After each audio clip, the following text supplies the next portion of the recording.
fed up. Never let them get you fed up. You just step up, get your rep up, get your cash up, get your check up. The whole system's a setup. It's time we really get up. We've been about this revolution from the time we met up. Take it back, I got my fists up, Malcolm X in 88. But revolution only works for those that will participate. You are great, they are fake. Yo, it's time to demonstrate higher level mental states. Conscious people congregate. Show the love, not the hate. This is basic, no debate. But these people are debating and they hating. They should wait. It was bickering amongst ourselves that got us in this state. Yeah, the truth is inconvenient, but the truth is never late. You can't see what they be doing, how they thinking, how they moving. You can't see what they pursuing, making claims none are proven. Don't fall for it. Don't fall for it. Don't fall for it. Don't fall for it. We can see who is the enemy. Sovereignty's the remedy. You don't need telepathy, it's white supremacy. Don't fall for it. Don't fall for it. Don't fall for it. Don't fall for it.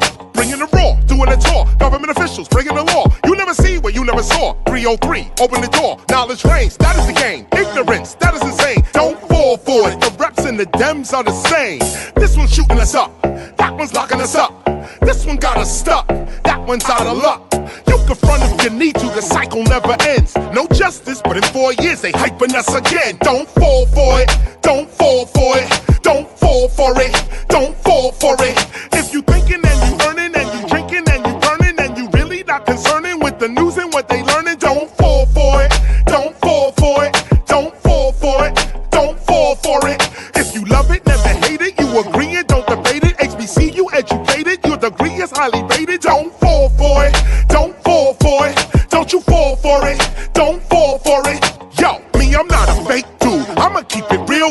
They see through it all that America needs a heel deal. America ain't really sick. This is what it really is. Gunshots and cages for black and brown little kids. Now they acting like they not the cause of how we live. Do not tell me what you gonna do. I can see what you did. Look at her. Look at him. Look at them. Look at me. Do you see our interests represented in society? No, you don't, and you won't, cause democracy's a joke. Every 4 years, these same people asking us to vote. Nothing changed but the Range Rover switching lanes over. I remain the flamethrower. Knowledge reigns, game over. Don't fall for it. Don't you fall for it. Rodney King, George Floyd, man, we all saw it. So don't protest with defiance, but don't move with self-reliance. While the soul is being silenced for the religion of science. Don't fall for it. Don't you fall for it.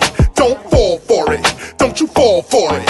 If you thinking and you earning and you drinking and you burning and you really not concerning with the news and what they learning, don't fall for it. Don't you fall for it. Don't fall for it. Don't you fall for it. There's no justice in the courts. We are always taking shorts. They can shoot us like a sport, and it's our trust that they want. Don't fall for it. Don't you fall for it. Don't fall for it. Don't you fall for it. Take it up.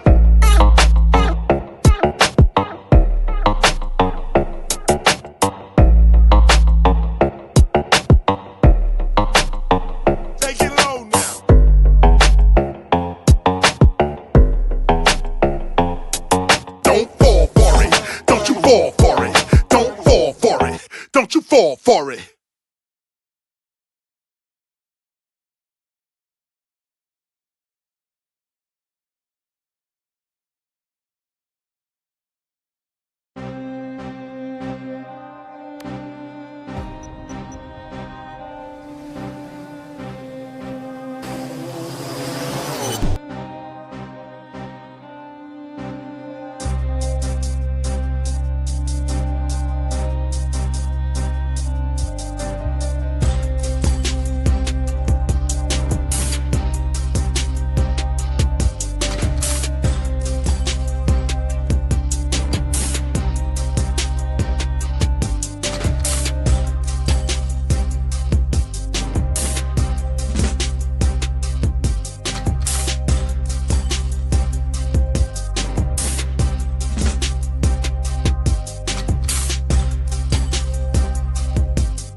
Committee will come to order. I have right now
Yo, yo, yo, what's going on, everybody? Happy Tuesday to everybody out there. You know what I'm saying? Salute to the people in the chat.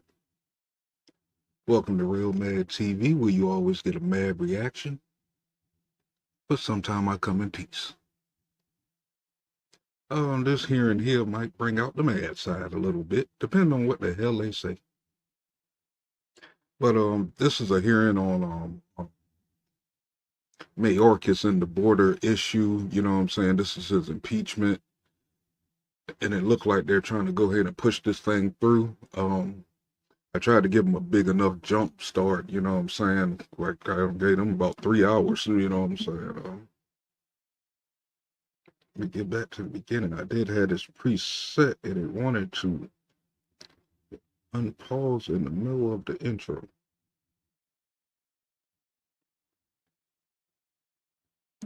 Okay, right there. But yeah, that's what it's basically going to be at this moment here. You know what I'm saying? It looks like they're going to impeach Mayorkas and not following the laws of the land. Um, From what I see, some people think it's a conspiracy and try to push it on one side. I don't think that's the issue at all. You know what I'm saying? I don't even know why people would say that when actually their freedom is in jeopardy too. That's why it's like I stopped arguing with a lot of folks because it's like so many of us are not getting a clear picture of what's really going on. We pointing the fingers, even though I do it too. You know what I'm saying? I point the fingers at the Democrats and things like that and shit because, I mean, with what my eyes see, you know what I'm saying, and what my ears are hearing, you know what I'm saying, they're a piece of shit. So I be on their head a lot and point out a lot of things, you know what I'm saying, even though there's things going on the other side too, but it didn't affect us like how this is affecting us. Everything in this administration and everything that they've done, everything that they're doing, nobody's is calling out the issues, but they rather just point the finger at, oh, they're MAGA supporters or they this, they that. That shit is really getting on my nerves. And I'll be the first one to say it. As soon as we lose this fucking country, I'm gonna be smacking the shit out of a lot of motherfuckers. Because it's like we were trying to tell you so and you wanted to follow the media's narrative of a bunch of bullshit lies that they were paid off to say. We got proof of all this stuff, but the thing is, when you bring the proof, are the people actually going to believe it, or are they going to be stuck in their mind of their line of information that they're getting and basing it on actual facts? So, you know, we in a bad position right now, and I believe this border is part of it. We allow the whole military to come up in here and not even realizing it as we speak up for this administration and point fingers at the other person or the other party or a group of people, you know what I'm saying, which is now which is now over 80% of the country right now, you know what I'm saying, that's standing behind, you know what I'm saying, let's get this country back on track. You can't say let's make America great again because so many folks are stuck in the past in the wrong way. You know what I'm saying? When has it ever been good for us? We got $1 million niggas running around here and shit, got daggone with gold chains and all kind of shit, throwing money in the air, made a machine that could shoot dollars and shit in the goddamn strip club and all that shit, but got daggone, they say America still ain't great. So, I mean, I just don't understand.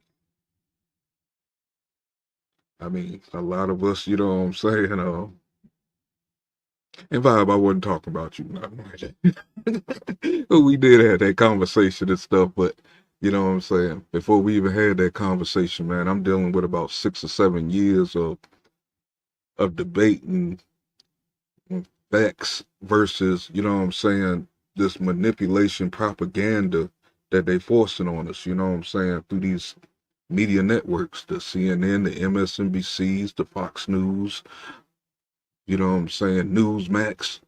We can go all the way down the line. It's like I rather trust the freelance news people more And now we got folks running around talking about they not telling the truth when they actually pulling the facts up on the screen. They go into the news articles, they giving the full breakdowns, more than what the major networks are doing. But still, it's like, I'm just starting to think people are getting extra checks to say this stuff. You know, so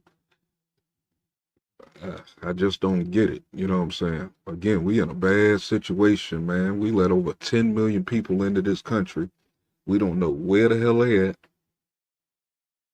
or nothing. And I keep referencing the movie Red Dawn. If you old enough, I mean, I think it was a newer one out. I never got a chance to look at the newer one, but the old one back in 1984 with Patrick Swayze and stuff like that. Imagine that really coming to light. Being invaded from the borders, having the small towns took over and stuff as they marched their way into this country. You know what I'm saying? We at that day right now, we let the Trojan horse in, I feel. We don't know these people. We ain't vetting these people or nothing. You know what I'm saying? Yeah, they did. I agree with you, Miss Kirkland. I mean, he shouldn't have never won. Actually, he didn't win. I mean, if you really tuned in for the things that we really can't say or we'll just get shut down, and that's where they got us. They got us trapped. You know what I'm saying? We can't say certain things to bring light to things. As soon as you do, they bring you down. It's not going with their narrative or the, you know what I'm saying, the George Soros paid off news and shit. As long as it ain't part of that, you know what I'm saying, they gonna shut you down. I dealt with that with my old channel, so.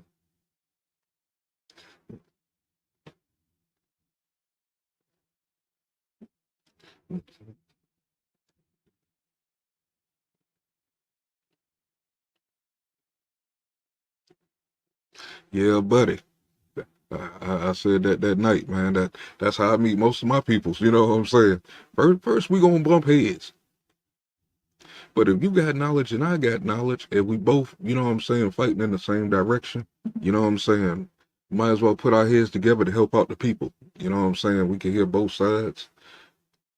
Which it took me a long time to get to that. You know what I'm saying? I even got a best friend that's on the other side, man. We bump heads all the time and stuff, man. He be up in the chat and stuff. And just I be like, come on, man. What are you talking about? You know what I'm saying? But it's all about teaching the people. You know what I'm saying? Everybody got a piece of the truth, and we trying to get it all together so we can get it all straight. But I tell you what, right now, we better get it straight real quick. Time is ticking. We probably got about 9.5, 10 months to go. And folks don't see it that we can lose it all. You know what I'm saying? Everything our ancestors fought for, no matter if it's the civil rights to slavery. You know what I'm saying? Everything that they stood up for, whether you liked it or not. Even if you wasn't a fan of crispy addicts. You know what I'm saying? His sacrifice, you know what I'm saying, plays a part in where we at right now. Even though people say that nigga didn't know what the fuck he was doing, you know what I'm saying? But, you know, I see all of it as a play to get us to where we was at, you know what I'm saying? So it'll be a shame to watch all these people just die in vain. The ones who got whipped, the ones who was picking cotton and all that stuff, who dreamed of freedom, we got the freedom that they never had. And we're going to throw it away just off of propaganda and manipulation. Instead of doing proper research, you know what I'm saying, spreading your information lane. Listen to everyone, and then you can determine on what's the truth and what's not the truth, you know what I'm saying, by what you actually seen. You know, but that's just my opinion, you know what I'm saying? Some people feel different. But right now I'm talking too damn much, and we have a very important goddamn hearing going on, and I think it's still going on. I hope it ain't too long, because I do got crime and confessions lined up for later on, just in case, you know what I'm saying? Ain't nothing going on. You know, But let me see. Get up into this. I didn't even set up the chat on this one.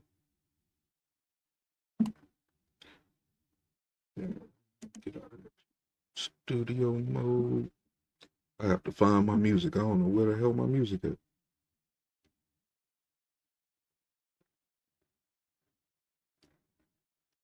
Where is my music? Oh, there. That is way too loud. But salute to everybody coming in. Make sure y'all hit that like button, share this content out, and make sure you're subscribed and hit that notification bell so you can get more content that matters when I go live.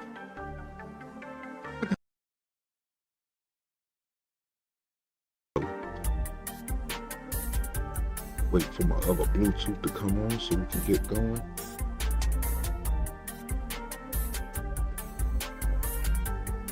Yeah, we needed Joe gone like 40 years ago. All that money he done ripped off with the people and shit. You know what I'm saying? But let's go ahead and get this going. Make sure my speed is up to par.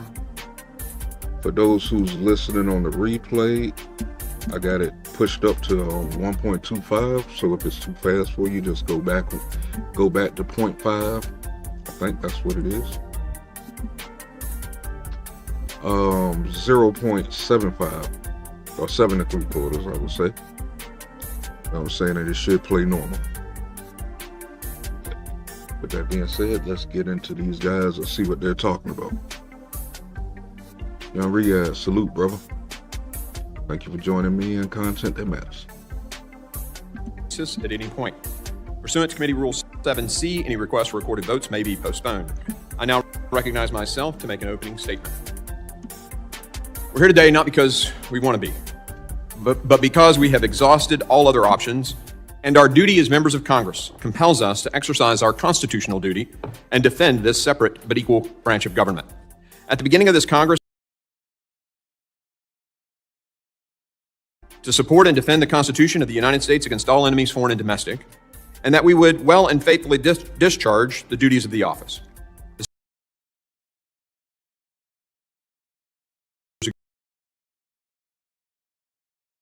Same oath in your service to this nation. Homeland Security Secretary Alejandro Mayorkas took a similar oath, but he has not lived up to it. He has willfully and breached the trust of Congress and the American people. The results have been catastrophic and have endangered the lives and livelihoods of all Americans. Even some Democrats are starting to get it. Prominent pundit John Judas recently wrote, and I quote, "America's borders have been de facto open during the first 3 years of the Biden administration," end quote. Our colleague from Texas, Mr. Cuellar, recently said, "We have a crisis at the border." Pennsylvania Senator John Fetterman said, "This is a crisis." Even Secretary Mayorkas' boss, President Biden, just recently threw him under the bus, admitting that the border was not secure. For nearly a year, this committee conducted methodical, comprehensive, and fair investigation into the causes, costs, and consequences of the border crisis, producing 6 separate reports totaling around 400 pages. Our members have seen firsthand numerous parts of the southwest border, spent time with law enforcement officers on the front lines, and spoke with real Americans about how this crisis is affecting them. We also conducted a field hearing and roundtable on the border that our Democrat colleagues refused to attend, burying their heads in the sand as if there wasn't a crisis. We held many hearings at the subcommittee and full committee level, and we heard from a variety of witnesses, including former senior DHS enforcement officials, states attorneys general, the victims of Secretary Mayorkas' crisis. Democrats have consistently claimed these hearings were a waste of time. Tell that to the families of 150,000 Americans who died from fentanyl poisoning in 21 and 22 alone. We've also submitted dozens of requests for information to the department. Many of these have been stonewalled. At every turn, our Democrat colleagues have met these oversight efforts with mockery. They labeled a recent committee hearing with a mother who lost her son to fentanyl poisoning as, quote, Republican border hearing number 746.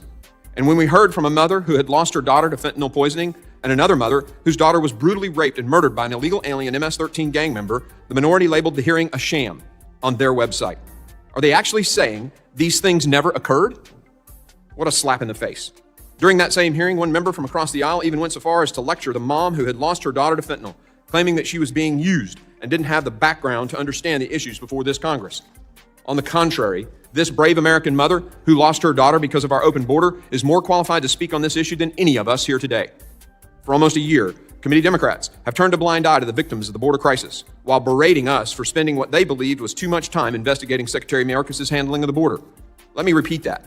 Democrats have berated us over and over for spending too much time investigating Secretary Mayorkas' border crisis.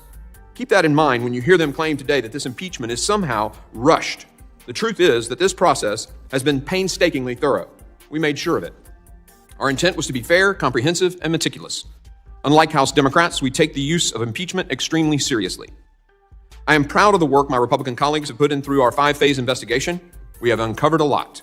Phase 1 of our investigation documented multiple laws, court orders, and rulings that Secretary Mayorkas disregarded, ignored, or abused, and the dozens of times he has been dishonest with both Congress and the American people.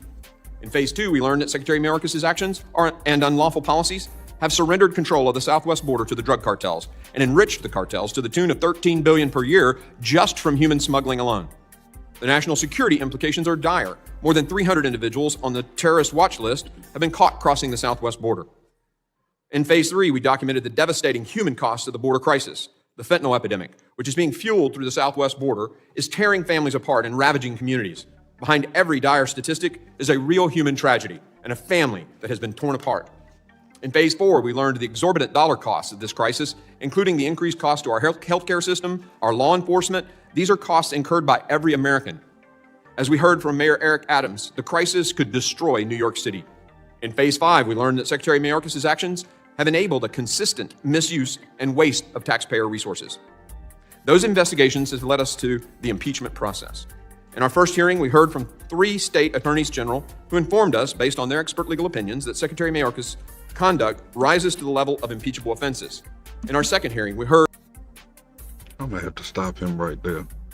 You notice how he said that that the Democrats say that they are wasting money by looking into Mayorkas and wasting time and stuff like that. So what was they doing with January 6th in that committee? You know what I'm saying? They put that ex-president on trial. Well, not on trial, but you know what I'm saying? They ran him through a committee, tried to impeach him before we even seen the 40,000 hours of videotape that they was hiding from us. The man's lawyers didn't even see the videos, you know what I'm saying, that we had recently seen in the last 2 months. So how did they judge him and waste taxpayers' money on that when they wasn't even being truthful with the people themselves? I'm just asking the question. I'm not making this up. This is actual facts in history. You know what I'm saying?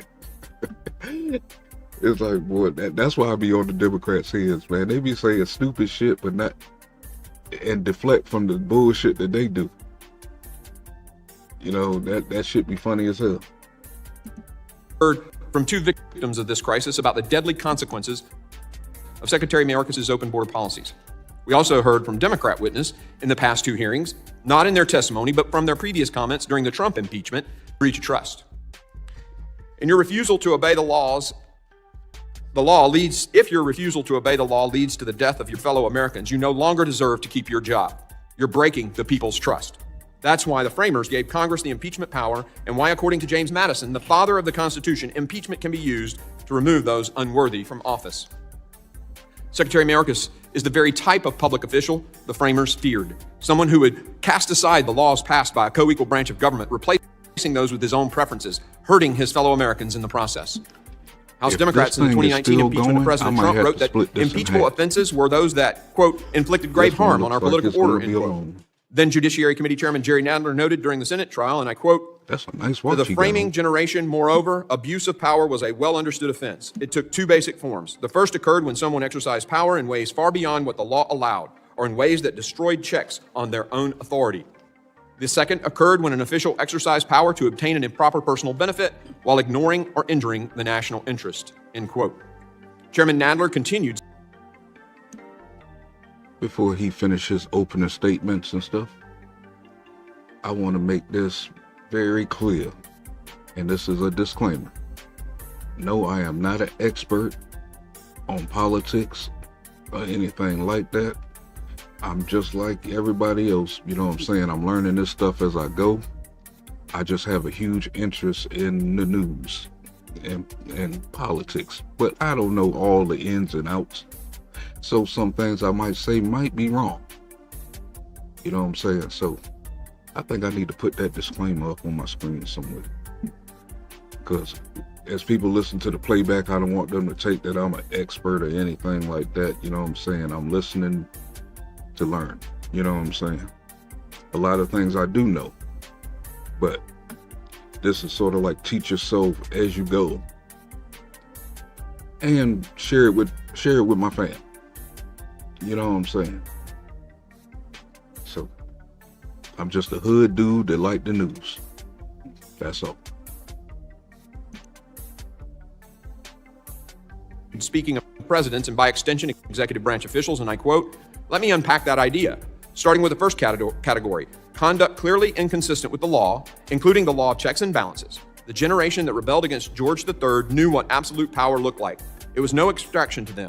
They had a different idea in mind when they organized our government. Most significantly, they placed the president under the law, not above it. That means the president may exercise only the powers vested in him by the Constitution. He must also represent the legal limits on the exercise of those powers. A president who egregiously refuses to follow these restrictions by engaging in wrongful conduct may be subject to impeachment for abuse of power." End quote. That was then Democrat Chairman Jerry Nadler. When it comes to Secretary Mayorkas, we are well beyond that point. This is not about policy differences at all. We certainly object to Secretary Mayorkas' policies, but this goes far deeper. According to the Democrat-led committee investigating Iran-Contra, quote, "Government officials must observe the law, even when they disagree with it," end quote. Or when they think that, quote, "Congress is to blame for passing laws that run counter to administration policy," end quote. The case we're dealing with today is that simple. Secretary Mayorkas has put his political preferences above following the law. Honoring our oaths to the Constitution, respecting the framers' intent, and following congressional precedent, including the precedent set by House Democrats, it is therefore our obligation to hold Secretary Mayorkas accountable.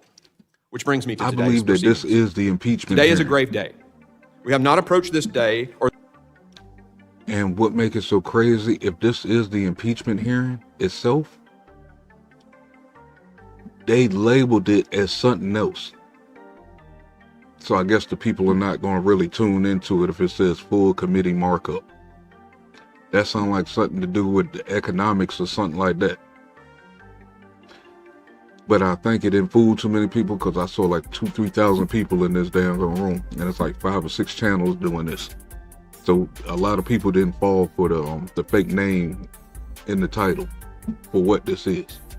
This is the impeachment of Mayorkas. I can't pronounce his first name. I get it every now and again. Or this process lightly. Secretary Mayorkas' actions have forced our hand. We cannot allow this border crisis to continue. We cannot allow fentanyl to flood across our border, our criminals to waltz in undeterred. And we cannot allow a cabinet secretary with no regard for the separation of powers or the rule of law to remain in office. That is why today we present this committee with the articles of impeachment against Secretary Alejandro Mayorkas. I want to address some claims that you'll no doubt hear from Democrats today. Claims that aren't true and are meant only to distract. You'll hear a lot about resources and Border Patrol agents, and let me be clear, House Republicans have consistently voted to substantially increase funding for CBP above the president's requested amount. President Biden's FY24 budget request, a cut to CBP's border security operations, funding by several $100 million. H.R. 2, the border security bill the House passed last year, funds an increase of roughly 3,000 Border Patrol agents, more than double what the White House wants in its supplemental spending package. Even the Washington Post fact-check team gave Democrats 3 Pinocchios for claiming that Republicans attempted to cut funds from our Border Patrol force. The Washington Post, 3 Pinocchios. The resources didn't change from last administration to Secretary Mayorkas. What has changed, as one federal judge pointed out, is that this secretary has turned enforcement of the law on its head, turning our borders into a giant red carpet. That's from a federal judge, the judiciary branch, another branch of government that Secretary Mayorkas has disregarded. We have identified the causes of this crisis and made legislative attempts to address them, yet our efforts deserve to go to Senator Schumer's trash can, said one Democrat member of this committee at our last hearing. Until congressional Democrats put enforcing the law above protecting their political interests, this crisis will continue to rage. under past presidents of both parties. We didn't have a border crisis of this scale, and what challenges we did have were temporary and resolved utilizing the tools currently available and by following the laws written. We gave Secretary Mayorkas 3 opportunities since August, including for these proceedings, to defend his record in person. Each time he delayed and evaded. We even offered to accept written testimony from him in connection with our last hearing, a request he took us up on at 4:48 a.m. this morning. This 11th hour response demonstrates the lack of seriousness with which Secretary Mayorkas views his responsibilities. And of course, I'll repeat again, that part of the reason we are here is because on November 13th, 2023, 201 Democrats, including 13 Democrats sitting here today, voted to refer articles of impeachment to our committee. Every Democrat on the floor that night voted to do so. You don't get to vote for something and then cry foul when it happens. No Democrat has a right to complain about the process without admitting they regret that vote. So today, we will mark up 2 articles. So is he saying that these people on the poster board are Democrats who voted for articles of impeachment, but then we're going to sit here and watch what the hell they're going to say today? And if you watch these hearings with me on the regular, you already know how they're going to do. You know what I'm saying? They're going to be saying outrageous stuff. They're going to be pointing the finger. You know what I'm saying? If you love your country and you're about your country, they're talking about your ass. You're deplorable. They still want to send us to concentration camps. And that's the thing I don't understand about the black folks who are still supporting this plantation of the Democrats. The things that they want to do to your family members who might think another way, you agree with.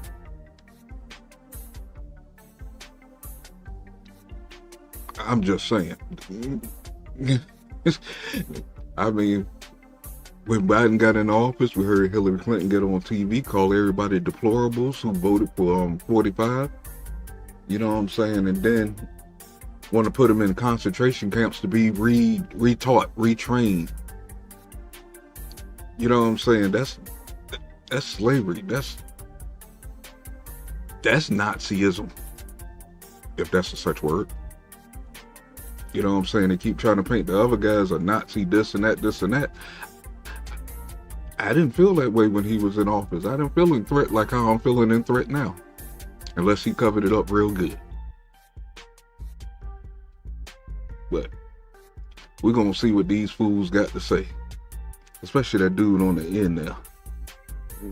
On the left end. On both ends, tell you the truth at the top. Boy, them boys right there be bordering the fence like a motherfucker.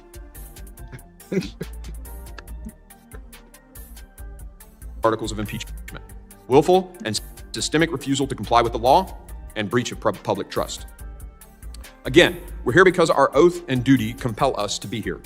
The actions and decisions of Secretary Mayorkas have left us with no other option than to proceed with articles of impeachment.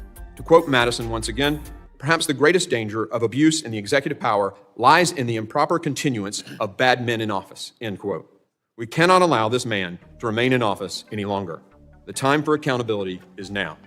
I now recognize the ranking member to make an opening statement. Thank you very much, Mr. Chairman. Since its formation in the wake of the 9/11 terrorist attacks, the Committee on Homeland Security has distinguished itself through serious legislative and oversight work under the leadership of both parties. Republicans' partisan rush to consider House Resolution 863 today is a betrayal of that hard-earned record. This is a terrible day for the committee, the United States Constitution, and our great country. Republican members of Congress sworn to support and defend the Constitution are rejecting the framers' clear intent and over 2 centuries of precedent in favor of a sham impeachment. Republicans have failed to make a constitutionally viable case to impeach Secretary Alejandro Mayorkas, a dedicated public servant. The sham impeachment of Secretary Mayorkas is a baseless political stunt by extreme MAGA Republicans.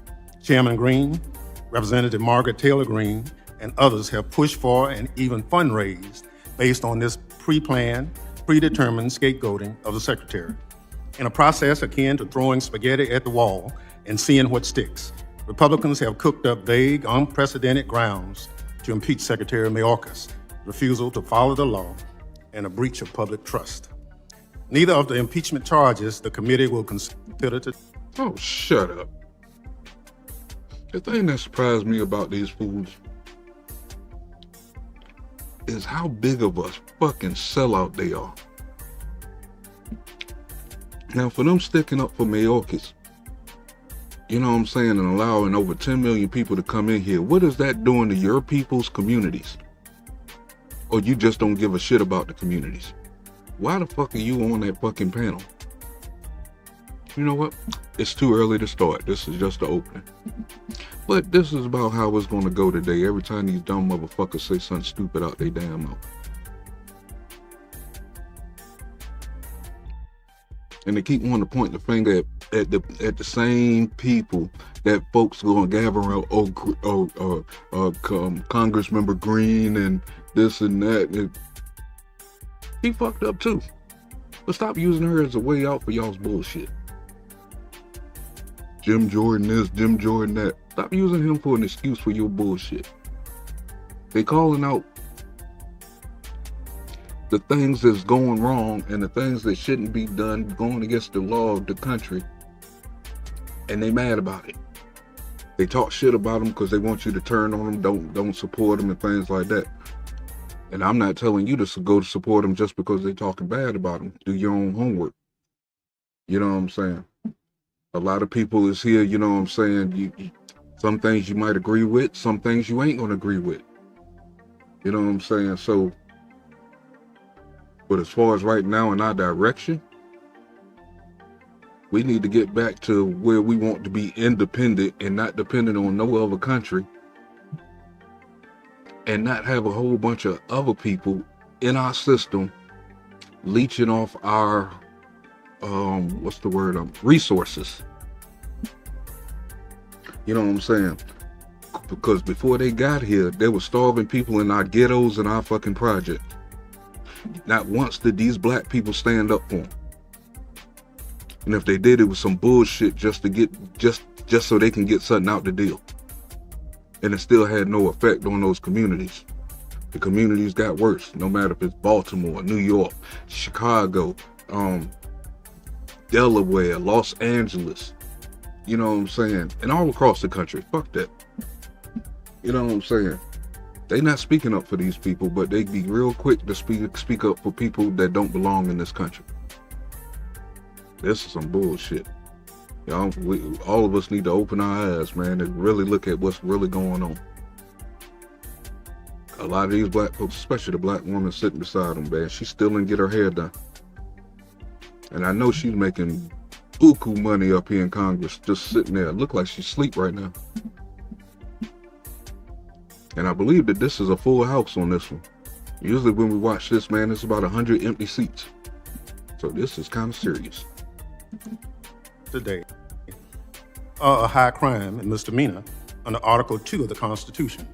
No serious person believes they are. Refusal to follow the law or maladministration was deliberately rejected by the framers as grounds for impeachment. Indeed, no official in American history has ever been convicted after impeachment for refusal to follow the law. These disputes are settled in the court system, not through impeachment. Doing the Bernie Sanders Apparently, Republicans are upset they lost in court and are trying to relitigate their cases through impeachment. The Constitution does not allow that. Breach of public trust requires conduct intended to serve an official's own benefit or the benefit of a foreign power. No serious person can allege that Secretary Mayorkas' action meet the standard for breach of public trust under the Constitution.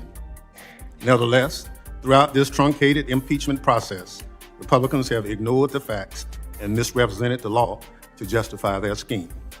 But the law is clear, and so is Secretary's record. He's leveraged the full range of authorities at his disposal while stretching the resources provided by Congress to secure the border. He has removed record levels of migrants detained by more people than Congress has provided funding for, and prevented record levels of fentanyl from entering our communities. Constitutional law experts agree the Secretary has not committed any impeachable offense. Rather, he has faithfully implemented the administration's border policies Republicans apparently disagree with. But policy differences are not impeachable. House Republicans' impeachment of Secretary Mayorkas accomplishes nothing, which would be consistent with their abysmal record this Congress.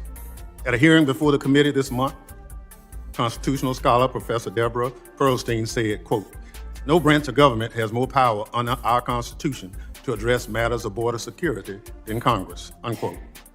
At every opportunity, Republicans have turned their backs on legislation to provide resources to the Department of Homeland Security.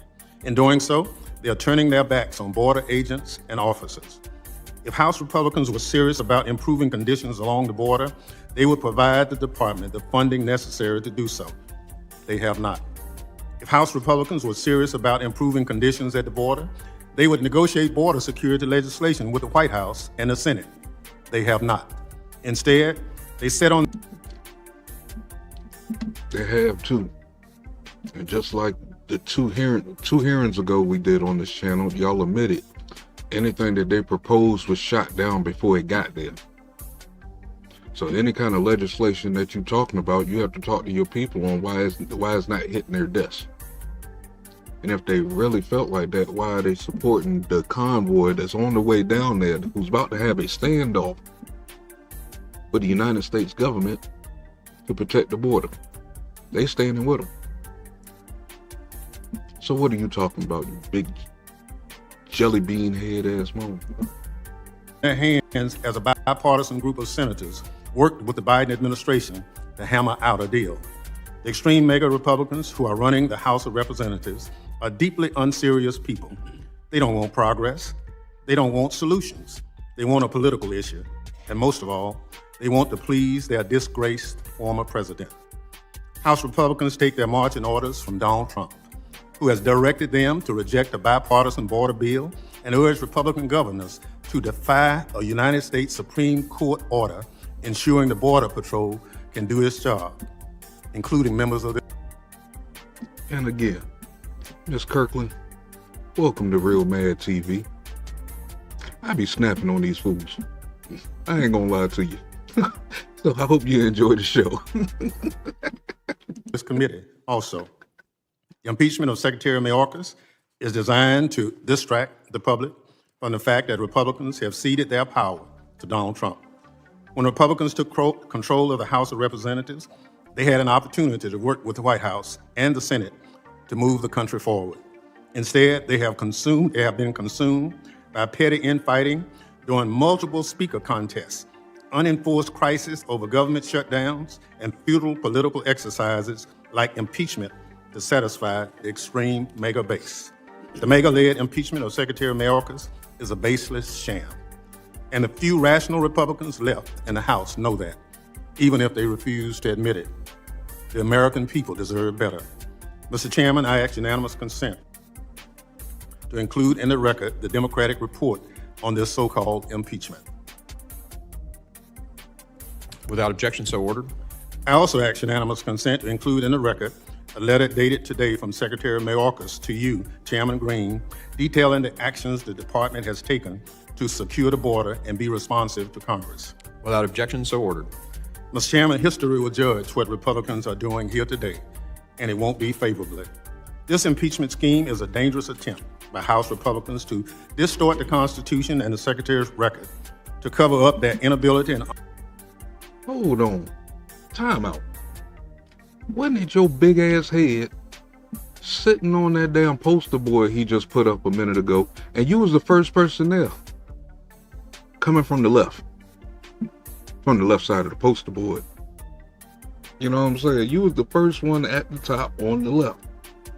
So you voted for this impeachment, and then you get up here and going against everything that you voted for. He called you out before the thing started and put your face up there. Salute, Bronze. Thank you for joining me, bro. But he put your big ass head right there on the poster board with a check under it that says that you was for this impeachment. So what the hell are you talking about? This should be funny as hell. Damn, he looked funny, boy. Damn big ass damn head. Unwillingness to work with Democrats for the betterment of our constituents. Our service to this country demands that we be passionate in our beliefs and practical in our actions. The strength of our nation is rooted in our commitment to democratic principles and our willingness to set partisan differences aside to protect them. There are few better examples than former Republican Secretary Michael Chertoff, who cautioned this week that impeaching Secretary Mayorkas over policy differences would damage the Constitution. He wisely observed, quote, "Our nation is at its best when our leaders work together to confront the seemingly intractable. The situation at our border and our national security demand such bipartisan collaboration," unquote. He went on to say, quote, "Despite our different parties, I know Mr. Mayorkas to be fair and honest, dedicated to the safety and security of the United States. He has represented DHS to the country and to both parties in Congress with integrity," unquote. That is the kind of bipartisanship we need to solve our border challenges. In fact, it appears our colleagues in the Senate are on the verge of reaching a bipartisan border deal. It's not too late to work with them to get the bill signed into law. I urge my colleagues to honor their oaths to the Constitution and drop this sham impeachment, and to give my colleagues a chance to rethink this political stunt. Mr. Chairman, I move that the committee do now adjourn.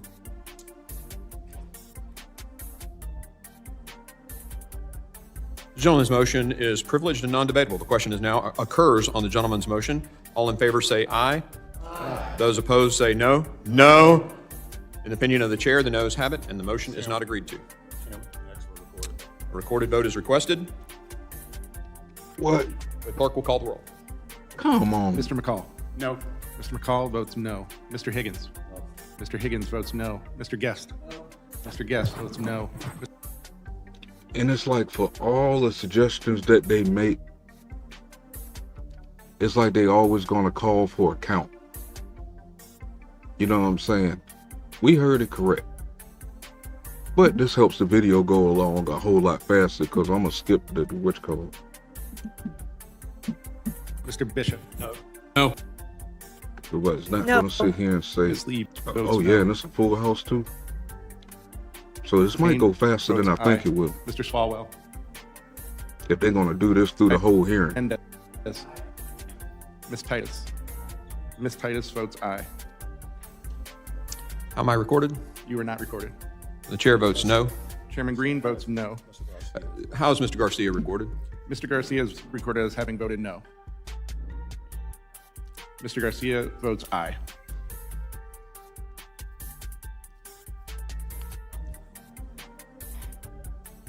Noes. The noes. On that vote, there were 14 ayes and 18 noes. So we The heard it noes right from the have it. get-go. The motion is It not was a agreed no. to.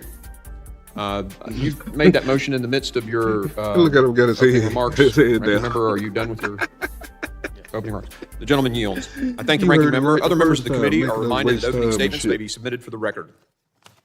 Pursuant to notice, I now call up House Resolution 863. The resolution was circulated in advance and printed copies are available. The clerk shall designate the resolution. HRES 863, impeaching Alejandro Nicholas Mayorkas, Secretary of Homeland Security for high crimes and misdemeanors. Without objection, the first reading of the resolution is dispensed with. Mr. Chairman, Ranking member, for what purpose?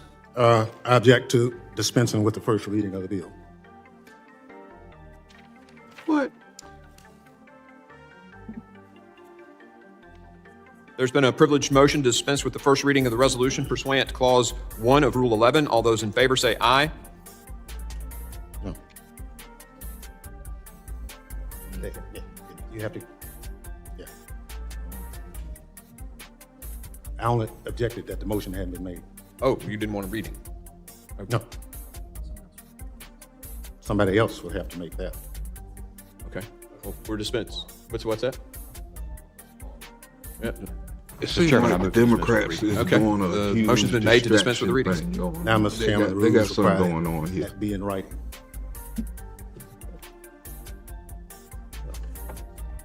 There seems to be some parliamentary disagreement on whether or not that is required in writing. Clause 1 of Rule 16.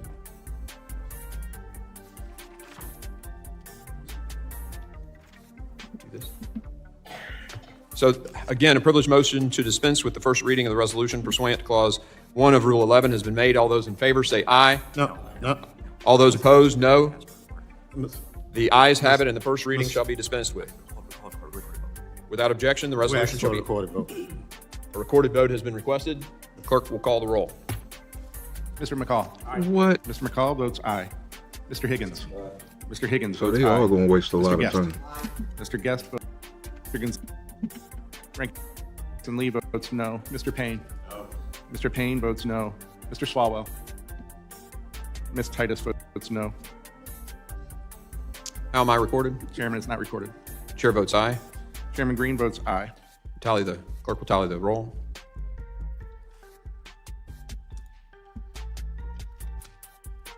On that vote, Mr. Chairman, there were 18 ayes and 14 noes.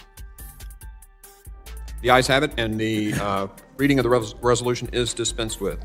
And it is considered read and open to amendment at any point. I now recognize myself. Mr. Chairman. For what purposes gentlemen seek recognition? Mr. Chairman, I ask unanimous consent to include in the record the text of Rule 1, Article 16, that members must reduce to writing any motion.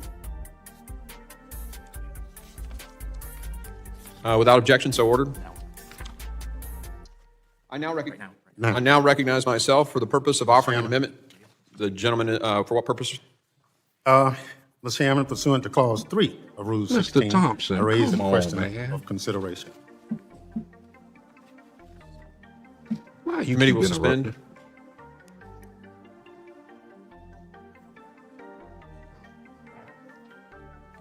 Something tell me this is gonna get very interesting in a minute. It looked like he's trying to show patience.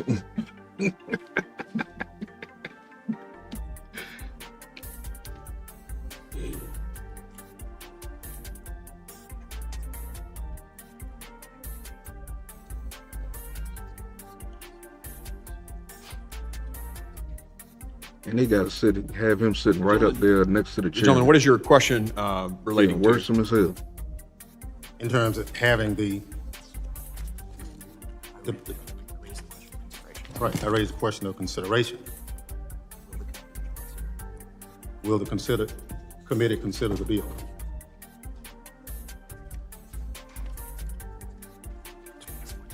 To which measure? Res 863.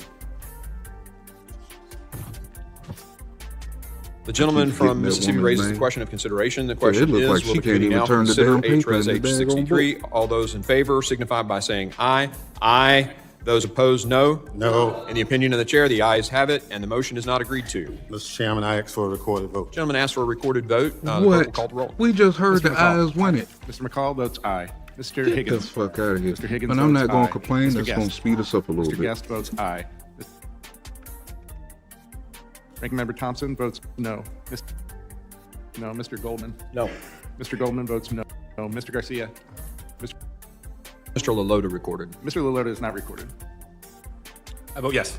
Mr. Lalota votes aye. How is the chair recorded? The chair is not recorded. Chair votes aye. Chairman Green votes aye. Please, the clerk will tally the roll. On that vote, Mr. Chairman, there were 18 ayes and 14 noes. The motion is agreed to. I now recognize myself for the purpose of offering an amendment in the nature of a substitute. The So clerk we will get report the the amendment in the same nature of the votes. substitute. Or no matter Point of what order. they're saying right now. What purpose are you 18 recognizing? to 14. Mr. Chairman, I raise a point of order That's against 3 the times amendment in a in the row. nature of a substitute. If y'all play Clause lottery, 7 of Rule 16 1-8, states that no 1-4. motion or proposition on a subject different from that under consideration shall That's be if you play admitted it. under I cover don't of play it, amendment. but some people During like this the committee's numbers, June you know what I'm 14, 2023 hearing, Mr. Chairman, you said, quote, "But immigration is not our committee. We don't get to solve the immigration problems," end quote.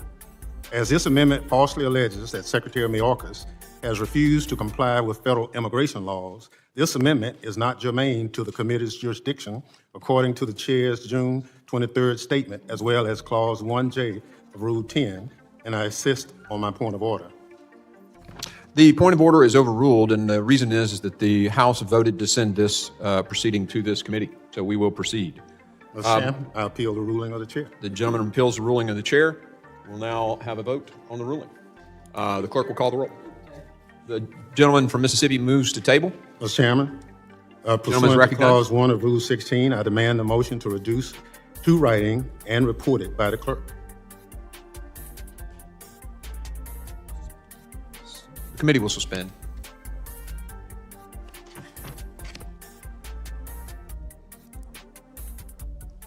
he keep talking, it's going to make me review the January 6th committee.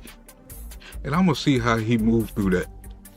Because I think he was the head chairman on that.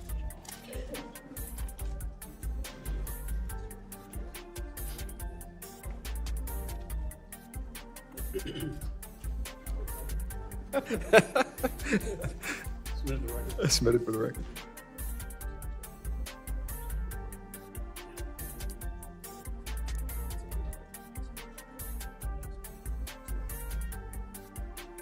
The movement to the table has been submitted in writing. Are we voting on it? Okay. The clerk will call the roll on the motion to table. The clerk. Mr. McCall. Aye. Mr. McCall votes aye. Mr. Higgins. Mr. And I'm not aware of everything that they're talking about at this moment. I hear this guy calling up articles, you know what I'm saying? I'm not sure what the numbers of the articles is. You know what I'm saying? I know the last one was for the impeachment, and it has to be something in writing after the vote. Now he wants it in writing and stuff like that. It seems like it's been like that for the last couple of articles that they brought into the Congress at this moment. And it seemed like he just wanted the handwritten vote, and then he wanted written notes, you know, all kind of bullshit. He is distracting the process at this point. The way he's coming, he's making us feel like we're supposed to be stupid and we don't see what we saw. Or see what we're seeing. You know what I mean? Salute to everybody in the room. Make sure you smash that like button, share this out, and make sure you subscribe to the channel. Hit the bell so you can get more content that matters. Mr. Higgins votes aye. Mr. Guest. Mr. Guest votes aye. Mr. Bishop. Aye. Mr. Bishop votes aye. Mr. Jimenez. Aye. Mr. Jimenez votes aye. Mr. Pfluger. Aye. Mr. Pfluger votes aye. Mr. Garbarino. Mr. Garbarino votes aye. Ms. Green. Aye. Ms. Green votes aye. Mr. Gonzalez. Aye. Mr. Gonzalez votes aye. Mr. Lalota. Aye. Mr. Lalota votes aye. Mr. Ezell. Mr. Ezell votes aye. Mr. D'Esposito. Mr. D'Esposito votes aye. Ms. Lee. Ms. Lee votes aye. Why am I Mr. watching Luttrell. this? I swear I Mr. was Luttrell watching votes the aye. yay and Mr. the Strong. nay and the aye. Mr. and Strong the votes- nay. Oh, well. Mr. Correa. Mr. Canadar votes no. Mr. Well, Magaziner. we heard it verbally. Mr. Magaziner Correct. votes no. Mr. Ivy. No. Mr. Ivy votes no. Mr. Goldman. Nay. Mr. Goldman votes no. Mr. Garcia. Mr. Garcia votes no. Mr. Menendez votes no. How's the chair recorded? Chair is not recorded. Chair votes aye. Clerk will Chairman tally, Green votes aye. clerk will tally the report, the tally. On that vote, Mr. Chairman, there were 18 ayes and 14 noes. The 18 tabling motion What? stands. It's the and same motion vote is every moved to the time. table. So why does dude keep?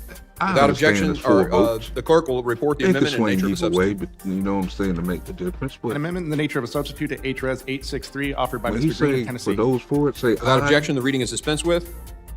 For those I now against, recognize say nay. myself to explain the We amendment hear and them nature of say the aye substitute. This very amendment loudly is more in the nature of than a substitute. nay. Expands on the underlying resolution by including 2 articles of impeachment. Article 1 relates to Secretary Mayorkas' willful and systemic refusal to comply with the law, and Article 2 relates to his breach of public trust. The amendment in the nature of a substitute also includes updated figures regarding illegal border crossings and other statistics. With that, I yield. There is one person who trusts his decisions. I haven't seen him pop his head out in the chat yet. Hey, clown, where you at, buddy? I got Is to there troll any the further truth. discussion on the amendment in the nature of a substitute?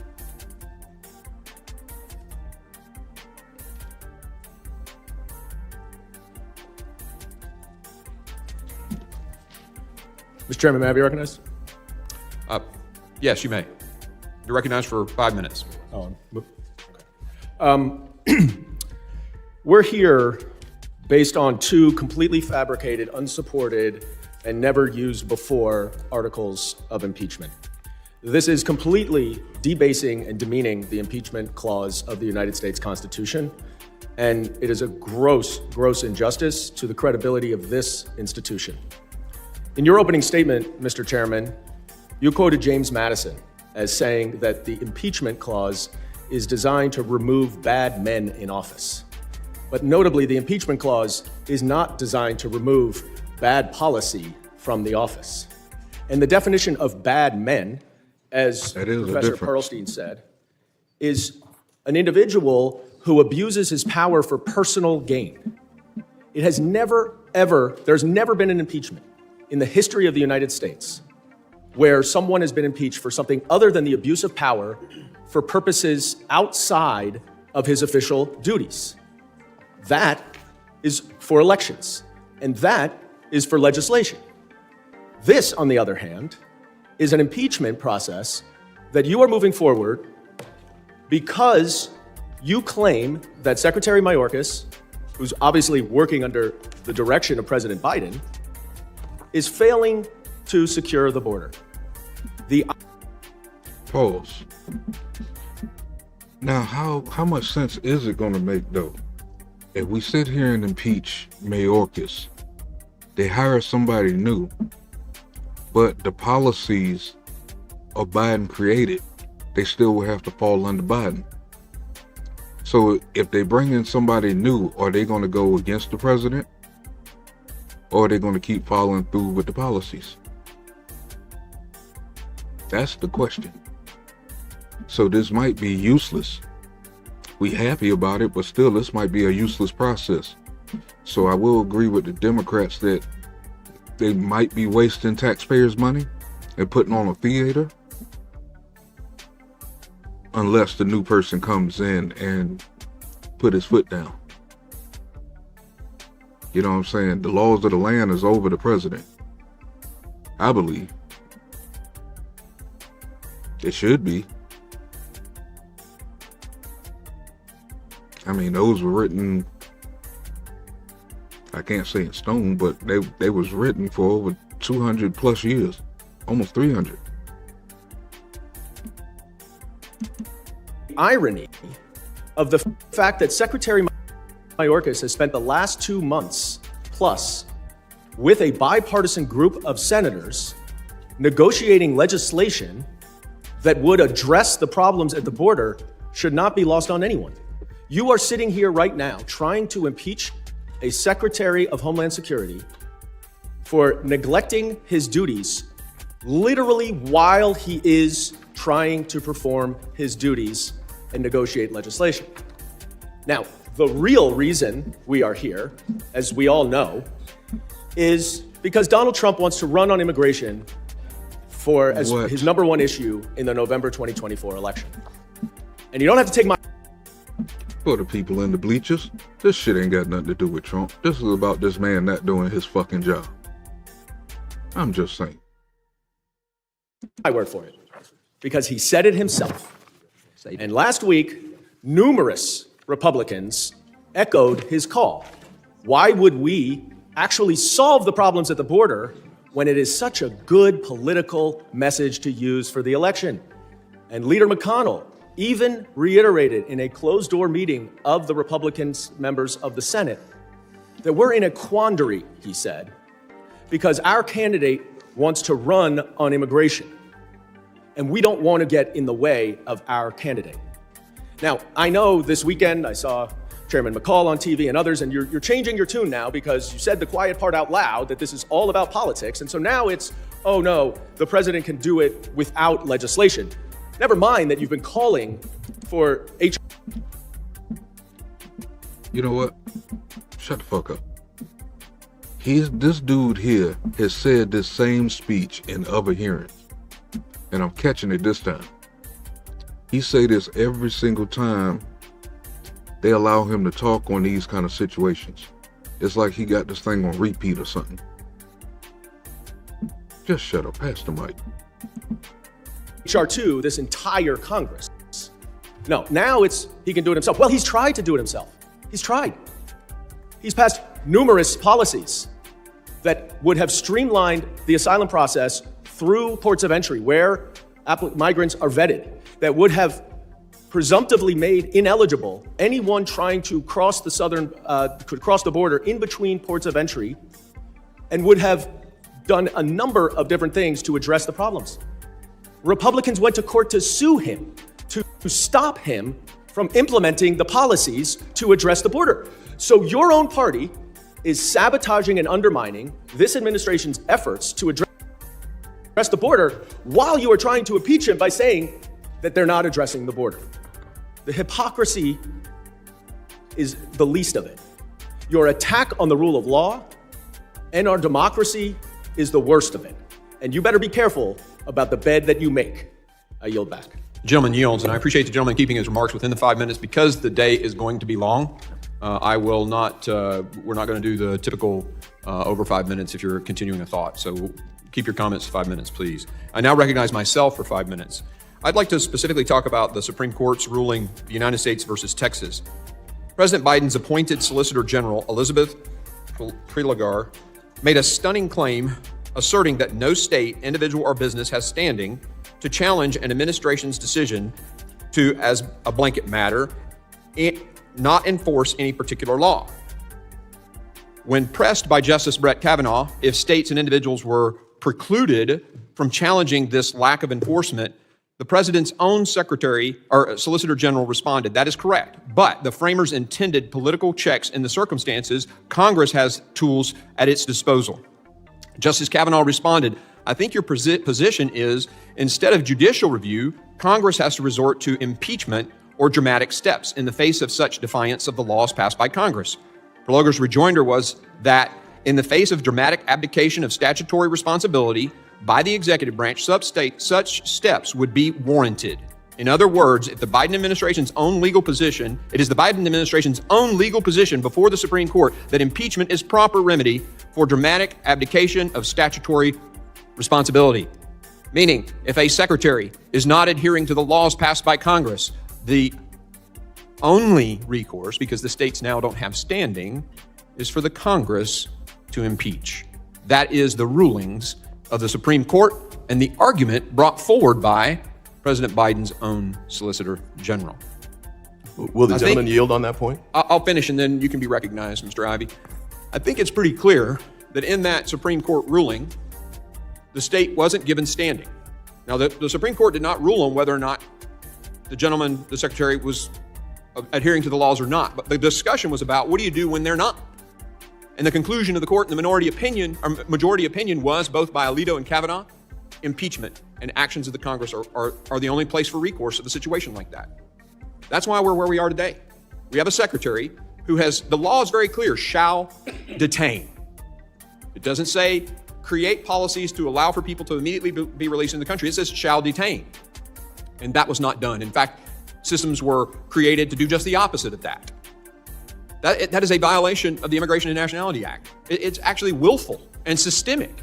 And when courts ruled you can't do that, he just Actually, what they said in the last hearing is he gave 30-day passes out to everybody when it's only meant for a hand group of people, like for the last couple of years.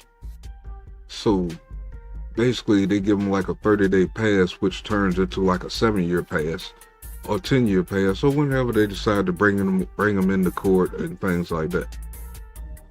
So they get to walk around free in this country, take our resources and everything, and basically ain't gotta answer nothing.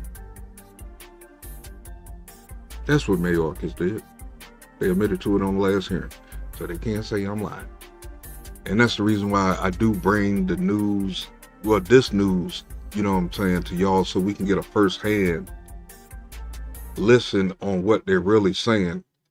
Because once this hit the media, they're going to chop and screw this so much.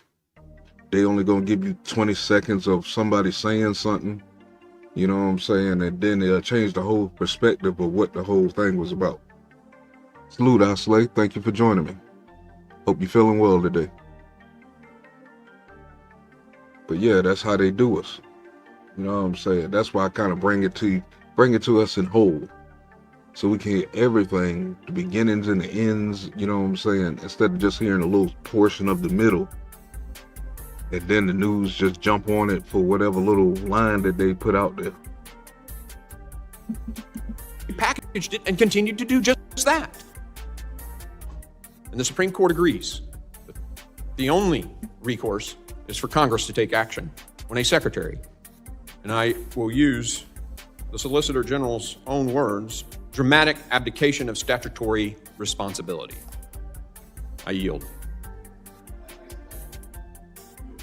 I yield my 5 minutes, and whoever else wants to be recognized. Recognition. Mr. Ivey, you are recognized. Thank you, Mr. Chairman. With respect to the comments you just made, I refer the chairman and the committee to the actual opinion that was written by Justice Kavanaugh, which is the one that has the force of law, not necessarily the discussion with the Solicitor General Proligar.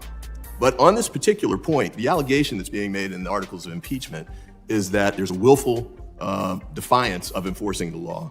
Justice Kavanaugh, with respect to that point, wrote this: as the district court found, the executive branch does not possess the resources necessary to arrest or remove all of the non-citizens covered by these two statutes. That reality is not an anomaly, it is a constant. For the last 27 years since those statutes were enacted in their current form, all 5 presidential administrations have determined that resource constraints necessitated prioritization in making immigration arrests. In other words, what he's saying, and this is in the context of the court's reference to cases like Waite, and those are prosecutorial discretion cases. For decades, the Supreme Court has deferred to the executive branch the right to make decisions about what to enforce, what not to enforce, and how to enforce it. And that's exactly what he's saying here. And it's especially powerful here because this deals with enforcement of the immigration laws, which is given special deference to the executive branch. So the language you just read and the article, the first section of the impeachment are totally negated, not only by this language, but by the long history of the Supreme Court deferring to the executive branch and deciding what to enforce and how to enforce it. And that's exactly what we've got here. I think the argument that Secretary Mayorkas has not enforced these laws, you might not have liked the way he's done it, but I think it's clear in the letter he sent to the committee. And by the way, I thought it was totally appropriate for him to send the letter after the articles of impeachment had been released. All right, now this was the other guy on that poster board on the top right.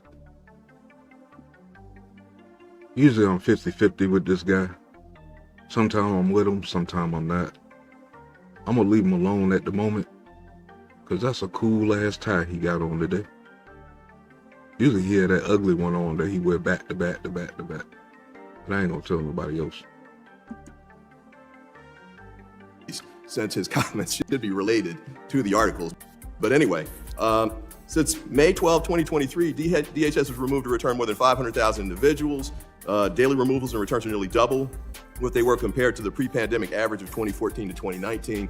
I refer to page 2 of his letter, which is dated January 30, 2024. You all can read it and get the rest. But the point is this: the language that you're talking about, as the professor testified, is a total failure to do the job. And the points that she pointed, the issues that she pointed to were things like addiction or physical inability to perform. We don't have that here. And the language that's in the letter that he sent and the data that's backed up by it show that he's actually been working on the job and doing the work, as done the recognition by the Senate, Democrats and Republicans, who called him to the Hill to negotiate as they're negotiating a bipartisan solution to the problem. Unfortunately, we haven't done that, but they recognize that he's doing the job. And then the last point I want to make, your reference to— Gentleman, yield for a question. I can't because I'm running out of time. The last point I want to raise, though, is that your reference to impeachment being the only tool available, and this is page 14 of the opinion. This is still Justice Kavanaugh. For example, this is where he's talking about options since there's no standing. What can Congress do instead? For example, Congress possesses an array of tools to analyze and influence those policies: oversight, appropriations, the legislative process, and Senate confirmation, and through elections. He does not mention impeachment. In fact, I'm not sure I saw impeachment mentioned anywhere in the opinion that he wrote. And by the way, there's a concurrence from Justice Gorsuch. All 3 of the Trump nominees to the Supreme Court agreed with this language. None of them supported the position that you just outlined. And it was an 8-1 decision. The articles of impeachment rely on Justice Alito's language. He's the sole dissenter in this case. So just based on the constitutional law as explained by the Supreme Court in the case that you cited in the article cite, it comes out exactly the opposite and undermines the claims that somebody could be impeached in the executive branch for following executive authority that the Supreme Court recognizes as theirs, especially in immigration cases, and that's been true for decade after decade. I yield back. Gentleman yields. I now recognize Ms. Green for 5 minutes. Thank you, Mr. Chairman. Congress has the responsibility to hold the executive branch accountable when they fail to uphold their oath of office. abuse their authority, and or are dishonest with the American people. This is essential in a constitutional republic built on and separation of powers. In its 2023 ruling in United States versus Texas, the Supreme Court left the House of Representatives with little choice but to pursue impeachment articles against Secretary Mayorkas. The 5-4 majority did not address the Secretary's policies and mandates on the merits, but simply ruled the states did not have the standing to challenge them. Instead, the justices wrote that Congress has political tools available to push back on these policies. The only one that makes sense in the current political environment is impeachment. Remember, Democrats have completely rejected H.R. 2, our strongest security bill for our border. Secretary Mayorkas' actions and decisions clearly meet the standard necessary for initiating impeachment proceedings. This historical evidence is overwhelming that the founding fathers intended impeachment to be used to deal with the commission of indictable crimes and the abuse of power, corruption, and injury to the nation caused by public officials, among others. At the Constitutional Convention, the framers purposely devised the impeachment power to include any offenses against the nation's security committed by high officials. Stephen Bradbury, former Principal Deputy and Acting Assistant Attorney General for the Office of Legal Counsel at the Department of Justice, there is a settled understanding beyond dispute that impeachable offenses include both prosecutable crimes and all manner of gross misconduct in office that does serious harm to the U.S. political system or the U.S. constitutional order. The actions, policies, and statements of Secretary Mayorkas easily meet that standard, and the American people completely agree, especially the witnesses that we've had before this committee, these parents who have had children murdered by fentanyl, murdered by illegal aliens, such as MS-13 crime gang members, and so much more. And I would tell you right now, the family of my two constituents, that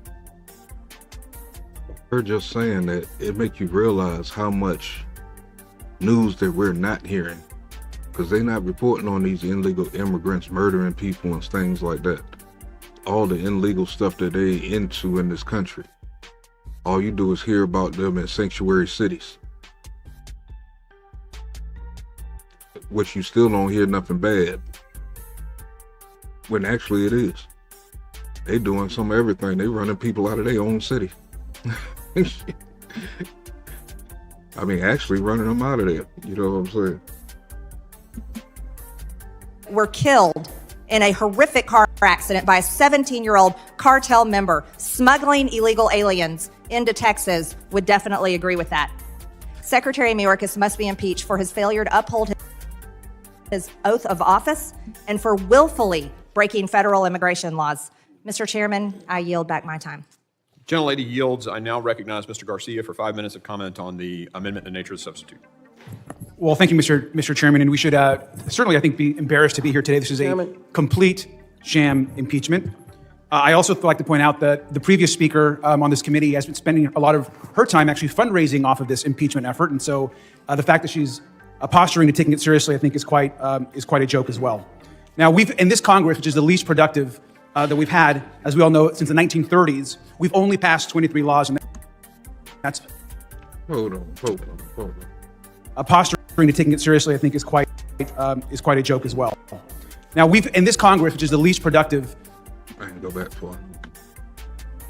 Chairman, and we should certainly, I think, be embarrassed to be here today. This is a complete sham impeachment. I also like to point out that the previous speaker on this committee has been spending a lot of her time actually fundraising off of this impeachment effort, and so the fact that she's posturing to taking it seriously, I think, is quite a joke as well. Now, we've in this Congress, which is the least productive that we've had, as we all know, since the 1930s. So why is it wrong for her to benefit off this when there's so many of y'all benefiting off of everybody else? I don't mind her benefiting if she's doing it to get this issue straight. But all this behind the scenes damn money that's moving with y'all is supposed to be a conspiracy. These folks be tripping me out. I ain't gonna lie to you. We've only passed 23 laws, and most of those, of course, have been generally terrible laws. But when the extreme majority cannot pass laws, they resort to political stunts and stunt impeachments, the one against the president and certainly the one here today. Now, we've heard over and over from constitutional scholars, including Republicans. Yeah, C-Dub, this is basically what I do with this channel, you know what I'm saying, is try to bring the news. Mostly it's been a lot of Congress meetings, you know what I'm saying, Congress hearings, Senate hearings, and things like that, trying to get my people closer to the real source of news.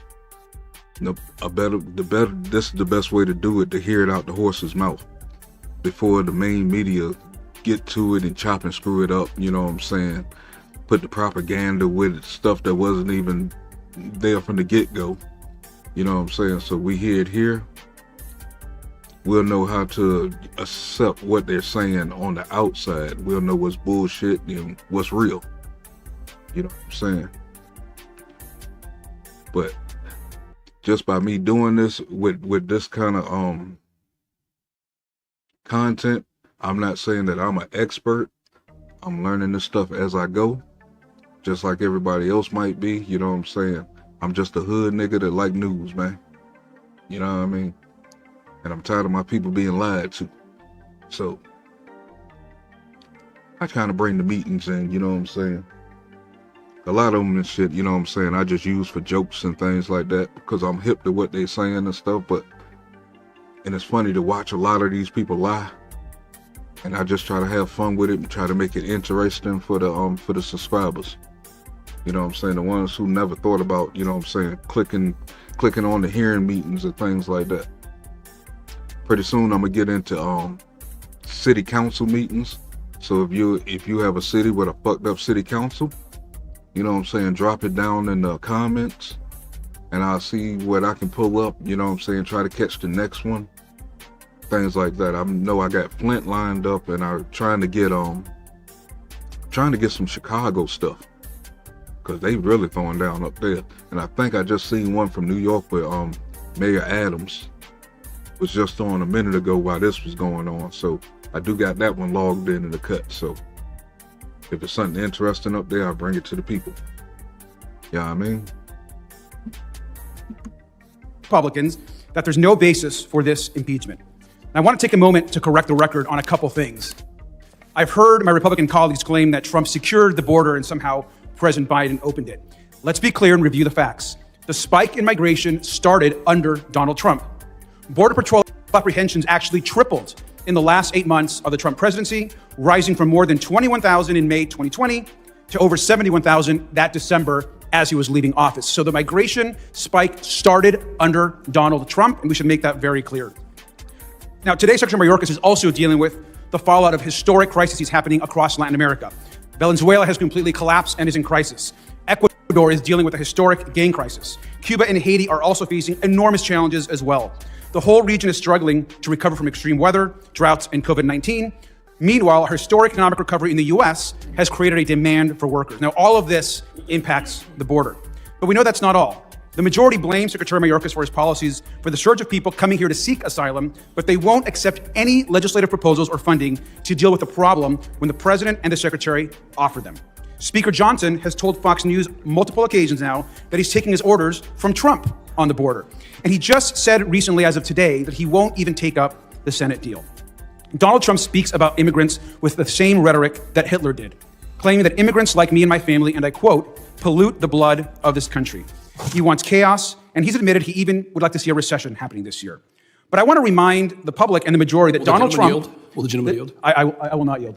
I want to remind the public that Donald Trump and House Republicans also have their own ideas for the border. So let's review the majority's border ideas that they've actually presented. Here they are. Donald Trump actually has said that he wants to build alligator moats along the border. That's one of his incredible ideas. Another idea that Donald Trump has promoted is he actually wants to electrify the border fence and maybe even put some spikes on the border. That's another Donald Trump and MAGA majority border idea. Another idea, which I'm not sure how well it would go, is he wants to actually bomb northern Mexico with missiles. That's another Trump idea. And finally, I think one of the ones that I think is the most grotesque is suggestions that instead we should maybe just shoot migrants in the legs as they cross the border. So once again... Okay, I agree with 2 out of the 4. I agree with the alligators and the electric fence. But bombing them or shooting them in the leg, Well, maybe shoot him in the leg. Because, I mean, even as a U.S. citizen, we can't even go a lot of places ourselves in our own country without suffering the same fate. Let you try to go get on the area of, or go get on the property of Area 51. Your ass might get shot. Go jump the fence over at the White House and see what happened to you. So why shouldn't we have the same precautions down at that border? Well, bombing them, you know what I'm saying? That's fucked up. But some of the other ideas, play at your own risk. If you're stupid enough to try it, you'll suffer the consequences. That's the same way if we go over to Mexico. They're not going to treat us the same way that we're treating their people coming in here. Where actually it ain't even their people. It's people from all over the world coming across this motherfucker. So for him trying to use that as an example, the only thing you said wrong was bombing Mexico. I mean, for real. Any other thing is play at your own risk. The Donald Trump and MAGA plan is alligator votes, bombing northern Mexico, shooting migrants in the legs, and electrifying the fence and putting spikes on them. That is the Donald Trump border plan. And so, again, we are here today with these horrific ideas being presented constantly by the former president. They'll say that and don't have nothing to offer after that. What is your suggestion? Leave the border open? Let these 10 million people come in here and take our resources? You know what I'm saying? Because that's exactly what they're doing. They're making the ghettos poorer. After these people voted for this guy just to be black. Because remember, if you didn't vote for the guy, you know what I'm saying, you ain't black. For him to get in to do this, to add more destruction to our communities, you know what I'm saying, it's fucked up. There's a whole lot of other policies that go along with that help destroy that people fed into, the defunding of the police and all kind of other things. Yeah, C-Dub, I got that written down as soon as you put it up there. I'll definitely check into that. I think that might be the place I need to be, man, because is that bordering Chicago? Because I couldn't even find Cook County. And I know they got to have some city meetings out there, man. And I know they shits is all fucked up. I ain't gonna lie to you. I know they saying some stuff up in there. And I know the people don't agree with it. It's all about trying to get Donald Trump reelected. Donald Trump himself is saying he wants no solutions this year out of the Congress. And Secretary Mayorkas and President Biden continue to offer solutions every day and are ready to actually talk about real immigration and border solutions in this country. And with that, Mr. Garcia, will you yield for a clarifying question? Sure. Can you clarify what you mean by the analogy that you just said that Donald Trump was Hitler? Well, when you say that you want to pollute, when immigrants are polluting this country, that to me and the blood of this country, that is absolutely reminiscent of things that Adolf Hitler said. And in fact, his imagery, the way he supports white nationalism, the way he supports white supremacy, and those kind of comments are completely offensive to immigrants and hopefully to all Americans in this country. So just to be clear, you were drawing an analogy between Donald Trump saying he is like Hitler. I'm drawing an analogy that the rhetoric that Donald Trump uses is very much the rhetoric and the type of rhetoric that Adolf Hitler used. Gentleman's time has expired. I now recognize Mr. Pfluger. He's full of shit. How is that possible when you allow these same Nazis to walk up and down the street, burn down the establishments in black communities with the help of Black Lives Matter, to help Biden get into office, to blame Trump as a Hitler? That sounds stupid as fuck. That's what I'm saying. These folks be saying stuff that think that we're not paying attention to things. We know who Antifa was. and the Democrats would support them. To me, those were the Nazis. When you go look over into Germany and stuff, you see Antifa signs, the A with the circle and all that shit spray painted on their walls like it looked like the Warriors movie out that motherfucker. They was protesting hard out that shit. Salute, E. Brooks. Thank you for joining me. This is crazy. But that's the reason why I listen to this, man, because these folks say some stupid things out their mouth and you kind of see up close and personal who is for you and who's against you. And when I mean for you, I mean for everybody in this country. I'm not talking about one culture. I'm talking about the American people themselves. No matter if you're a white American, black American, Chinese American, if you were born in this motherfucking country, you motherfucking American. Him, I don't know what he's speaking up for. Every time he grabbed the mic, he always talking about his parents are immigrants and this and that, this and that. Then you should appreciate folks coming in here the correct way, just like your parents did. I think they think we all stupid. That's the reason why they say this shit. Man, where's the clown at, man? I've been waiting for the clown to stick his head in here. This is his topic for what he posted earlier. 5 minutes of discussion on the amendment and the nature of the substitute. He's actually for this. Mr. Chairman, it's a sad day.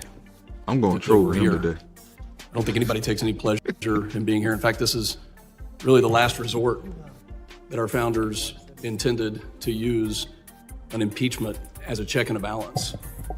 I personally have wrestled with the appropriate congressional response to what has been a willful refusal to comply with the law, to adhere to congressional directives, and more importantly, to secure a homeland. The failure to secure the border has been so significant, so catastrophic, so egregious that Congress must now use its power to provide accountability. And we must be the check and the balance against such an extremely egregious breach of the public trust. Families around the country have lost confidence in the secretary, in the government, in the administration. I show you this picture right here of the Tambunga family. This is a button that the Tambungas sat right there when Secretary Mayorkas was testifying. The 71-year-old grandmother was killed. The 7-year-old granddaughter was killed by a human trafficker doing 100 miles an hour in West Texas, carrying 11 illegal aliens, evading capture, and tragically slammed into their vehicle, instantly killing them. For Maria and Amelia's sake, if not this effort, then what? She sat, the daughter of Maria sat with Secretary Mayorkas and said, this is not political, we want you to secure the border, and yet nothing has been done. We passed H.R. 2 in May of last year. When you go to the border, when you talk to Border Patrol, when you talk to ICE agents, what they tell you I'm not sure if I did the hearing on H.R. 2. I'm going to have to look at that. That the Secretary has willfully refused to enforce the laws that are on the books. And I asked rhetorically to the other side, if not this effort, then how do you hold accountability? Do you think that this has been a success? We offer these articles of impeachment today, a willful and systemic refusal to comply with the law, an egregious breach of public trust, because we do take seriously our oath. We do take seriously the check and the balance. There's been 3 years that the other side has had to make a change, and they haven't. And this is the last resort, which is why this is a sad day. The other side is going to say this is policy difference. No, it's not. These are not policy differences. This is a debate. This is not a debate about taxes or spending. This is a debate about following the law, which the executive branch should be doing, and yet they're not. Do you remember the 53 people that were killed in a tractor trailer south of San Antonio in July of last year? They were locked up. A smuggler left them to rot and perish. That was last year? I thought that was like 2 years ago. That's what this is about. The Secretary has done nothing, has absolutely done nothing to make our country more secure. He has weakened us in every single case. Will the gentleman yield for a quick question? Just a couple of weeks ago, Secretary Mayorkas sat right there next to Director Wray, and I asked a question of the 300 people who have matched the terror watch list. Director Wray, are there still people at large in this country that you know match the terror watch list, but you don't know where they are? Director Wray answered, yes, there are people still at large that match the terror watch list. Secretary Mayorkas, I asked him, do you have a policy to detain people that match the terror watch list? And he would not answer in the affirmative. That's why we're here today. We watched that one too. Because he has willfully refused time and time again to enforce the laws on the books. We've given many solutions. The Senate hasn't taken them up. It's this type of behavior that brings us here. Will the gentleman This yield is for an a question? extreme position. Will the gentleman yield for a question? No, I will not. My silence to you was the answer. The extreme position is that of my colleague, completely disregarding a mother who was here just a few weeks ago that lost her kids to fentanyl. That's why we're here. I've got to think that on this other side of the aisle, that you think that this is a complete and utter failure to secure the homeland. That's why Republicans are here, and I hope that you will join in calling it out and doing the right thing. Mr. Chairman, I yield back. Gentleman yields. I now recognize Mr. Magaziner for 5 minutes on the amendment in the nature of the substitute. Thank you, Chair. We are here with real challenges at the southern border, and I wish that we were working on them together to solve them. But instead, my Republican colleagues are too focused on playing political games and not focused on working together to find solutions. Here's a quote from this morning from Punchbowl News. The impeachment fight again puts front and center House Republicans' unyielding appetite for political drama over actual legislating. I think that sums it up pretty well. There is no constitutional basis to impeach Secretary Mayorkas. The Constitution is very specific. It states that the grounds for impeachment are treason, bribery, or other high crimes and misdemeanors. There's no treason alleged or mentioned in these articles. So, what do y'all think? If this Secretary Mayorkas is allowing anybody just to come across the border, isn't that an act of treason? So for him to say that this isn't treason is a head scratcher. Because I mean, that's treason. You letting the enemies in. No matter if they from Israel, Lebanon, China, Iraq, Iran, got daggone Afghanistan. The list goes on. We have a lot of people out there that just don't like us. When we didn't have these problems 4 years ago, everything had calmed down. It looked like folks were eating all over the world or getting the hookups that they needed. You know what I'm saying? Especially if it came down to sanctions on us or, you know what I'm saying, that came from us. They was working things out. This dude get in and fuck everything back up. Articles, no bribery alleged or mentioned in these articles, and no high crimes or misdemeanors either. House Republicans are playing politics instead of working together to find real solutions. If we were working together to find solutions for the border, we could be voting today on President Biden's request for more funding for the border. His request, which would add 1,300. You want to help with the solution? Listen to the American people. Close the goddamn border. Simple. Border Patrol officers and 1,600 CBP officers. We could be working with the Senate to develop policies to address our immigration challenges, but instead we are wasting our time on impeachment because securing the border is not a priority for House Republicans. Donald Trump's 2024 campaign is their priority. And you know it from the way that this debate has shifted over the last year. Originally, House Republicans were saying, we won't give a cent to Ukraine unless there's funding for the border too.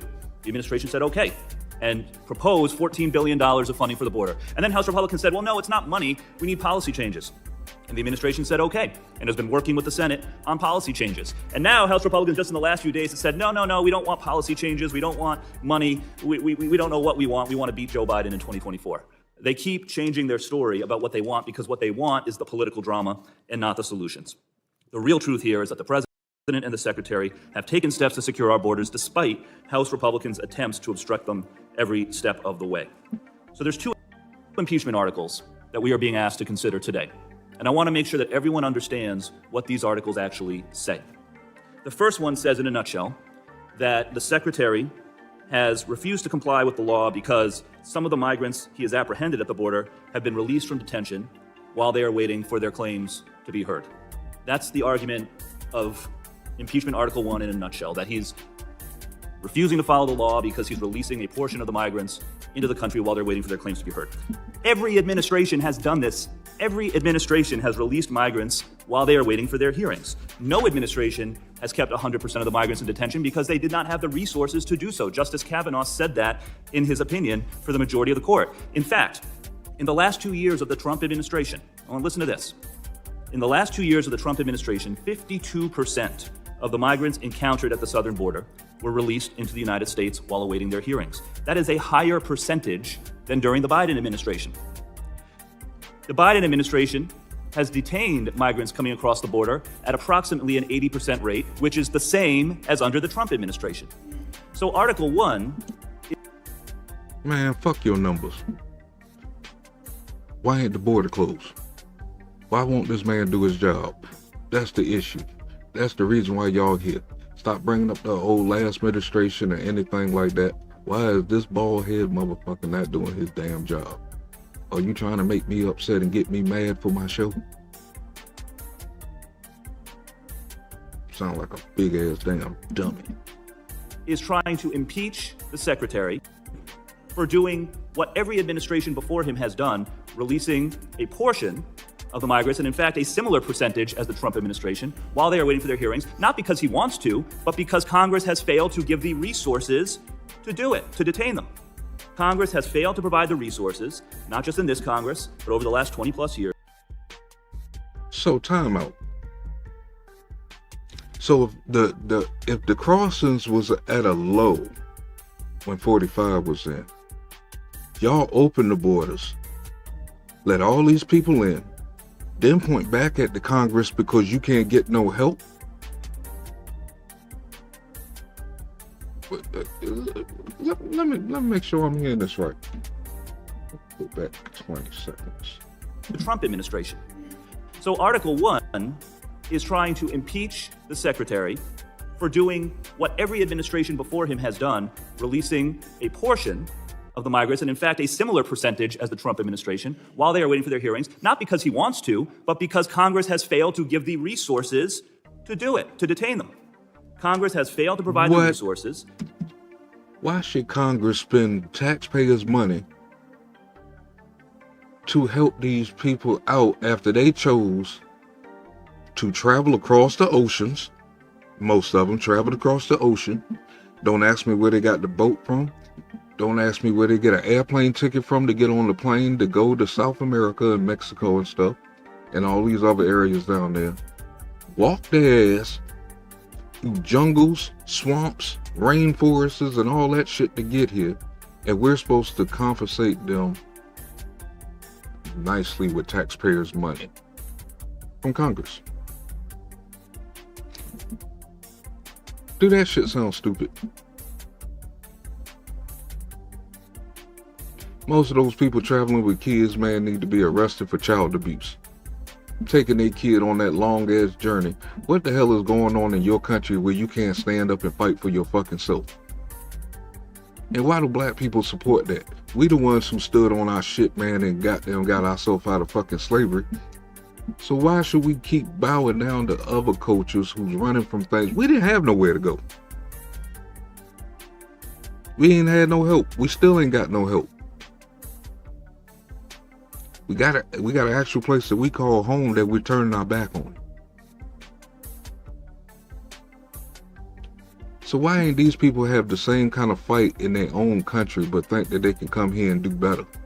They can't run from issues their whole life. Sometimes they gotta dig their feet in the fucking ground and stand up for themselves in their home. But I could be wrong. And that's just my opinion. Not just in this Congress, but over the last 20 plus years.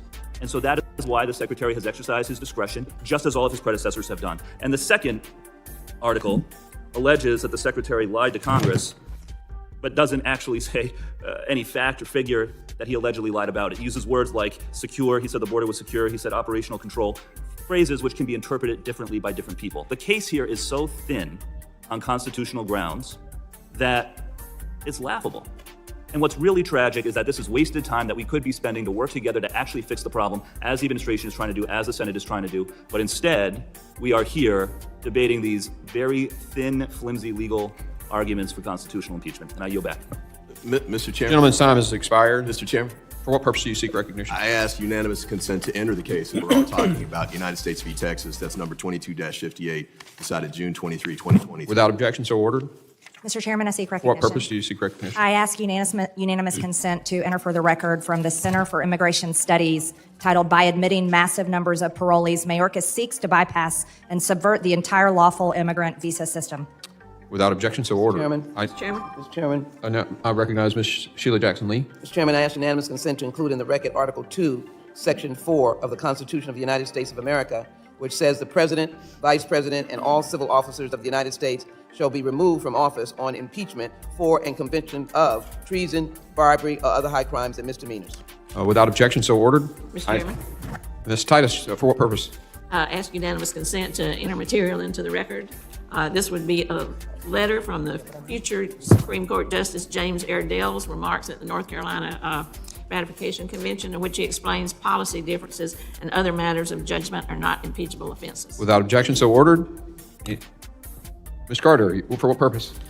Mr. Chairman, I ask unanimous understand consent why to they say enter this is material not into the an record. impeachable offense. What material?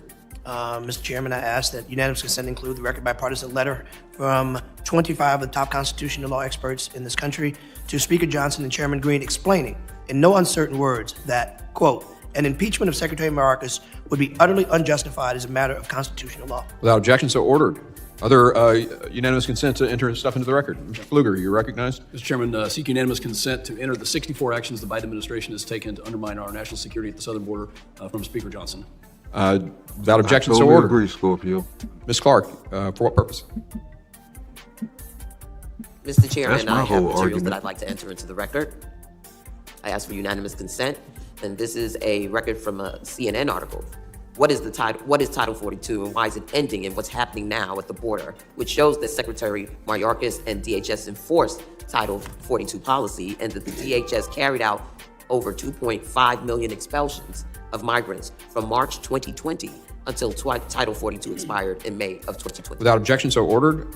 I now recognize Mr. Senador. Mr. Chair, I ask unanimous consent to include in the record Section 751 of Joseph Story's commentaries on the Constitution, which explains that the power of impeachment. All these damn Democrats putting in all these damn articles and shit when they not even following the Constitution themselves. Salute, Leah. Thank you for joining me. Leah, these fools tripping again. But they not even following the Constitution, but they keep wanting to insert these articles. I don't understand. This dude, man, he reminds me of Austin Powers. I'm just saying. Is not one expected in any government to be in constant or frequent exercise. Without objection, so ordered. Mr. Senador, or Mr. Magaziner. Mr. Chair, I ask unanimous consent to include in the record Article 3, Section 1 of the North Carolina Constitution of 1776 and Article 23 of the Delaware Constitution of 1776, showing that the Constitution's framers had examples of impeachment language based on maladministration, but explicitly rejected using such language as a basis for impeachment under the United States Constitution. Without objection, so ordered. Mr. Chairman, Yes, sir, you're recognized. I ask unanimous consent to include the record, the Committee of Homeland Security's Majority's Phase 5 interim report titled The Massive Waste and Abuse Enabled by DHS Secretary Alejandro Mayorkas, where Republicans wrongly point to the Biden administration's budget request to detention beds as an example of Secretary Mayorkas attempting to evade the law. Mr. Payne. Without objection, so ordered. I ain't never seen Mr. him Chairman, before. Mr. Chairman. For what purpose? He Ms. showed Green? up to work Ask today. unanimous consent that we enter into the record the entirety of the U.S. versus Texas to include the transcripts of the oral arguments. Without objection, so ordered. Mr. Chairman, Mr. Bishop, for what purpose? request unanimous consent to submit in the for the record Jennings versus Rodriguez, 583 U.S. 281, a 2018 decision from the United States Supreme Court holding that Section 236C of the Immigration and Nationality Act mandates detention of an alien falling within its scope. Without objection, so ordered. Mr. Chairman, Mr. Mayor. I ask unanimous consent to include in the record a memo from Secretary Alejandro Mayorkas and it's titled Guidelines for the Enforcement of Civil Immigration Law, which shows that Secretary Mayorkas is following the law when it comes to immigration enforcement activities. Without objection, so ordered. Mr. Strong, for what purpose? Mr. Chairman, I ask for unanimous consent to enter into the record a letter dated January the 17th, 2024. This letter comes from Kevin R. Brock, Assistant Director of Intelligence, Chris Swecker, Assistant Director of Criminal Intelligence, Timothy Healy, and the list goes on. Without objection, so ordered. Mr. Crane? Mr. Chairman, I ask for unanimous consent to enter into the record Federalist Papers 65. Without objection, so ordered. Mr. Menendez? Mr. Chair, I ask unanimous consent to include in the record the Southwest Border Coordination Center and Migration Information Center Resource Guide, which shows that the Biden administration, Secretary Mayorkas, instituted a whole-of-government approach and plan for the transition back to normal immigration law after Title 42 expired. The Republicans are trying to impeach the Secretary for carrying out the laws of this country. Without objection, so ordered. Mr. Garcia? Mr. Chair, thank you. I ask unanimous consent to include in the record the U.S. Citizenship and Immigration Services Policy Manual of Humanitarian Protection and Parole, Chapter 1, highlighting how Secretary Mayorkas has complied with the INA, which specifically requires that the parole of each individual non-citizen is considered on a discretionary case-by-case basis for urgent humanitarian reasons or significant public benefit. Without objection, so ordered. Mrs. Green?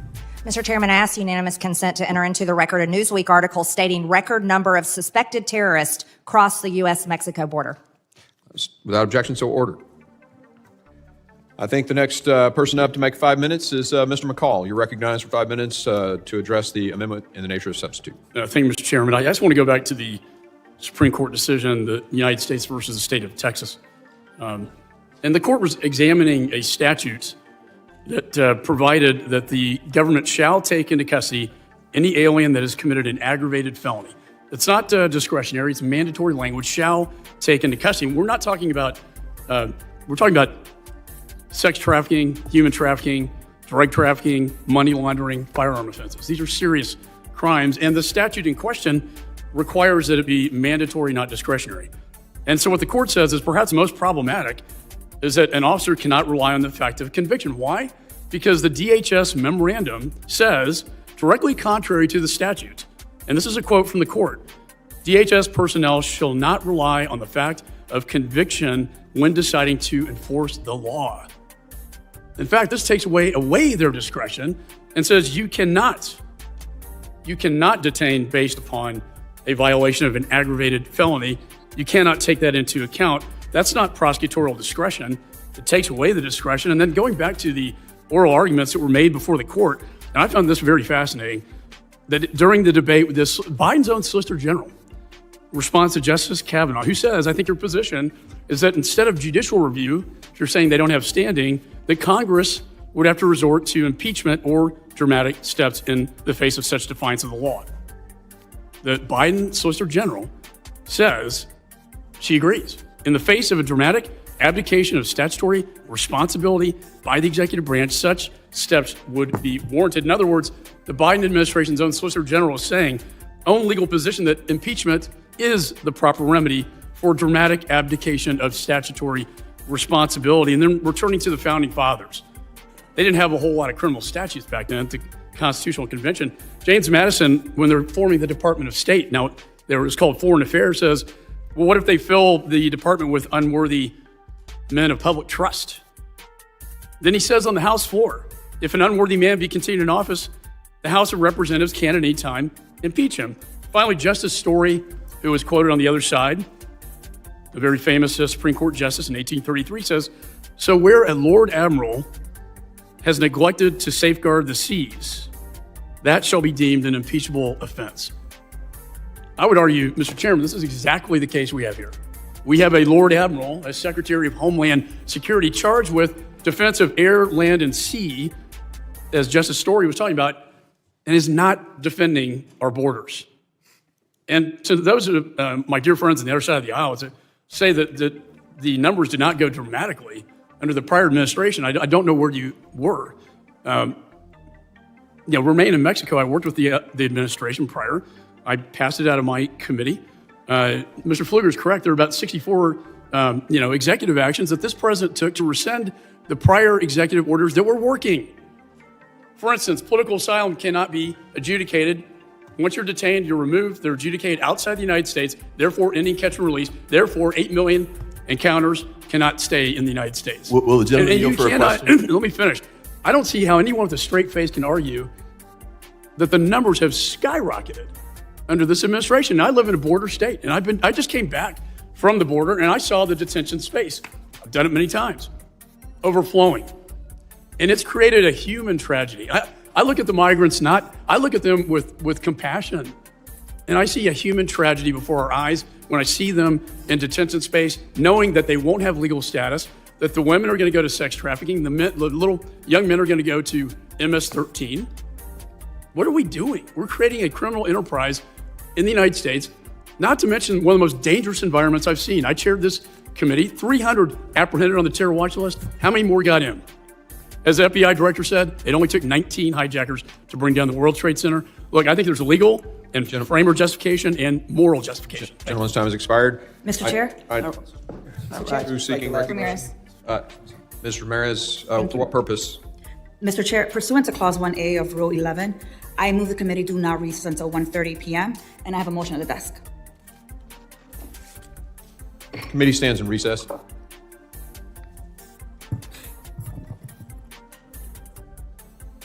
Until 1:30.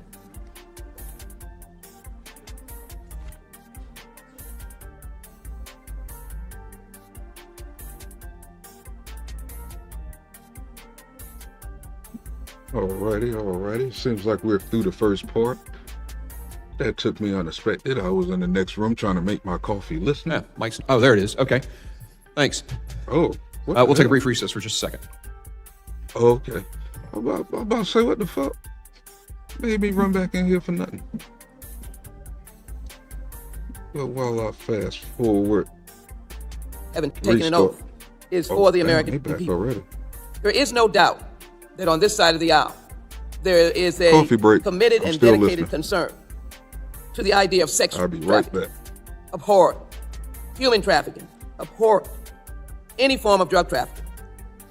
Terrorism. There is no doubt that every member that I know on the Democratic side of the aisle has been engaged vigorously in fighting against these terroristic acts. Each and every one of them is a terroristic act to be trafficked, to be subjected to drug trafficking.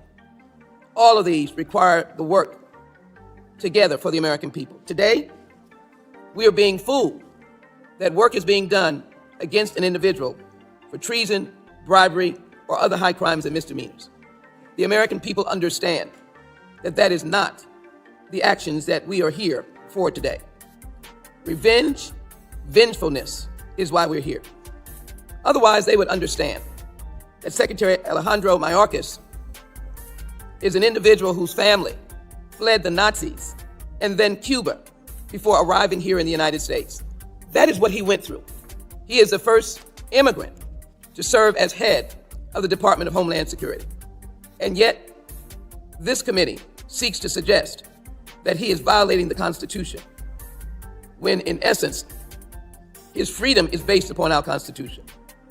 He did block the unlawful act of separating parents from children under the Trump administration. Maybe that's why he's being attacked. He did act as a federal prosecutor, not as, in quotes, a liberal activist, to be able to recognize that we should treat immigrants with dignity. He did act to be able to secure our ports and borders and enforce immigration laws, and he did act to fight for comprehensive immigration reform. But yet, we have two articles, one suggesting that he has willfully violated the law, and clearly, on the very case of Texas versus the United States in 2022, this was a court and policy decision.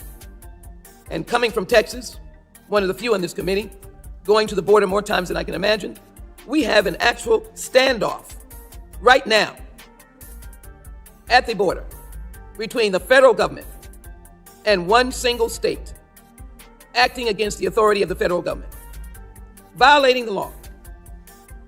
And our secretary is being impeached, allegedly, for willfully violating the law that doesn't exist. That particular case indicated initially that the states in question, Texas and Louisiana, did not have standing. This is not a willful violation of the law when you have a secretary trying to step in to find space to do his job. The breach of public trust? Where is the willful or habitual neglect or refusal to perform the duties of the office? Give him a law. Give him the Senate bill discussed, compromised, and voted on. Give him comprehensive immigration reform, and there will be a law to discuss. There is none. This is a MAGA pathway of vengefulness, of repeating what a presidential candidate is asking you to do. To the American people, This is not what you're asking us to do. You're asking us to have an administration that works. And so the Secretary has said this administration has removed and returned or expelled more migrants in 3 years than the prior administration in 4 years. Since May 12, 2023, DHS has removed or returned more than 500,000 individuals, the vast majority of whom crossed the southwest border. Total removals and returns since May 2023 exceed removals and returns in every full fiscal year since 2015. Mr. Chairman. Gentlelady's time has Mr. expired. Chairman, let me conclude by simply saying. The gentlelady's time has expired. I made it very clear at the beginning that we were going to stick to the 5 minutes. So the gentlelady is not recognized. I now recognize Mr. Guest for Mr. Chairman. For what purpose? Seek recognition. Ask unanimous consent. I couldn't get back fast enough. What the fuck is she talking about?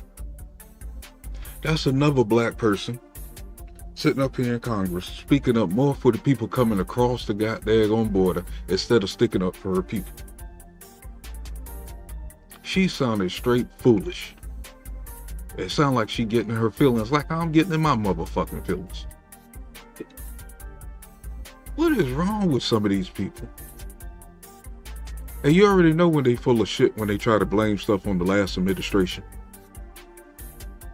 We didn't have these issues.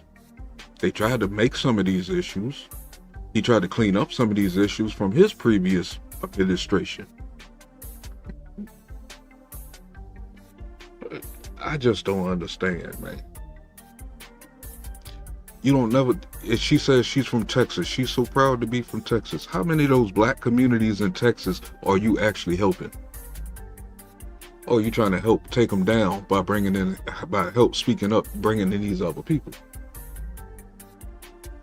This is ridiculous. And she still ain't comb her goddamn head. Sitting up here looking at the goddamn month. Mr. Chair, I ask unanimous consent to include in the record a letter from the Republican Attorney Generals, including the 3 who testified before our committee this month, which endorses Texas blocking Border Patrol access to portions of the border in violation of federal law. This letter. I've never seen this dude in Congress. Who is Mr. Payne? And why did he have got daggone Mr. Brown's got daggone jacket on? And his tie. That is an ugly combination. But since I don't know him, I'm gonna take it easy on him. Let's see what he got to say. Demonstrates these attorney generals lack a commitment to following the Constitution. Without objection, so ordered. I recognize Mr. Guest for 5 minutes to comment on the amendment and the nature of the substitute. Thank you, Mr. Chairman. Mr. Chairman, I want it to be clear here today that this is not political theater. That what is happening today is we are attempting to rein in a rogue cabinet secretary. A cabinet secretary that has failed to enforce the law. If you don't believe that, just look at the statistics put out by his department. In the last 6 months, Mr. Chairman, we have seen 1.9 million encounters across the entire northern and southern border. Last month alone, 371,000. I can't wait till he talks. And in addition to that, Mr. Chairman, we are not talking about the fact that this secretary has breached the public trust. Just last hearing that we had on this, we saw the Democrats call in a congressional expert who said you don't have to have high crimes and misdemeanors. Their own expert in constitutional law says that a cabinet secretary could be breached or could be impeached for a breach of public trust. And I will tell you that that is exactly what we have with Secretary Mayorkas, that he has lied repeatedly to members of this committee. I can count times in which he has lied to questions that I have asked Secretary Mayorkas, where he's lied to questions where Chairman Green has asked him about the border being secured. Questions by Dan Bishop, August Pfluger, Ms. Jackson Lee, former member of this committee, Kat Kamak. I can document at least 6 times where he has repeatedly lied when asked, is the border secure? I look at headlines and pulled a few this morning regarding Secretary Mayorkas. Gentleman, you for a question? I will not. Mayorkas tells Congress the southern border is secure. DHS Chief Mayorkas said there is no border crisis. Homeland Security Secretary Mayorkas tells lawmakers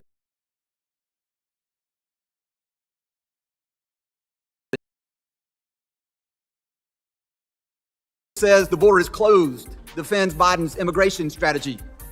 Mayorkas takes heat for repeating border is secure. bad. Y'all had to switch out They my go on to Bluetooth. say this is nonsense. DHS Chief Alejandro Mayorkas' secure border claim a lie, CBP official says. Mayorkas accused of lying under oath, playing shell game with data by former border official. And my favorite, Mr. Chairman, Mayorkas' latest litanies of lies on the border puts Santos to shame. These are the headlines. And these are what are being talked about because Secretary Mayorkas has been untruthful with the American public and he has been untruthful for Congress. He comes in here and he raises his hand and he swears to tell the truth. And then he lies when he says the border's secure. He lies when he says that the border is not open and we are not allowing, as we know, over 370,000 immigrants to flood across the border last month alone.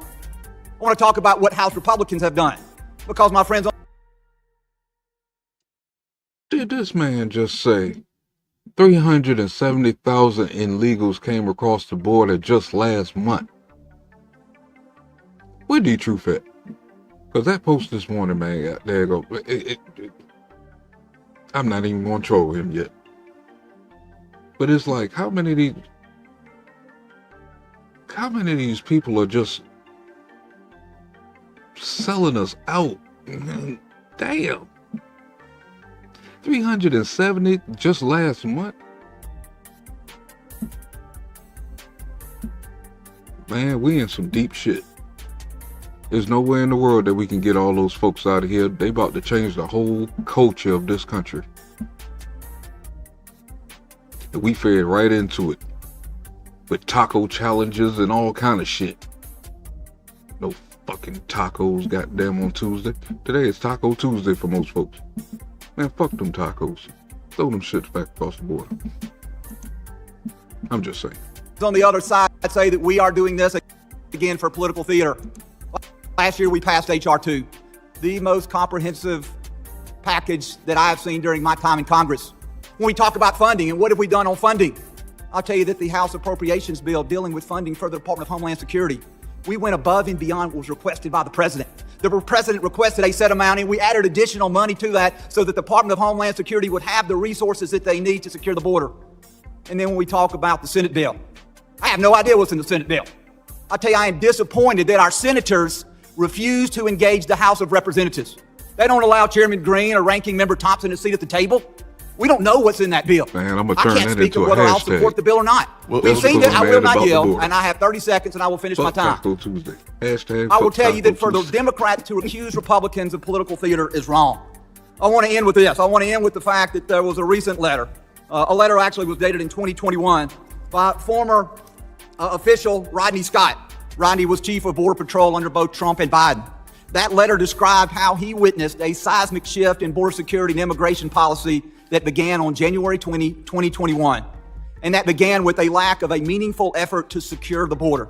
So with that, Mr. Chairman, I would like unanimous consent to enter that letter into the record, and I would yield back. Without Mr. Chairman. objection, so ordered. Mr. Chairman, I have unanimous consent. What purpose do you, unanimous consent? I ask unanimous consent to include in the record a news article from December 6, 2023 on why my colleague, Representative Mike Ezell, voted to keep known liar and former Representative George Santos in Congress because, quote, my personal feelings about him do not meet the standards our founding fathers established for expulsion, end quote. I would object to unanimous consent. I don't think that's relevant in this hearing.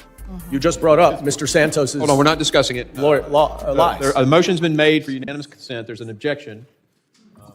So ask for the roll. You ought to get used to opening the door.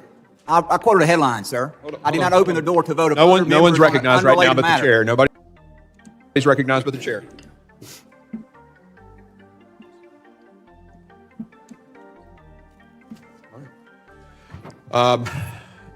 So it is not entered with the objection. So I Ask now for a recorded vote. So is the gentleman making a motion? I had a unanimous consent motion. Right, that was objected objected now to. I move for the inclusion of this article and showing that Republican members of this committee apply constitutional standards very selectively.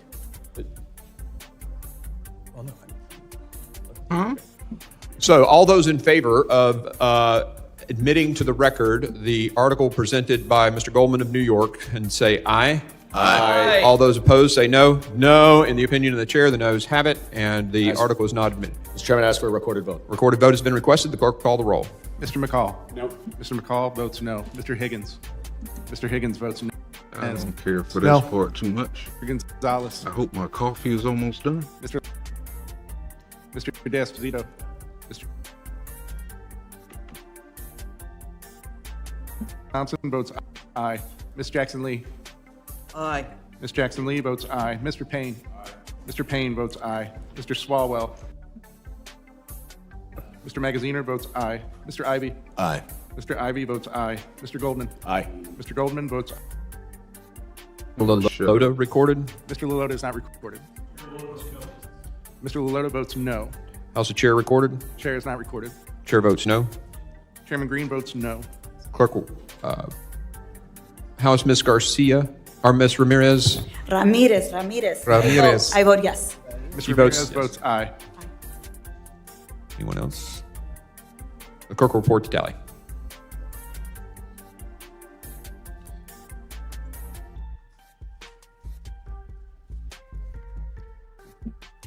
On that vote, Mr. Chairman, there were 15 ayes and 14 noes. The ayes have it. Mr. Chairman. Well, it was good that he The noes have it. Wait, say that again. Clerk, could you report took that the again? vote count then because he gave it to the noes 15 noes, before the 14 ayes. Okay, the noes have it. Mr. Chairman, I have a motion. I would move to strike Mr. Guest's comments about George Santos, given that the majority has now prevented entering into the record a document related to George Santos. The request is not timely. Well, it's timely now because you only rejected it right now. It's not timely. The gentleman's not recognized. I now recognize Mr. Higgins for 5 minutes of his comments on the. Thank you, Mr. Chairman. Mr. Green ain't playing today. When I first came to Congress, Mr. Chairman, I had the great honor of befriending the gentleman from Alaska, the Dean of the House, Don Young. Here we I had go. the privilege of sitting next to Don for 5 years before his death. Don told me when I first came to Congress, he said, Clay, if you want to understand this body, Set it off. you have to understand a simple fact. He said the Republican Party is primarily a party of businessmen. The Democrat Party is primarily a party of attorneys. That's being shown quite clearly today. So let this old street cop give some of our fancy attorneys on the other side of the aisle a little history lesson. When it was first proposed to limit impeachments in the American Constitution to treason and bribery alone, Virginia Delegate George Mason pointed out that Hastings, who was being impeached at the time by Parliament, is not guilty of treason. Mason questioned the wisdom of limiting impeachment to those two offenses, arguing that treason is defined in the Constitution, as defined in the Constitution, would not reach many great and dangerous offenses. That attempts to subvert the Constitution may not be treason, as defined, and that is the more necessary to extend the power of impeachments. Mason then moved that the convention add maladministration to the impeachment power. Eldridge Gerry seconded the motion. Then James Madison argued that the term maladministration, which deviated from the more commonly recognized phrase high crimes and misdemeanors, was so vague a term that it would be the equivalent to a tenure during pleasure of the Senate. Quote of Madison. Governor Morris agreed with Madison, at which point Mason withdrew his motion and substituted as grounds for impeachment, quote, bribery and high crimes and misdemeanors. Bribery and other high crimes and misdemeanors. The motion carried without any further discussion of the new phrase, which ultimately became part of the Constitution. Here's the bottom line. As historians summarize, the actions of the delegates of the Constitutional Convention stated that, in summary, through the early debates, every speaker referred to neglect of duty and misconduct in office as impeachable offenses. And after Madison objected to the vagueness of the proposed impeachment clause, Mason then moved to add high crimes and misdemeanors. This passed 8-3 and became the orthodox phraseology. The vote in favor of the compromise motion suggests that the delegates understood that the new terms included neglect of duty. The addition of misdemeanors to the list of offenses meant that the House of Representatives was permitted to charge officials with misuse of power and neglect of duty. Has been quoted by many scholars. Specifically, the term misdemeanors in its original meaning carried with it less the sense of a smaller or less serious criminal law offense, which would be today's common usage of the word, and more the broader sense of misconduct or misbehavior, literally of not demeaning oneself properly, misdemeaning in the exercise of an official capacity or position. The breadth of the constitutional language employed as a standard for impeachment thus plainly embraces a range of congressional judgment extending beyond bare criminality as to what types of culpable official misconduct so amount to a betrayal of trust, responsibility, duty, or integrity as to warrant removal from office. That's where we are today. Will the My gentleman... colleagues, no, I will not. You didn't yield to me, my brother. My colleagues across the aisle seem to say that it's acceptable. And we've had I don't even know why they keep playing around with this guy. The guy has 2 watches on and a balance bracelet. I went 2 balance bracelets. I ain't messing with this stuff. He knows what time it is. You know what I mean? 10 million illegal crossings in 3 years. And we've had pushing 300,000 Americans dead from opioid overdose. We're losing our country down there. And the man responsible for executing that policy is Alejandro Mayorkas. He will be impeached through this committee this day. Mr. Chairman, I yield. But that's one thing I do agree with. No matter if it's a Biden policy or not, well, we know it's a Biden policy, but Mayorkas is guilty for enforcing something that he knows that's against the Constitution. If that policy was against the Constitution and you still went out there and enforced it anyway, you're not doing your job of what you was really elected for. Both people. So I guess it's kind of hard to still hit the president at this moment. So I guess they're going to take the next person in line. Mr. Chairman, Gentleman yields. Mr. Chairman. For what purpose do you seek recognition? I seek unanimous consent to enter into the record the actual notes from the Constitutional Convention on that exact point in which the framers rejected the maladministration, malpractice, and neglect of duty. Without objection, so ordered. Mr. Chairman. And if I might, this is edited by Max Farrand, the records of the Federal Convention of 1786. We just need the title on those. Mr. Magaziner, for what purpose? Mr. Chairman, I ask unanimous consent to enter an article into the record in which frequent Republican impeachment witness Professor Jonathan Turley states there's no basis for impeaching Secretary Mayorkas. The article is titled Homeland Security Chief Alejandro Mayorkas' failures are not impeachable, and it appeared in the Daily Beast. Without objection, so ordered. Mr. Chairman. I also ask unanimous consent. So ordered. I also ask unanimous consent to include in the record an excerpt from the book Impeachment by constitutional law professor Raoul Berger and the founder of the constitutional originalism that inspired Supreme Court Justice Scalia, explaining that the term high crimes and misdemeanors is a limited phrase that does not reach policy disagreements and was not intended to use for purposes like we have today. Mr. Chairman. Without objection, so ordered. Ms. Green. I ask unanimous consent to enter from the U.S. Department of Homeland Security on April 30th, 2021. DHS announces steps to protect border communities from wall construction. Without objection, so ordered. Mr. Chair. Mr. Thanadar. What purpose? Mr. Chair, I ask unanimous consent to include in the record an op-ed published this morning by Norman Eisen, former impeachment counsel for the House Judiciary Committee and others, in which they point out that House Republicans have spent months searching unsuccessfully for a smoking gun in the Joe Biden impeachment investigations. Instead of admitting failure, they are now pivoting to another target in their frenzy to impeach anyone, no matter how baselessly Homeland Security Secretary Alexander. I always say the stupid stuff when I walk. Without objection, so ordered. Damn coffee. Well, what sense do it make for you to protect the bordering counties from the construction thing? Hold on. How did they say that? What was it about? 2, 3, 4, 5, 6, 7, 8. That's about 40 seconds. Security on April 30th, 2021, DHS announces steps to protect border communities from wall construction. Without objection, so ordered. Mr. Chair. From what purpose? Mr. Chair, I ask unanimous consent to include in the record an op-ed published this morning by Norman Eisen, former impeachment counsel for the House Judiciary Committee and others, Or maybe I'm in just which they point out misunderstanding.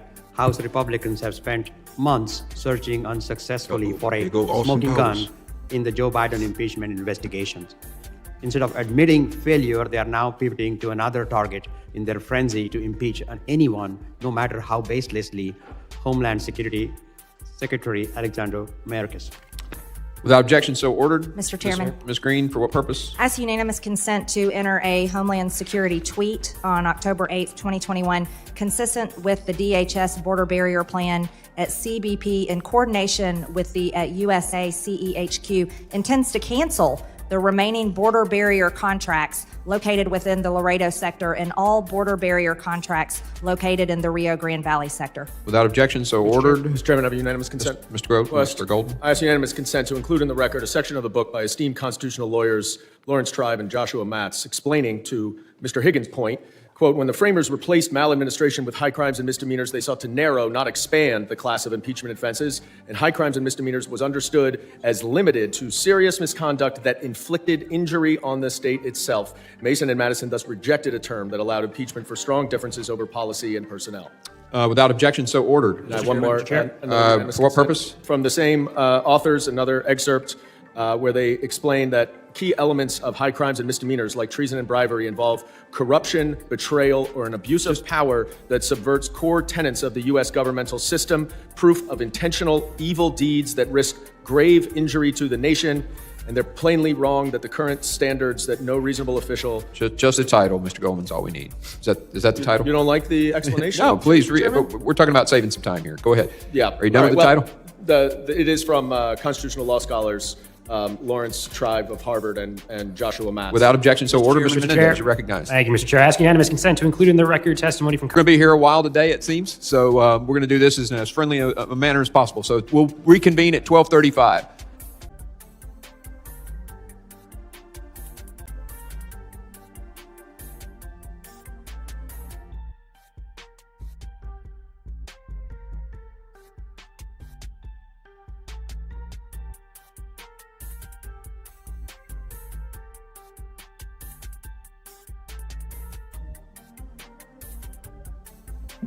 I noticed that my system always do that at about 2.5 hours.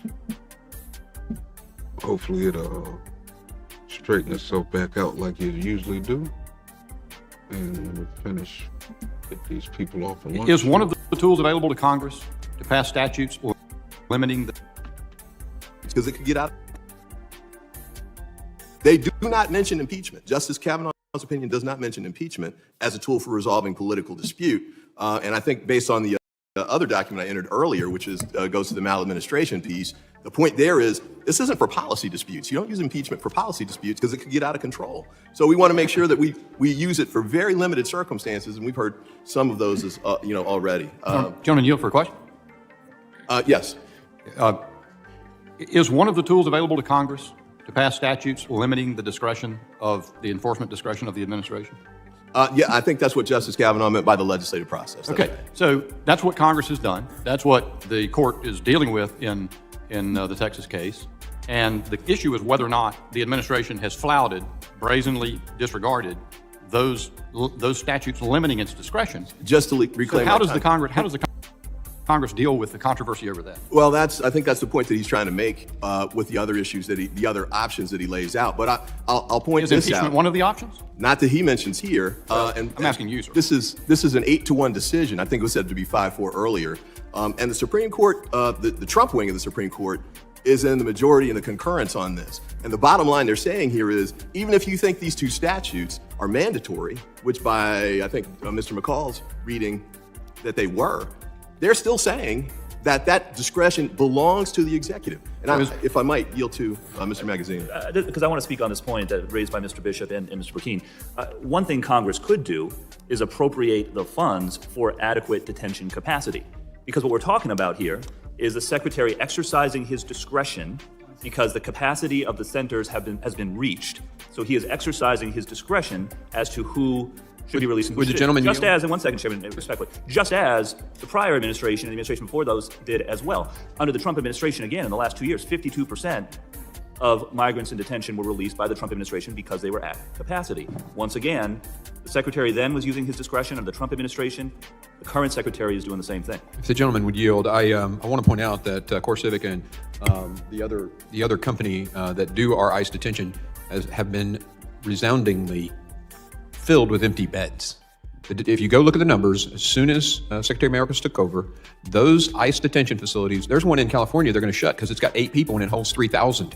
So I think, I just want to correct the facts on that. Holy moly. The ICE detention beds have consistently been unfilled. If I could just... And I yield to Mr. Magaziner. Yeah. Just real quick. Again, the DHS data shows that across the system, that the detention centers across the system are at and above capacity, and the secretary has the discretion to decide what to do about that, just as the prior. And again, the prior administration... Hold on. Time out. It's just starting to comprehend what y'all are saying here. So you mean to tell me the ICE detention centers are empty? With over 10 million people that came across the border? 370,000 just last month? What the fuck is going on, people? How is this possible? But then they look at people like me wrong and stuff because we calling this stuff out when they not understand how critical this is.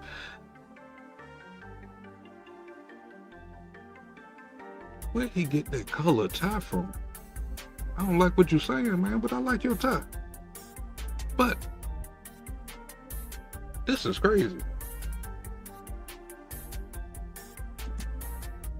And release people from detention as well. So how this would be impeachable and that wasn't is unclear. If the gentleman would yield,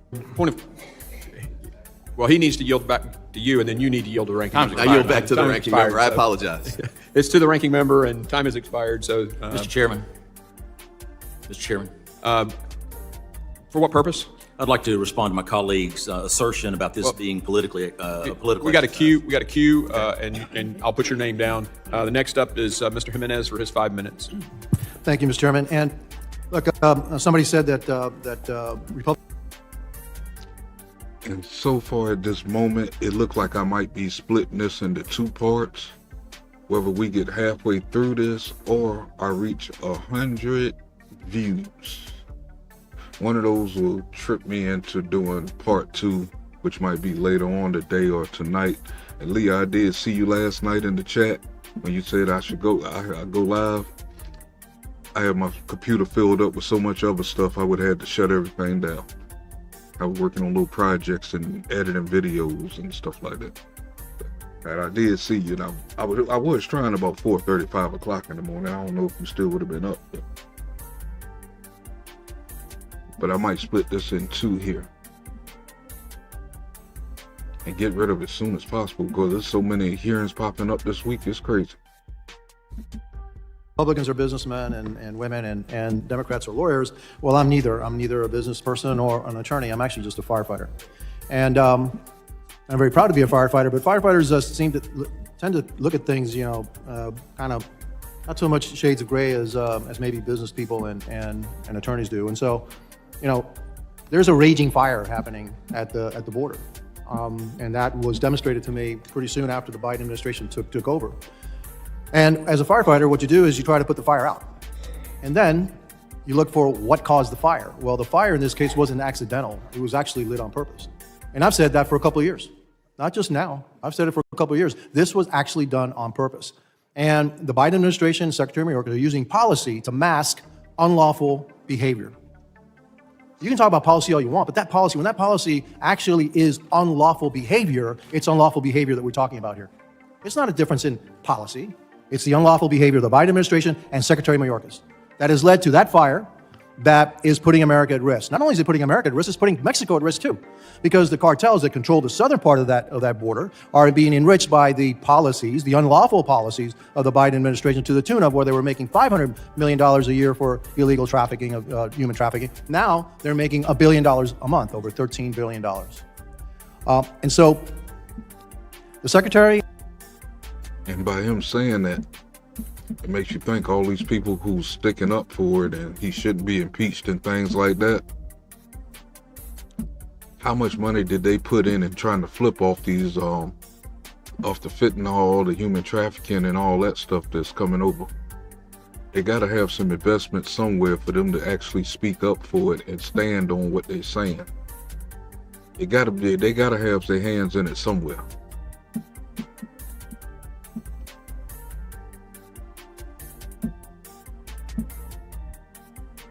Oh, dang. Hey, you should have hit me on one of my comments. I think I could have moved things around, boy, if it was that many people. Shit. But I did have too many things open and stuff. I'm trying to finish off this video before the end of the month to get it to one of our team leaders. And hopefully I can get it done tonight. When somebody go live, I'll be working in the cut. You know what I'm saying? As I crack my jokes in the chat. But I did get quite a bit done last night where I just got to put things in order and add some transitions and things like that. So I will try again tonight. Hopefully crime and confessions. Still got a long list to go. And numerous, the secretary has always denied that there's a problem. Now even President Biden says, hey, we got a problem. So basically, like you said, Mr. Chairman, he threw him under the bus. But we've had witness after witness after witness saying, hey, we've told the secretary what he had to do in order to stem the flow of illegal migration into the United States. And as my colleagues so demonstrated, that spike didn't happen during the Trump administration. It happened in February of 2021, right after President Biden and Secretary Mayorkas changed the policy, which was a clear violation of the law and clearly contrary to the will of this Congress. The only remedy that we have is impeachment. For the opposing side to say, no, we can't, it's discretion. So if we write a law that says, hey, you have to paint that thing blue, and they decide to do it red, and then, well, that's just discretion. No. When you violate the law, when you go contrary to the will of Congress, Congress must act, especially when failure to do so puts America at risk. And so, again, I see this very clearly. This fire was started by Secretary Mayorkas, reversing policies that were working. It's his absolute discretion to change policy, but it's not his discretion to change policy when it violates the law. And that's why the gentleman yield? No, I won't, because actually I'm just going to yield my time back. Thank you very much. Okay, the gentleman yields. I now recognize Ms. Titus for 5 minutes to discuss the amendment and the nature of substitute. Thank you, Mr. Chairman. First, I want to point out that some of those empty beds are due to COVID policies, and those guidelines went in under the Trump administration. You know, I've said before a quote that I thought really summed up these sham. You can't say shit about Trump's guidelines when there was COVID and shit like that. When Biden got into office, he threw everything out the freaking window. All this stuff that's going on right now belongs to Biden. I hate when they try to do that. I'm telling you, they think we stupid. Impeachment proceedings, and that came during a previous attempt, one of the very, very few, to impeach acting Secretary of Labor Louis Post. They failed at that, and history repeats itself. That, too, was a disagreement over immigration policy. Mr. Post described those efforts as mental dullness at high tension. Well, I think that really describes what we're seeing today, mental dullness at high tension. These articles have no basis in law, not in the Constitution. Of course, Ms. Taylor Greene said several times in previous testimony, we're not talking about the Constitution here. Well, that's pretty obvious. Or in precedent. In the high tension part, we've seen our colleagues across the aisle on TV, pontificating, Fox News, fundraisers. Certainly that is high tension. But you know what? I bet our founding fathers are just rolling over in their graves as they hear some of the interpretations of what they said and did at the Constitutional Convention, citing Mason as though that provision actually went into the Constitution. No, it didn't. Selectively citing Madison and not looking at Federalist Papers that came later to explain the Constitution. Surely they would be appalled were they here. Something else, I keep hearing, this is what the American people want. The American people want us to do this. I've not seen any polling numbers that show where the American people want us to impeach Mayorkas. They want us to solve the problem at the border, which we have a number of opportunities to do. There are several bills in this committee we could be looking at, some involving fentanyl. You've got the Senate compromise that may be coming over here. You've got the budget that came out of the president's office to increase resources. That's what the polling shows. The public wants us to deal with the border, not to impeach Mayorkas. I mean, how many members of the public could actually name Mayorkas as the chairman or the secretary of Homeland Security? This is also demoralizing the people who work for the DHS. Y'all tout these trips you took to the border. Well, we've all been to the border. You talked to one or two people. We've talked to others. We had testimony. The people at the border need the resources. That's what they are telling us consistently. So, I think that what we're doing here has serious consequences for the Constitution, for our democracy, for the people who are working at the border, who are on the front lines, and all for you to have some kind of political stunt, I think. And as Mr. Higgins will know, he's a fellow Southerner, I think another saying appropriately describes what's going on here, and that's just shoveling the same old shit and calling it sugar. And that's not what the people want us to do. So I yield back. The gentlelady yields. I now recognize Ms. Lee for 5 minutes to discuss the ANS. Thank you, Mr. Chairman. And on that note, here we are again, subjected to the characterizations of House Democrats who attack the purpose and the validity of this hearing, who have today referred to it as a waste of time, a sham, a joke, a political game, a policy dispute, and even said that no serious member would pursue these articles of impeachment. In fact, Mr. Chairman, the opposite is true. No serious member could sit in this room and look at the American people and deny the catastrophe at our southern border. No. I'm telling you, every time I get up and walk away for a second, they say something dumb. This fool says she haven't seen no polls from American people to say that we want Mayorkas out. How is that possible? When 80% said goddamn they disapprove of Joe Biden's administration and want him gone. That's part of the daggone border too. Yeah, it jumped up to about 80%. We still got some people down there in the 20%, man, that just, I guess, just hate the country. You know what I'm saying? But those polls are out there. She lying her ass off.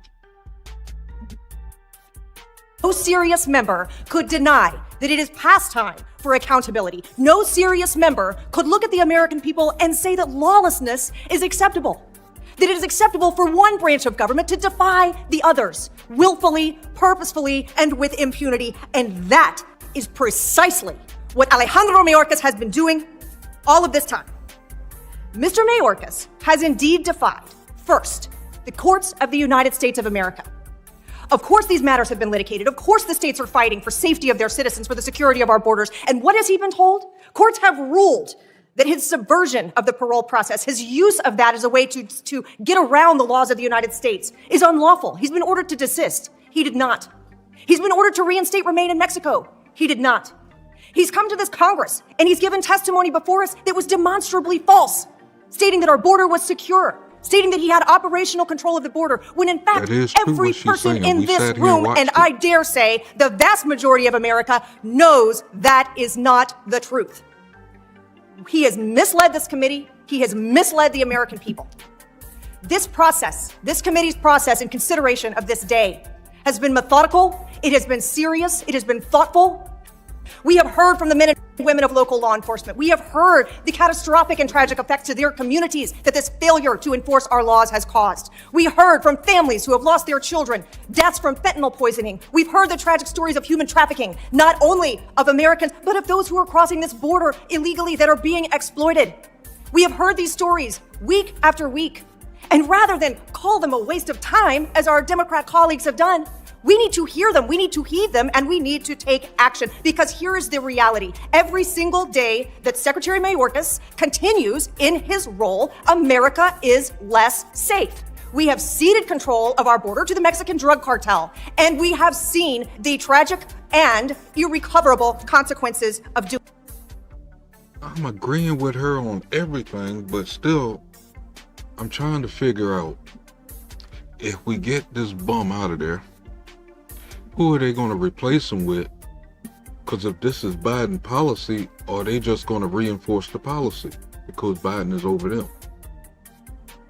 Because that's all Mayorkas is doing. For some reason, he won't do some of the stuff that was asked of him to remain in Mexico policy and all that stuff. He won't reinitiate that. You know what I'm saying? So if we do get him out, is the next person going to do this? Or are they just going to fall in line like he did? Even though it's against the Constitution.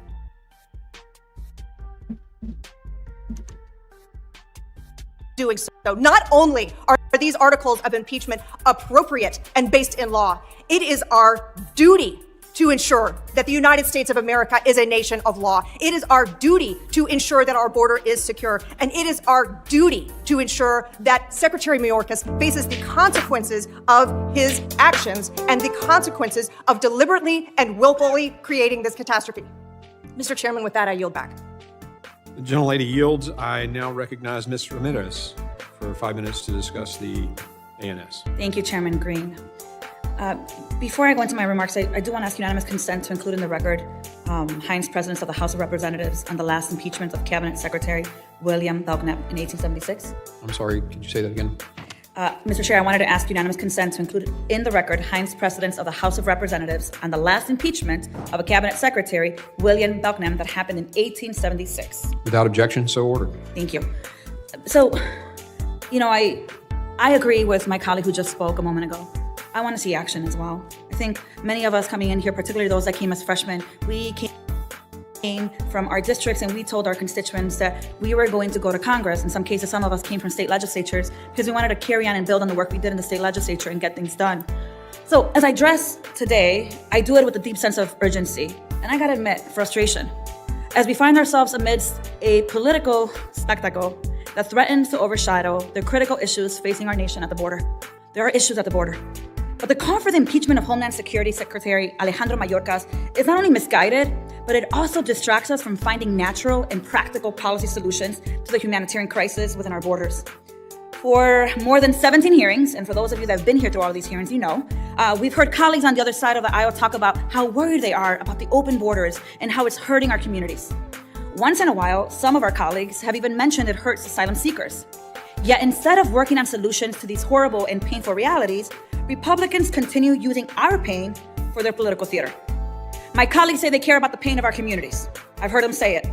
They care so much that back in January 18th, they brought mothers who lost their children just to parade their pain in front of cameras. Republicans lied to those mothers and told them that Secretary Mayorkas was going to be present during the hearing, even when they had knowledge that he was not going to be here. He had asked for a date that was agreeable for the committee and him. They knew he wasn't going to be here, but they told him he would be. My colleagues say they care about thousands of migrants fleeing their homes, dying in the... My question is, why wasn't he there? Especially if these are parents for kids who died from fentanyl overdose and things like that. Or murdered or something by an illegal immigrant. Why wasn't he there? So you making excuses for a man who didn't show up and do his job. We got another one. Rio Grande and being inhumanely denied asylum, yet they celebrate draconian laws that are put in place by Republican governors. See, folks, there's dissonance between what you say and what your actions are. Instead of solutions, we're working on a basis impeachment, and we know that impeachment is a solemn and consequential action reserved for egregious offenses that undermine the very fabric of our democracy. The charges against Secretary Mayorkas of willful and systemic refusal to comply with the law and breach of public trust lack the substance required for such a drastic measure. So let us refrain from allowing political posturing to supersede the crucial work ahead. In hopefully a few moments or hours, I am going to give you an opportunity to take action by some of the amendments I'm going to introduce that actually get to border security and actually get us to address the issues of those that are already here. I want to implore each committee member to rise above the political theatrics and commit to the severe work our constituents are expecting of us. Let's stop weaponizing people's pain. Let's end this theater. Let's get to work and find policy solutions solutions that reflect the compassion and values we hold as representatives of the it's American coming, Lee. people. Will With the that, gentlelady yield? Yes, I'm I about do. to start Thank you hitting very a lot much, of and I angles. appreciate your passionate words, which are of course true. I wanted to just respond because I know my colleagues trying to don't make want me to this an speak all during their news time network. to a couple of the And a little confusing bit of arguments partying, that you know I've been what I'm hearing. saying? On the one hand, you hear then that some things I'm Secretary gonna move over Mayorkas to my should other not channel. have changed the policies of the Trump administration. But if he is changing the policies of the Trump administration, that means it's a policy decision, not a violation of the law. Now, you can then argue, as I'm sure you would, that, oh no, it's the policies that are violating the law. But you can't show that any of his policies are actually violating the law. You don't like them, you disagree with them, you Why don't did he like keep getting a humanitarian chance to parole, but there are specific case-by-case evaluations done of every single person. The gentlelady's time so is maybe yielded. you ought to figure out exactly Gentlelady's what time your is yielded, and argument the gentleman as is we not go forward. recognized. I now recognize Mr. Strong for 5 minutes of comment about the ANS. Thank you. I want to respond to my colleague's assertion about this being a political exercise. Anyone running for president has plenty to run on. You think about it: economy, high interest rates, affordable housing, Afghanistan evacuation, fentanyl overdoses, $34 trillion national debt, loss of energy independence, use of the Strategic Petroleum Reserve, crime rates, failure to spend to respond to Iranian attacks on U.S. troops, selling influence by the Biden family, cocaine found in the Biden West Wing, grocery prices up by 17 to 21% on every American, gas and energy costs through the roof for all Americans, and the Democrat push for EV vehicles on Americans. You look at it, over 8.3 million illegal border crossings, over 7 million encounters at the southern border, 474,046 unaccompanied minors, 2.3 million migrants released at the border, 1.8 million known gotaways, 57,555 pounds of fentanyl seized by CBP at the southern border, 361 individuals whose name appear on the terrorist watch list were stopped trying to cross the U.S.-Mexico border between ports of entry, including 19 in December. 40% of the catch and release migrants have disappeared, according to DHS. Over 100,000 encounters every single month. 13 billion is estimated cartel profits in 2021 just off human smuggling. 40% increased in encounters at the border since FY 2021, and 370% since 2020. Of the 300,000 children that HHS placed with sponsors or family. This fool say $13 billion just off the cartels. Why don't the cartels give some of these fools that money, give them coming across the damn border?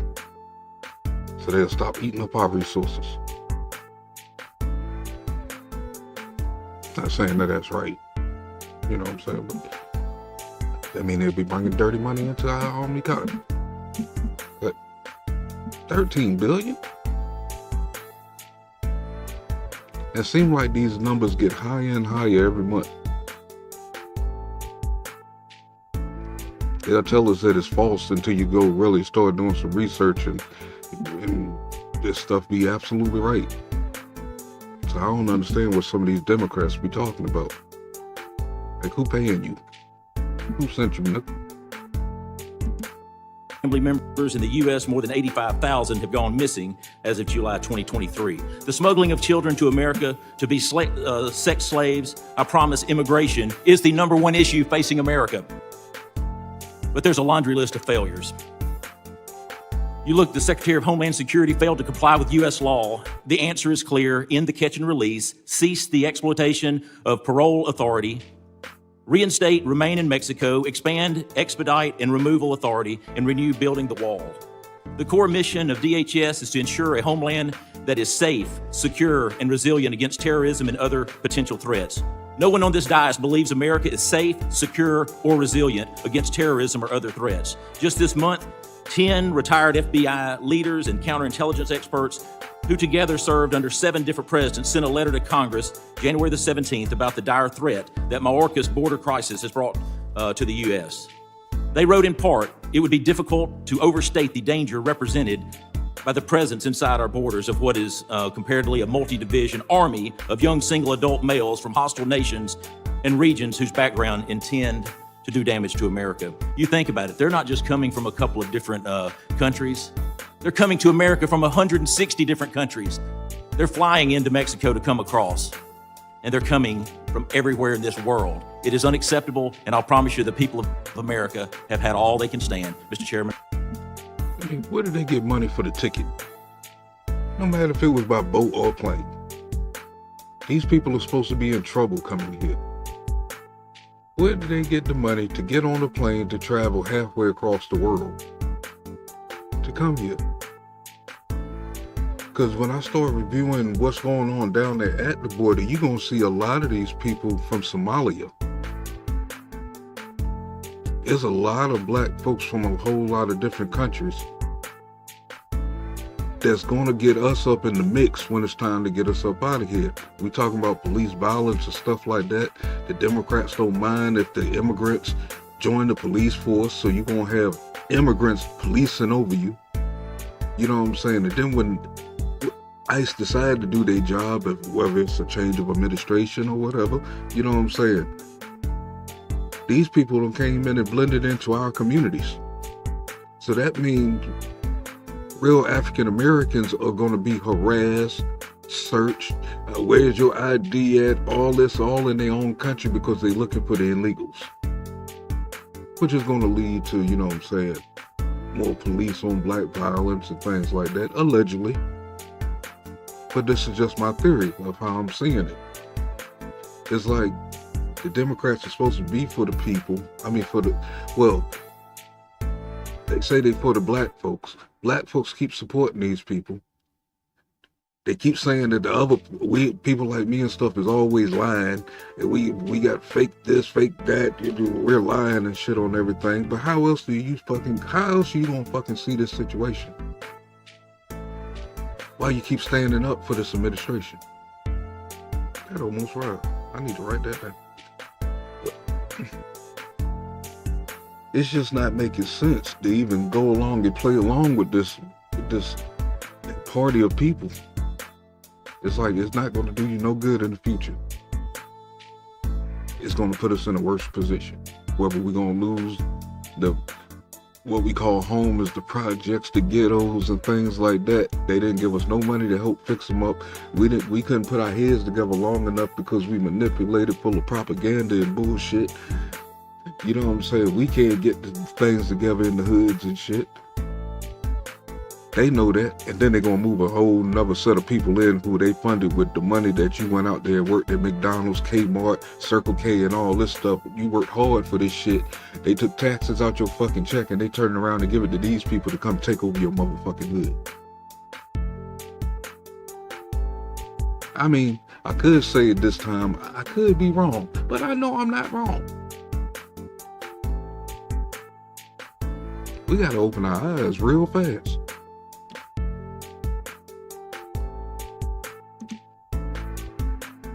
I yield back. The gentleman yields. I now recognize Mr. Payne for 5 minutes to discuss the ANS. Thank you, Mr. Chairman.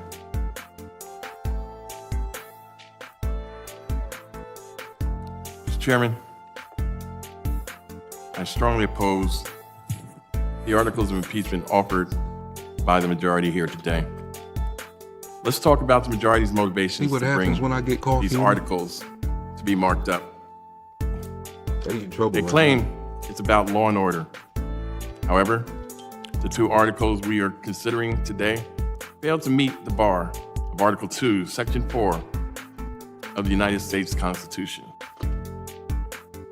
This little document set the basis for our democracy. This document here. Man, who are you? At times I wonder if some of you have even looked at this. But if need be, I can have one sent to your office. Article 2, Section 4 states the President, Vice President, and all civil officers of the United States shall be removed from office on impeachment for conviction of treason. Is there any indication that Secretary Mayorkas has committed treason? Bribery. Has there been any indication that Secretary Mayorkas has accepted money for illegals coming across the border? high crimes and If he accepted any briberies, you know what? Out of all the stuff that I done said and thought, that ain't never crossed my mind. Even though we see Carrie Lake in that sort of situation, they trying to bribe her and stuff at this moment. Actually, they're trying to wipe her out. I need to review that phone call. I was watching it, but it was like I was in and out of it a lot when it first dropped about 2 days ago. But has he been bribed? Is he getting rich on the back end for just leaving the board open? He should have a couple of million by now. But they got about 13 billion from what the last dude said. misdemeanors. Nothing applies in Section 2.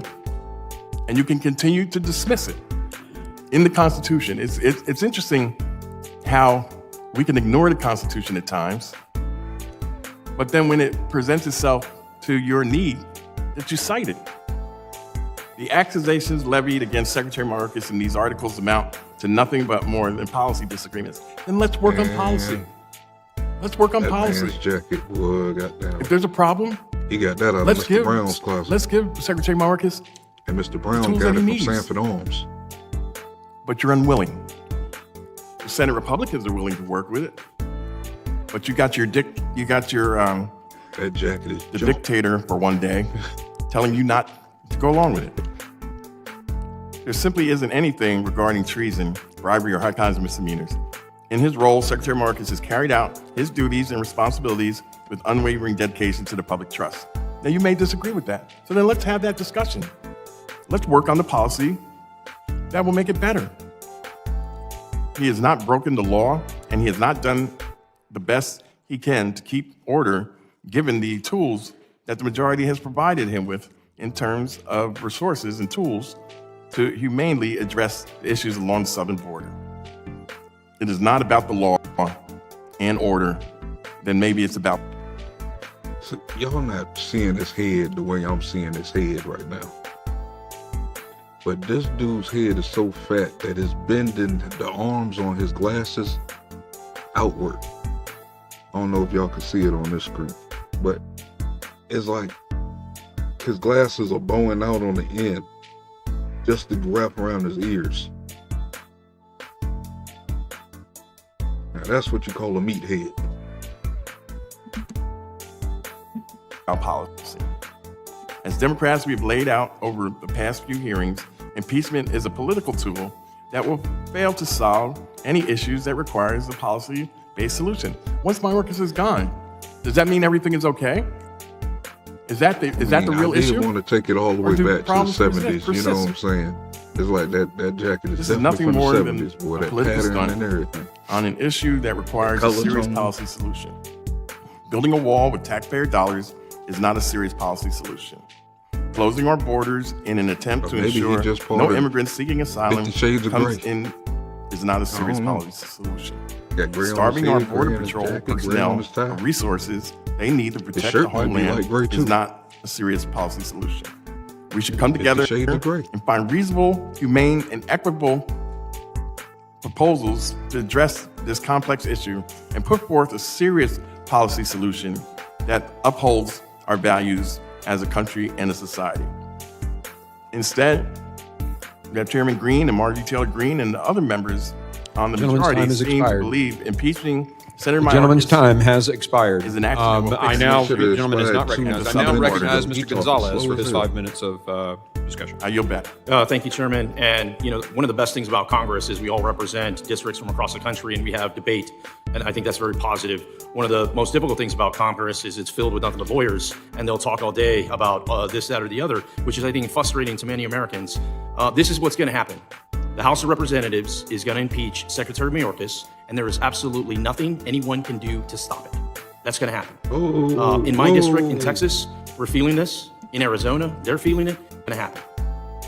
I think it's frustrating from across the country, and we have debate, and I think that's very positive. One of the most difficult things about Congress is it's filled with nothing but lawyers, and they'll talk all day about this, that, or the other, which is, I think, frustrating to many Americans. This is what's going to happen. The House of Representatives is going to impeach Secretary Mayorkas, and there is absolutely nothing anyone can do to stop it. That's going to happen. In my district, in Texas, we're feeling this. In Arizona, they're feeling it. In California, they're feeling it. There is not one district in America that is not impacted by this border crisis. So I would like to focus on what happens next.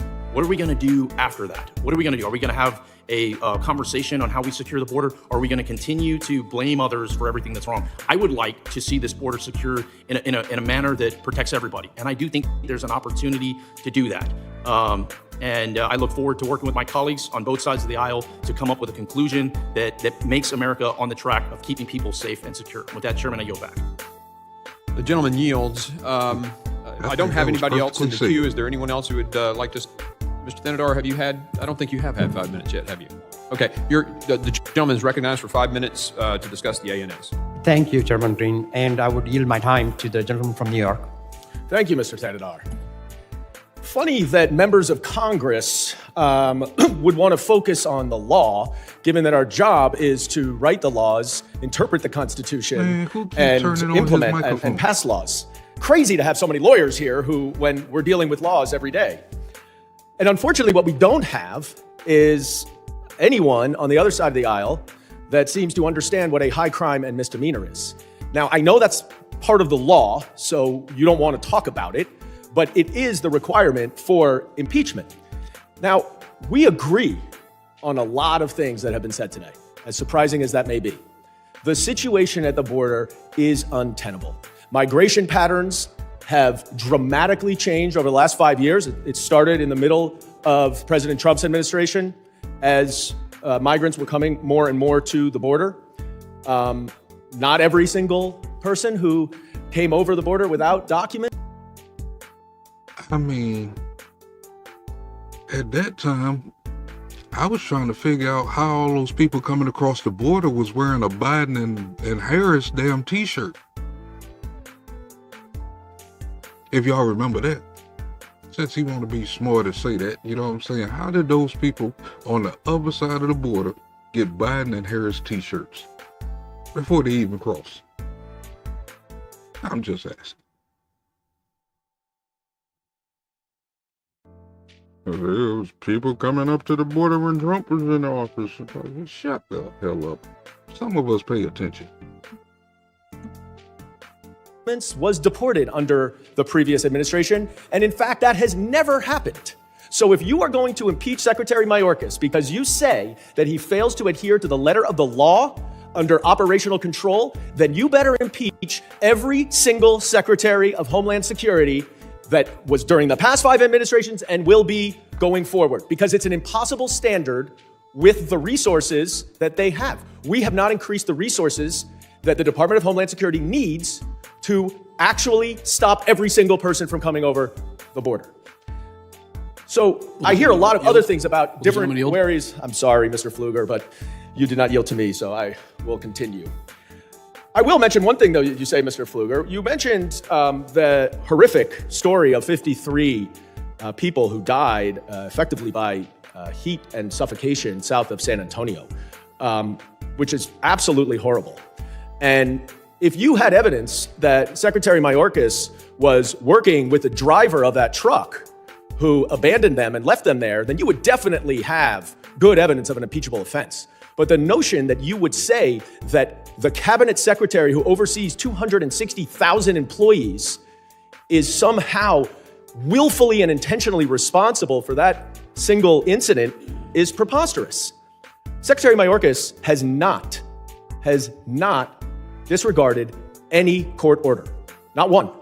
Not one. Certainly he wasn't ordered to return the Remain in Mexico policy, as one of my colleagues said. He has not defied any court order. Yeah, that's what I was just You have gone to the courts to try to prevent him from doing his job. That is true. And there have been judges who have entered preliminary orders in support of you. Those have been stayed. So he has adhered to the law in every single way that he's been required to do. I hope they're not doing it. Ultimately, as Mr. McCall said at the very beginning, what you are upset about is that Secretary Mayorkas rescinded prior executive orders that were working. And you have a right to be upset about that. And you have a right to talk about that. And you have a right to express your dissatisfaction in any way you choose. And you have a right to make that case to the American people so that they vote Secretary Mayorkas and this president out of office in November if that's ultimately what the people believe. But you do not have a right to demean this institution, to bastardize the impeachment clause of the Constitution, to belittle the standard of constitutional impeachment to such a degree that you can't even produce a legal memo in support of your articles of impeachment that do not exist in history and do not exist in the law. And if, in fact, as you allege here, there were false statements made to Congress or obstruction of Congress, those are crimes. You could have charged him with those, but you didn't want to because you knew you couldn't actually prove them. You just want to make the allegations and concoct some crazy breach of public trust which does not exist. Gentleman's time has expired. And I yield back. Gentleman's time has expired. I now recognize Mr. Bishop for 5 minutes to discuss the ANS. Thank you, Mr. Chairman. I'm glad to have the opportunity to take issue with the gentleman from New York. But before I do, on the foundations of impeachment and why it's appropriate in this case, I got to talk about what the news is, because there's not much news about these articles of impeachment. We've been moving toward this process with great deliberation and in open. This committee has, on the leadership of Chairman Green, 4 months. It's not a surprise to anyone. Let me tell you what the news is. The news is that Mr. Goldman just said that the situation at the border is untenable. The news is that on January 20th, the President of the United States, when asked by White House correspondent Jackie Heinrich if the U.S.-Mexico border is secure, he said, "No, it's not." He said, "I haven't believed that for the last 10 years, and I've said it for the last 10 years. Well, as we hear many members on the other side hold forth about supposed hypocrisy over here, I got to tell you something, ladies and gentlemen. We've been saying the same thing this entire administration from the beginning, from January 2021, when the president disposed of multiple policies at the border that had been the most successful in history for containing illegal immigration, rejected them wholesale. And ever since, members of this committee on the other side have been trumpeting how successful this has been. It's been great. There's not a problem at the border. Chairman Green has materials released that, and if you count them up, 32 statements by the Secretary of Homeland Security asserting that the border is secure and that we have operational control of the border. A couple of examples. March 2021, I want to repeat my assurance to our audience this morning that the border is in fact secure.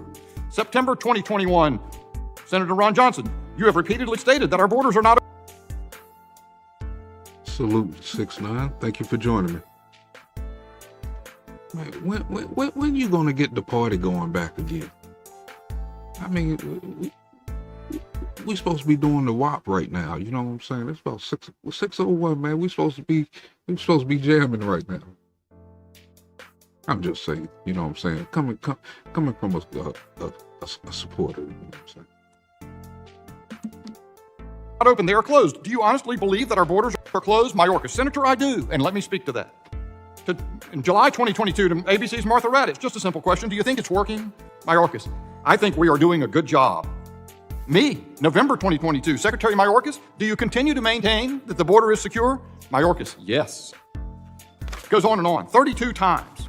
Until suddenly Mr. Goldman says, and others have said it here today, it's not tenable.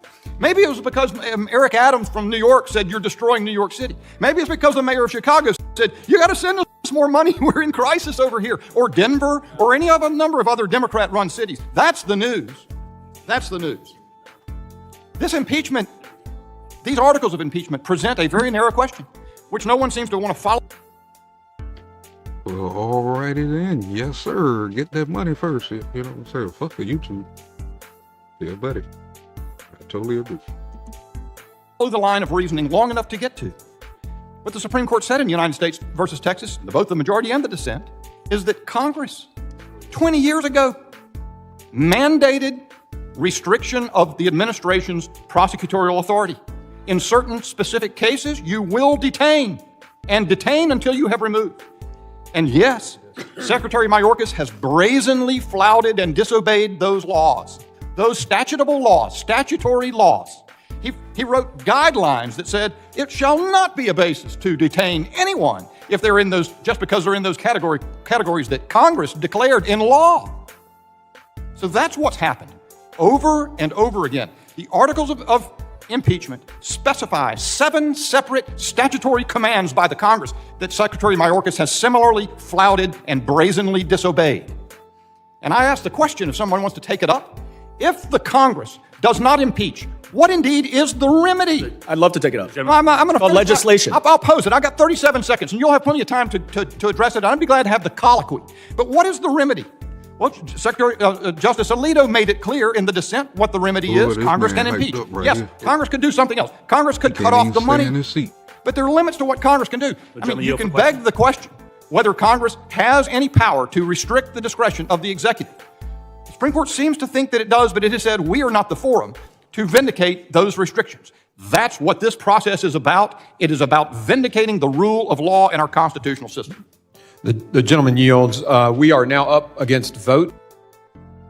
Man, that boy couldn't even stay in his seat while he was talking. He hyped up. So we are going to recess until 15 minutes after the last vote. There are 2 votes. Again? You're in recess. But I'm not going to complain.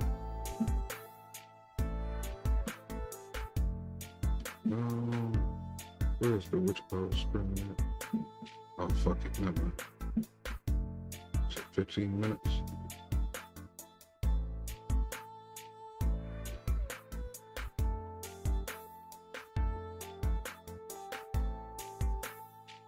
Whoa.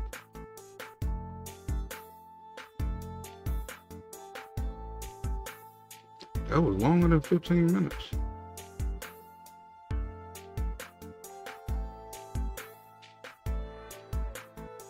Hold on one sec, you guys.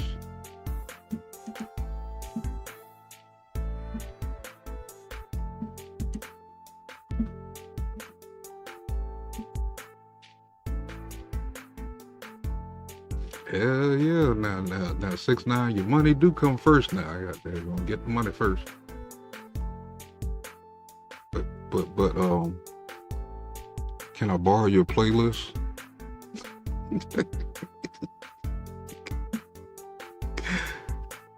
But for real though, I need to throw me up a music live. I haven't did that in a few months. Okay, now I got it. Let me make sure we didn't miss nothing. That was a long ass 15 minutes. That's 4:32. That was an hour down there.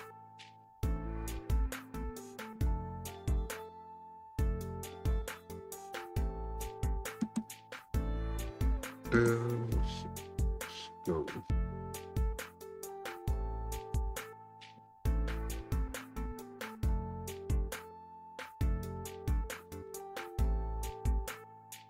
Oh yeah, I'm gonna put on a light show on that one. The committee will come to order. I gotta reclaim my throne. D-Truth over there doing too much graphics and stuff, Mr. man. Carter. I don't see Mr. Correa. You got so flags Mr. Carter, waving you are up. and stuff 5 at minutes me to and stuff discuss in the the NAs. corners and Thank shit. you, Mr. Chairman. It was said earlier I by can't have one of that. my colleagues in the Republican Party that you were going to impeach Mayorkas no matter what. There was, and I'll quote, I think it was Mr. Gonzalez who said, we're going to impeach Secretary Mayorkas and there's nothing you can do about it. What happened to due process? What happened to us going through, we're having a hearing to provide evidence, to have discussion? You're saying we're going to do it no matter what. Let me tell you what a dangerous slope this is. Because you have the votes, simply because you have the votes, you're going to do it and there's nothing you can do about it. Let me see how dangerous that is when the pendulum swings. When Democrats have the votes and we go back and forth and we impeach people just because we can. No, I disagree. We didn't. There was evidence to support it. It's my time. It's my time. And I'd appreciate your respect. So the slippery slope. Basically, after what I just broke down a few minutes ago about how this is really going to affect, you know what I'm saying, our communities, why is it constantly, oh, dang, we can't even see the picture. My bad. I wasn't looking at my studio. But why is it we don't get none of our people up here? Well, there's a few. I ain't gonna lie. Yeah, there's a few that's gonna fight hard.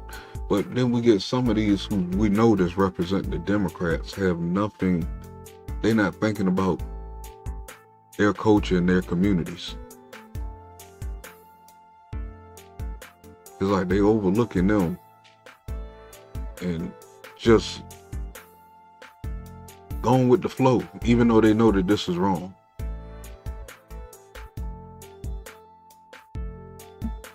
I just don't understand, man. Where these people come from? Of just y'all because raised on we the same streets can as us? is a dangerous one. And we should be very careful of how we approach. Just because we disagree with someone philosophically, because we disagree with them ideologically, you have no evidence to All support of why a them get person should be paid off. impeached. And if you are successful, the American people are not stupid.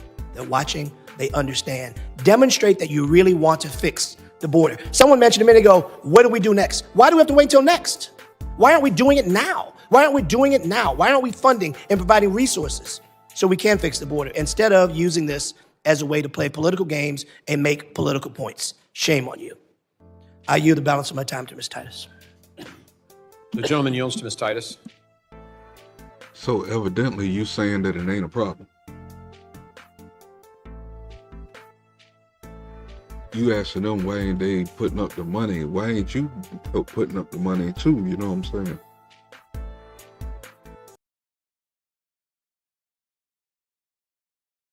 It's okay, but if I'm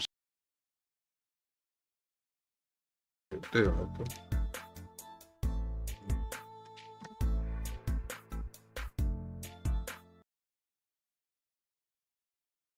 Yeah, they can't stay down. Can't stay going for a damn hour. But I do got extras in the corner there. So, but why ain't he putting up the money? You asking about the other side and what he said and things like that. I mean, why wouldn't you want to put up the money? I mean, this is going to hurt black communities, sir. I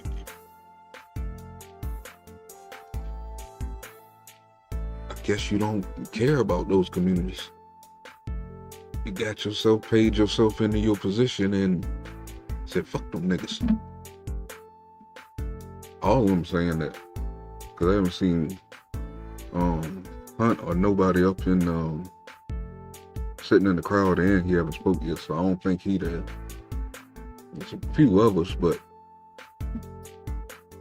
these dudes is ridiculous. Thank you. At this time, Mr. Chairman, I'd like to ask unanimous consent to enter some things into the record. First, a record of the Texas Tribune article titled, Texas Border Republican Accuses GOP of Using Immigration Crisis I might for be able to Politics, finish in this which if they committee take member another Republican recess. representing an actual border district, Mr. Gonzalez, That's what I rightly should've points checked. out that Republicans are politicizing the border for political gain. I also ask unanimous consent to include in the record a CBS News article in which Republican Congressman... Let's rule on the like first they have one another with no recess objection. coming up. So ordered. Okay. Excuse me. I now ask unanimous consent to include in the record a CBS News article in which Republican Congressman Tom McClintock calls Congresswoman Green's impeachment push against Secretary Mayorkas I quote, new and unconstitutional abuse of power, end quote. With no objection, so ordered.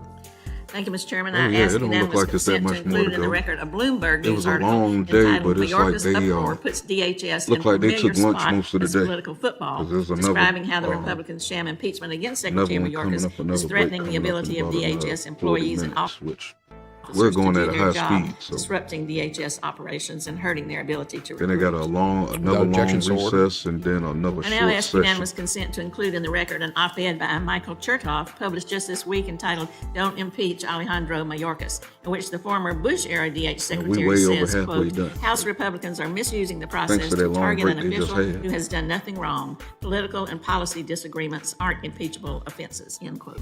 Without objection, so ordered. I now ask you, Mr. Chairman, for unanimous consent to include in the record a Oh, letter shit. entitled Opposition put to the the screen Impeachment back. of Secretary Mayorkas from Former DHS Officials, in which 26 former DHS officials, including numerous officials who served in the Republican administration, urged the committee not to impeach the Secretary because the sham impeachment, quote, not only threatens to undermine national security, but sets a perilous precedent that could have dire implications for the stability of our government, end quote.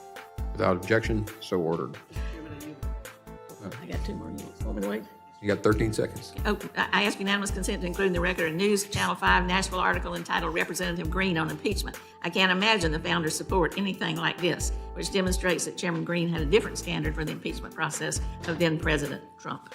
Without objection, so ordered. And the time is up. I now recognize Mr. Correa for 5 minutes to discuss the NAS.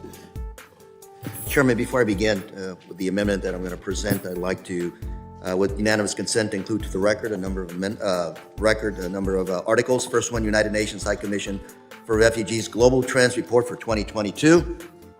Next article. Without objection, so ordered. An article from the Center of Strategic International Studies titled Persistence of the Venezuelan Migrant and Refugee Crisis. Without objection, so ordered. Second article, Biden administration White House fact sheet, the Los Angeles Declaration on Migration and Protection. Without objection, so ordered. Next article, Biden administration has admitted more than 1 million migrants into the U.S. under parole policy. Congress is considering restricting. Without objection, so ordered. Next article, record from the New York Times titled For People Fleeing War, U.S. Immigration Fight Has Real-Life Consequences. Without objection, so ordered. Next article, USCIS processes Cuban, Haitians, Nicaraguans, and Venezuelans that outlines that nationals from these countries can be paroled into the United States on a case-by-case basis. Without objection, so ordered. DHS FII 22-year in review, showing that Secretary Mayorkas put more personnel, technology, and infrastructure and resources on our borders. Without objection, so ordered. Forward U.S. George Mason University that shows that the humanitarian parole programs helped to address our labor shortage and actually help ease inflation. Without objection, so ordered. And last article from Axios titled Funding Deadlock Threatens to Make the Border Crisis Worse. Without objection, so ordered. I'd like to yield now to Mr. Golden. To Mr. Ivey. Mr. Ivey, you're recognized. I'll look the same. Thank you, Mr. Chairman. Well, Thank he you, Mr. looking Correa. like he did I did want to something. reference my colleague from the Ethics Committee, Mr. Guest, But all those drew a comparison daggone, between which Mr. calls Santos sound suspect. and Mr. Mayorkas, which I thought was totally missed the mark, and so we pulled his statement he made on the floor at the time he offered the resolution to remove Mr. Santos from the Congress. I just want to point out a couple of things, since we're both on the Ethics Committee, that show a stark contrast between what we did there and what's happening here today. First of all, the Ethics Committee moved in a bipartisan way. All of the members voted for the removal, or for the report supporting the removal of Mr. Santos, which I think led to supporting the legitimacy of the 2/3 vote that we got on the floor. By contrast, every vote here has been along party lines. And not only just today, I mean, when we voted on HR 2, and I think almost every other vote we've had here has been along partisan lines. The second big one, though, was the Ethics Committee did a very thorough investigation. We went through 172,000 pages of documents, generated a 50-page investigative report, interviewed 40 witnesses. Compare that to what we've done here on a similar constitutional issue. I think they presented 3 states' attorney generals. My recollection is one of them didn't say anything as written testimony about impeachment. Would the gentleman yield, though? I'm not my time, I'm running out of time. Okay, but okay. 2 made 1 paragraph comments about impeachment as far as reaching the constitutional standard. And really the only witnesses we've had here that have talked about it have said that this does not rise to that standard. And we've submitted multiple versions of that from other constitutional scholars as well. Another big one, though, I think, too, is Mr. Santos's conduct was criminal and he personally benefited from it. And those are the arguments that were generated by the report that we released. I think, as Mr.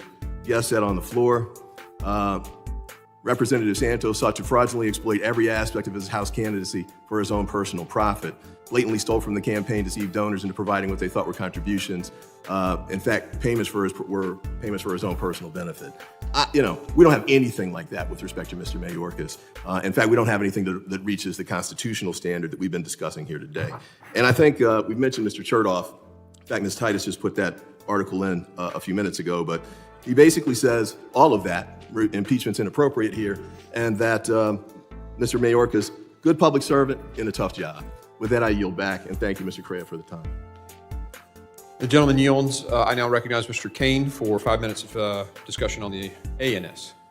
Thank you, Mr. Salute, Chairman. Brandon. I want Thank to you yield for my joining. time to the chairman after stating that my name is actually Crane, not Kane. Thank you. And you're from Texas, right? The gentleman yields to me. I want to just clarify here. We've got 400 pages of a report from 5 different phases of several months of digging into this. To imply that it was 3 states' attorneys general are only witnesses that have come before this committee and talked about the failure of the secretary to adhere to the laws passed by this Congress, that's not fair. Will the gentleman yield? No, I'm not going to yield. We haven't made a habit of that today, so I'm not either. Whenever you're finished. Just for a question. No. So I think it's really, we disagree. I think even if he was a Republican, if it's just elections and impeachment is for something different than this, you can have a cabinet secretary get in there and just do whatever the heck they want. And that's not what our founders intended. They did not intend for 3 separate equal branches of government where one writes the laws and another one executes it, that somebody in this branch can just do whatever the heck they want. That makes no sense. It's not even intuitively obvious to a casual observer. And so there are people out there who say, y'all had the minority had 2 witnesses come in here.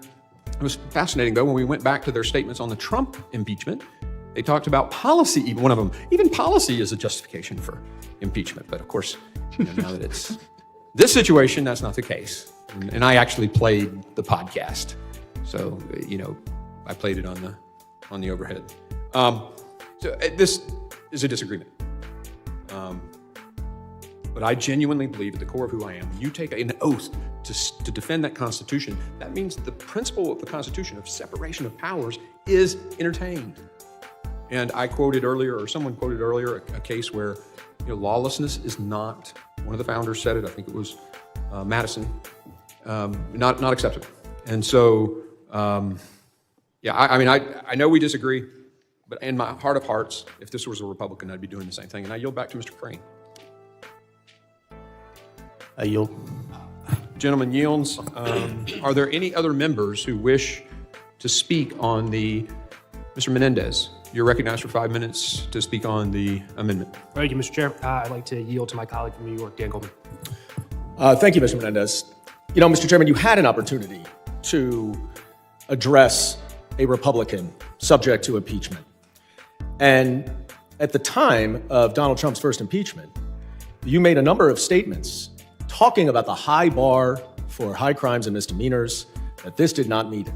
And let's just review the facts. I'll let you respond. Okay. Because I just wanted to know which one you were talking about, because there were 2 impeachments last night. One with a steel dust. I'm talking about turned out to be false, and then the January. Okay, it's my time, and I'm happy to address. I just wanted you to clarify which one. Because I hear you and many of your colleagues completely misrepresenting what that impeachment was about. That impeachment did not include, rely upon, or have anything to do with the Steele dossier.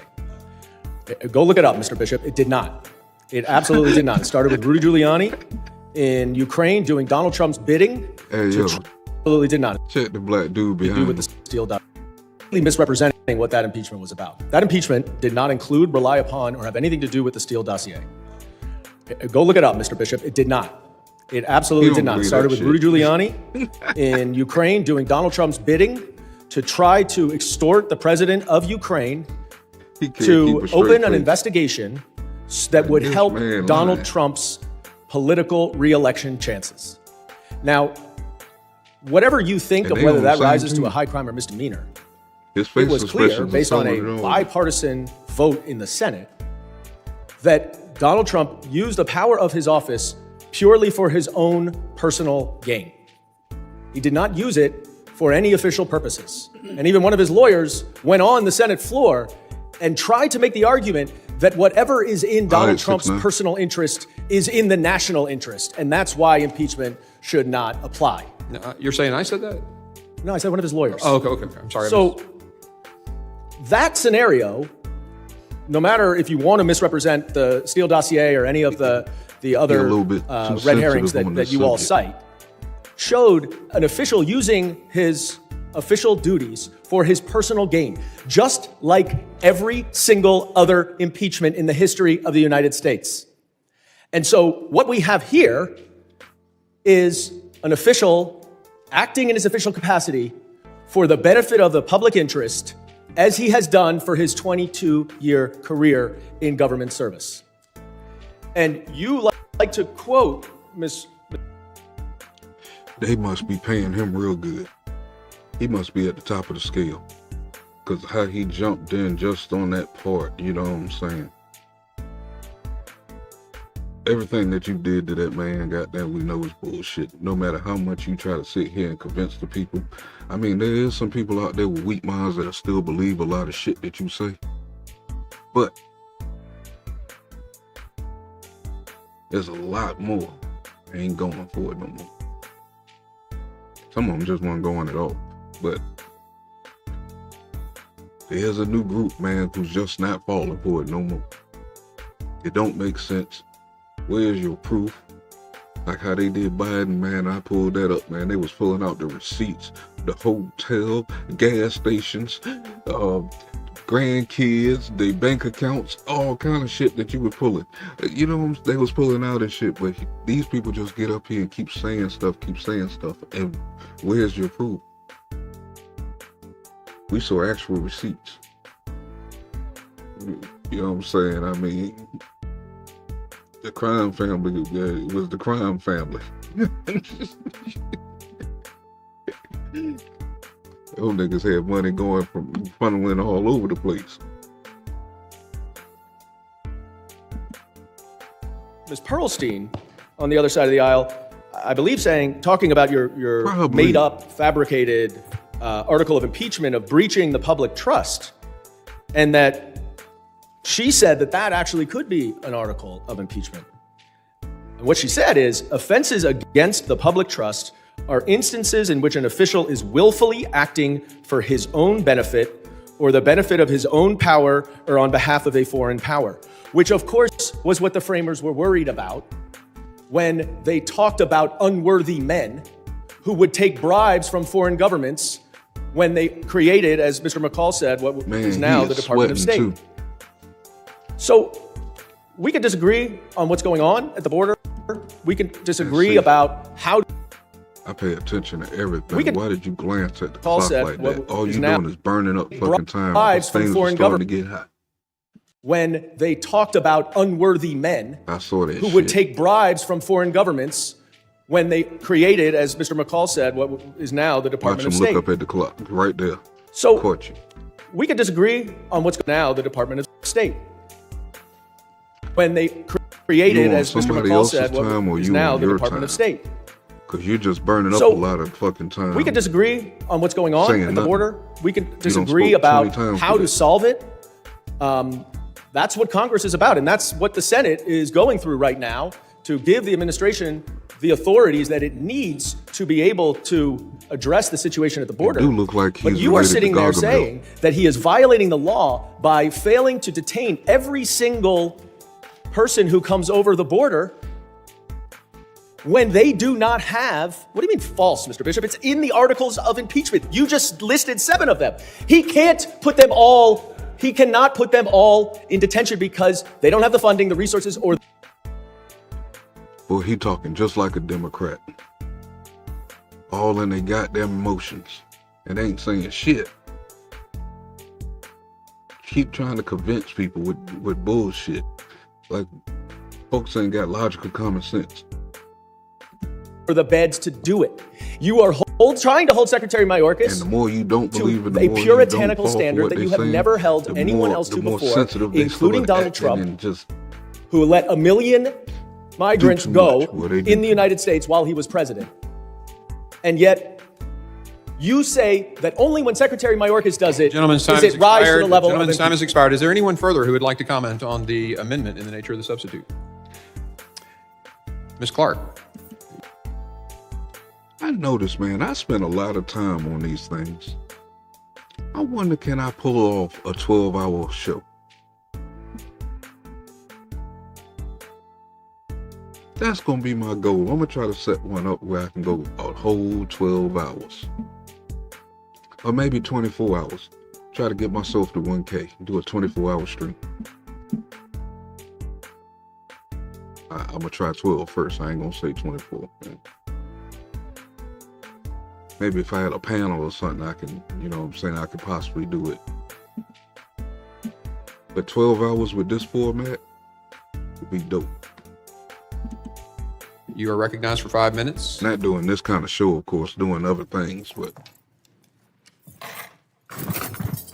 Thank you very much, Mr. Chairman. I have materials that I'd like to have ask unanimous consent to include in the record. It's an article from the constitutional law expert, Mr. Frank Bowman, entitled "Republicans are Calling to Impeach Homeland Security Secretary Alejandro Mayorkas.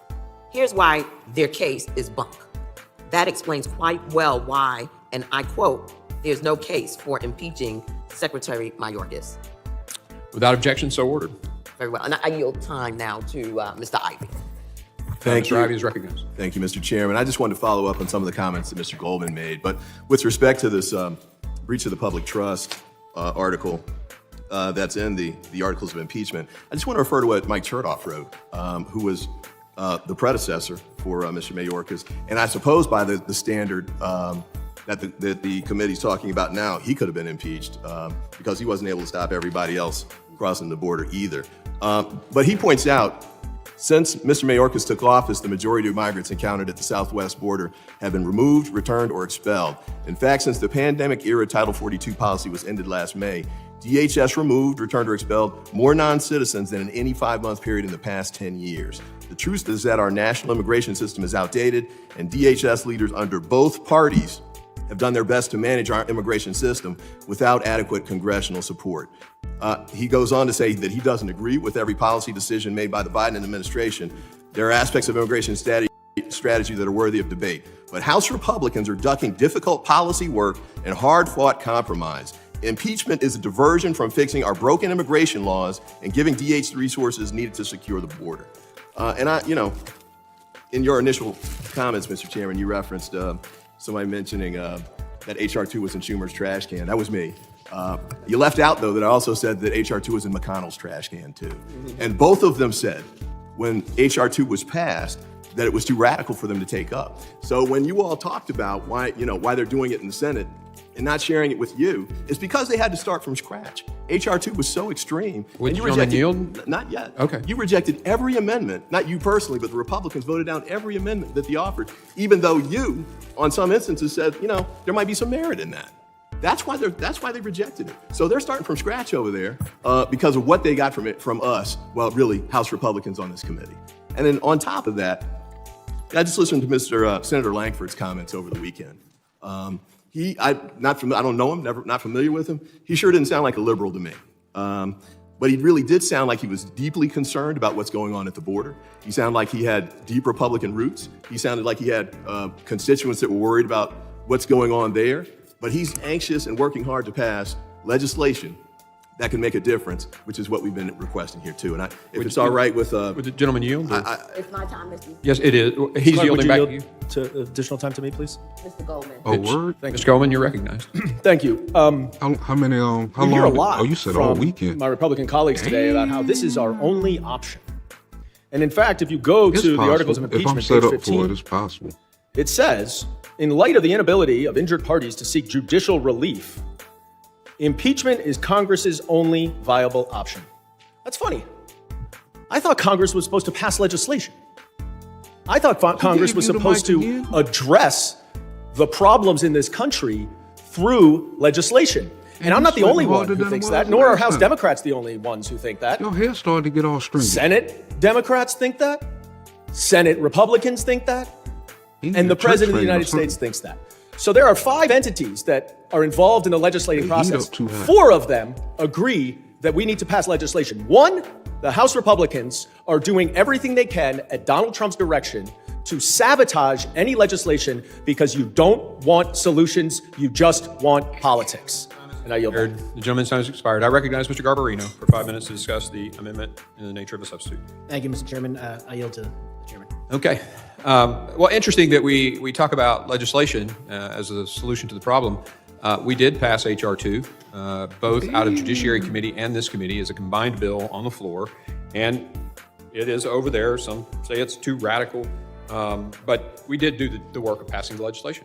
But interesting you say that legislation is the issue. I think I recall the first 2 years, we got to have immigration reform fixed. I think I recall in the first 2 years of this president's tenure, the House was controlled by the Democrats, the Senate was controlled by the Democrats, and the White House was controlled by the Democrats. Why didn't you fix it then? You were in total control. Yeah, it's still messed up. You're right. And what's happened is that the Homeland Security Secretary has said, well, I'm just going to ignore these laws and do what I think. I'm going to take my agenda for immigration because I can't get it passed through the House or the Senate, even when my own party's in charge, and I'll just do what I want.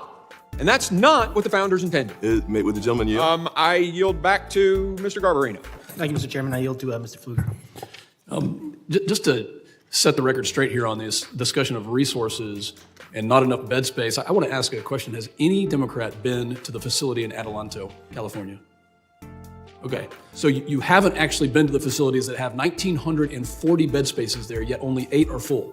So this discussion, this argument that there's not enough resources are full.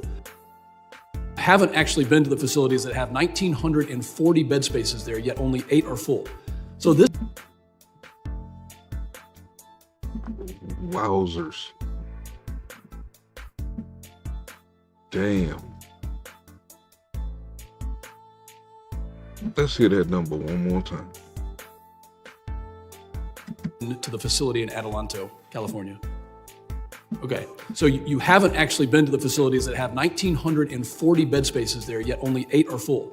So this discussion, this argument that there's not enough resources, that there's not enough bed space. I'm going to continue the thought here. It's completely false. That's not the only facility. Let's talk about in 2021, 4 out of 5 beds at the facility in Tacoma, Washington were empty. Let's talk about in 2021, where DHS spent $12.5 million on a facility in Georgia with unused beds at the same rate. So the detention piece of this argument, the willful refusal to comply with the detention piece of the Immigration and Nationality Act is what we're talking about. That is the law that Secretary Mayorkas. Have he ever thought that the detention centers wasn't for the immigrants?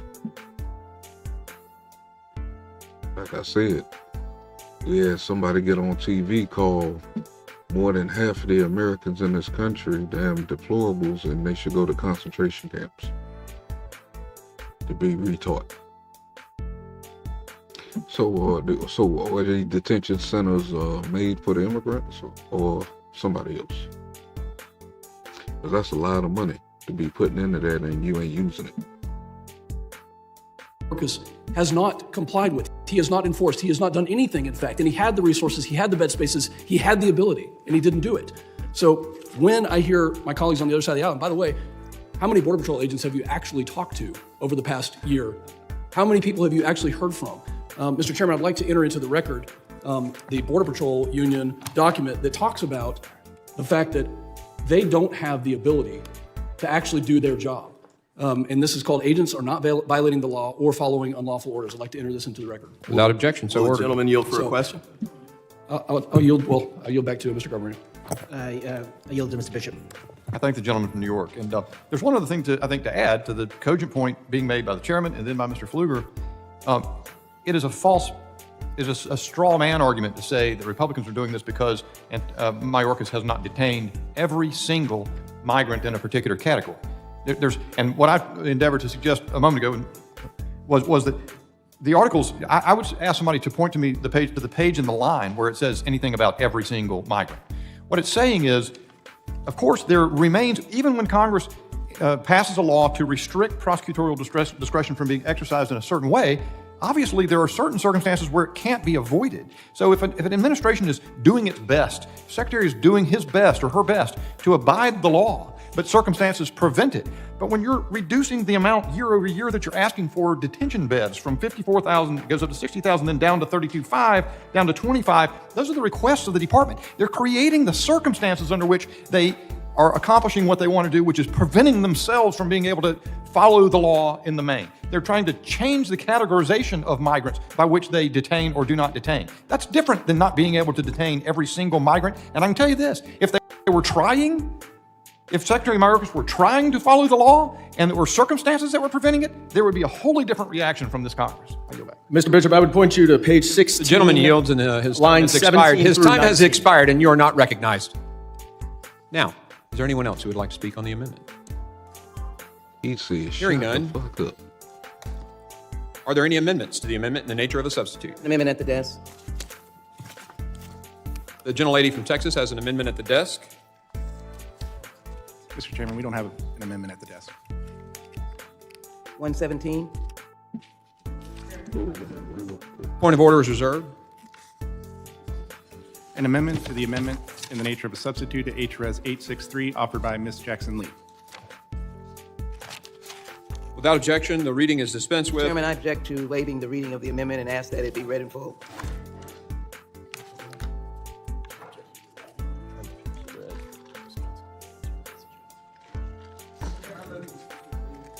We have a motion to dispense with the reading.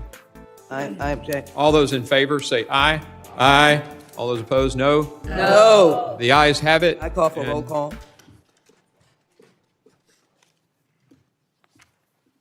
There's a call for a recorded vote. The clerk will call the roll. Man, y'all always do that Mr. McCall. shit. That damn Mr. McCall votes aye. burn up time. Mr. Higgins. But I ain't gonna complain. Mr. Strong. Aye. Mr. Strong votes aye. Mr. Burkeen. Mr. Burkeen votes aye.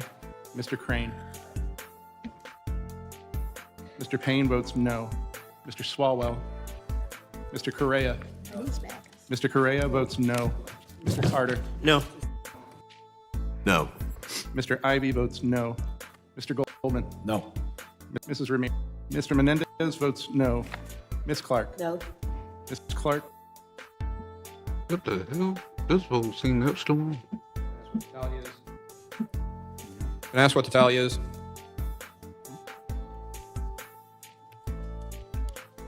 Mr. Chairman, would you like to vote? What's the tally? I just hold on. I can ask the tally. On that vote, we had 14 ayes and 14 noes. How am I recorded? The chairman is not recorded. Chair votes aye. Chairman votes aye. How's Mr. Lalota recorded? Mr. Lalota is not recorded. Mr. Lalota votes aye. What's the tally now? How is Mr. Luttrell recorded? Mr. Luttrell is not recorded. Mr. Luttrell votes aye. What else? What's the tally?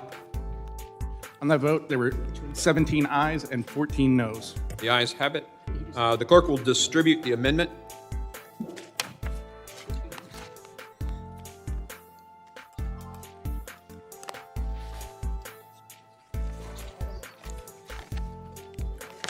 Took longer to do that than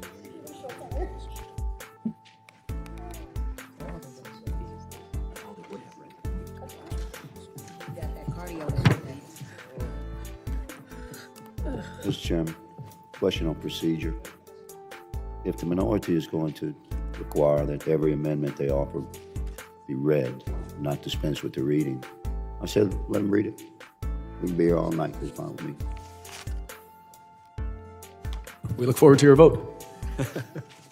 the clerk will report the amendment. An amendment to the amendment in the nature of a substitute to H-Res 863 offered by Ms. Jackson Lee of Texas, number 117. The gentlelady is recognized to speak on her amendment. Mr. Chairman, the founding fathers deliberated for a period of time to ensure that the American public for ages beyond would be protected. And so their interpretation of impeachment, which, by the way, to answer a question posed some many minutes and hours ago, yes, there is authority to do our job. Yes, impeachment does exist. As Professor Charles Black has indicated, it deals with other high crimes and misdemeanors.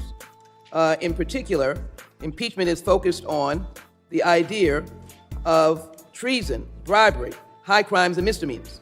Professor Black notes that in his influential handbook, impeachment is not permitted for mere inefficient administration or administration that does not accord with Congress' view of good policy.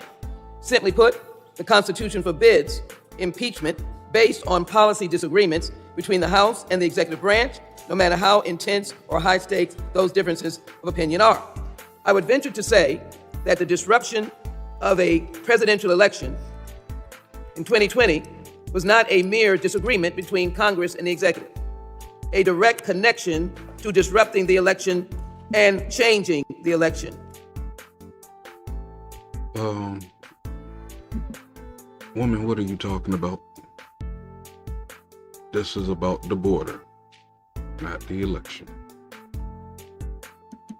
Nor was an outright insurrection on January 6th could be equal to the idea of a disagreement with Congress. And so what we have here today are two articles with no constitutional basis of charging a secretary or a public figure anything dealing with an unconstitutional violation. It has been 9 months since our committee's chair told his donors in Tennessee to, quote, get the popcorn, unquote, for his 5-phase predetermined plan to impeach a cabinet secretary over policy differences. Over 9 months, the hearings floundered. Not a shrivel of evidence of high crimes or misdemeanors. Why they wish to not read my amendment, which is to eliminate Article 1, because as our Secretary formerly of Homeland Security, of whom I worked with, has indicated, again, he emphasized, Secretary Chertoff, political and policy disagreements aren't impeachable offenses. To the American public, he made it as a simple statement of fact. The Constitution gives Congress the power to impeach federal officials for treason, bribery, and high crimes and misdemeanors. That is a high bar. And we do not have that.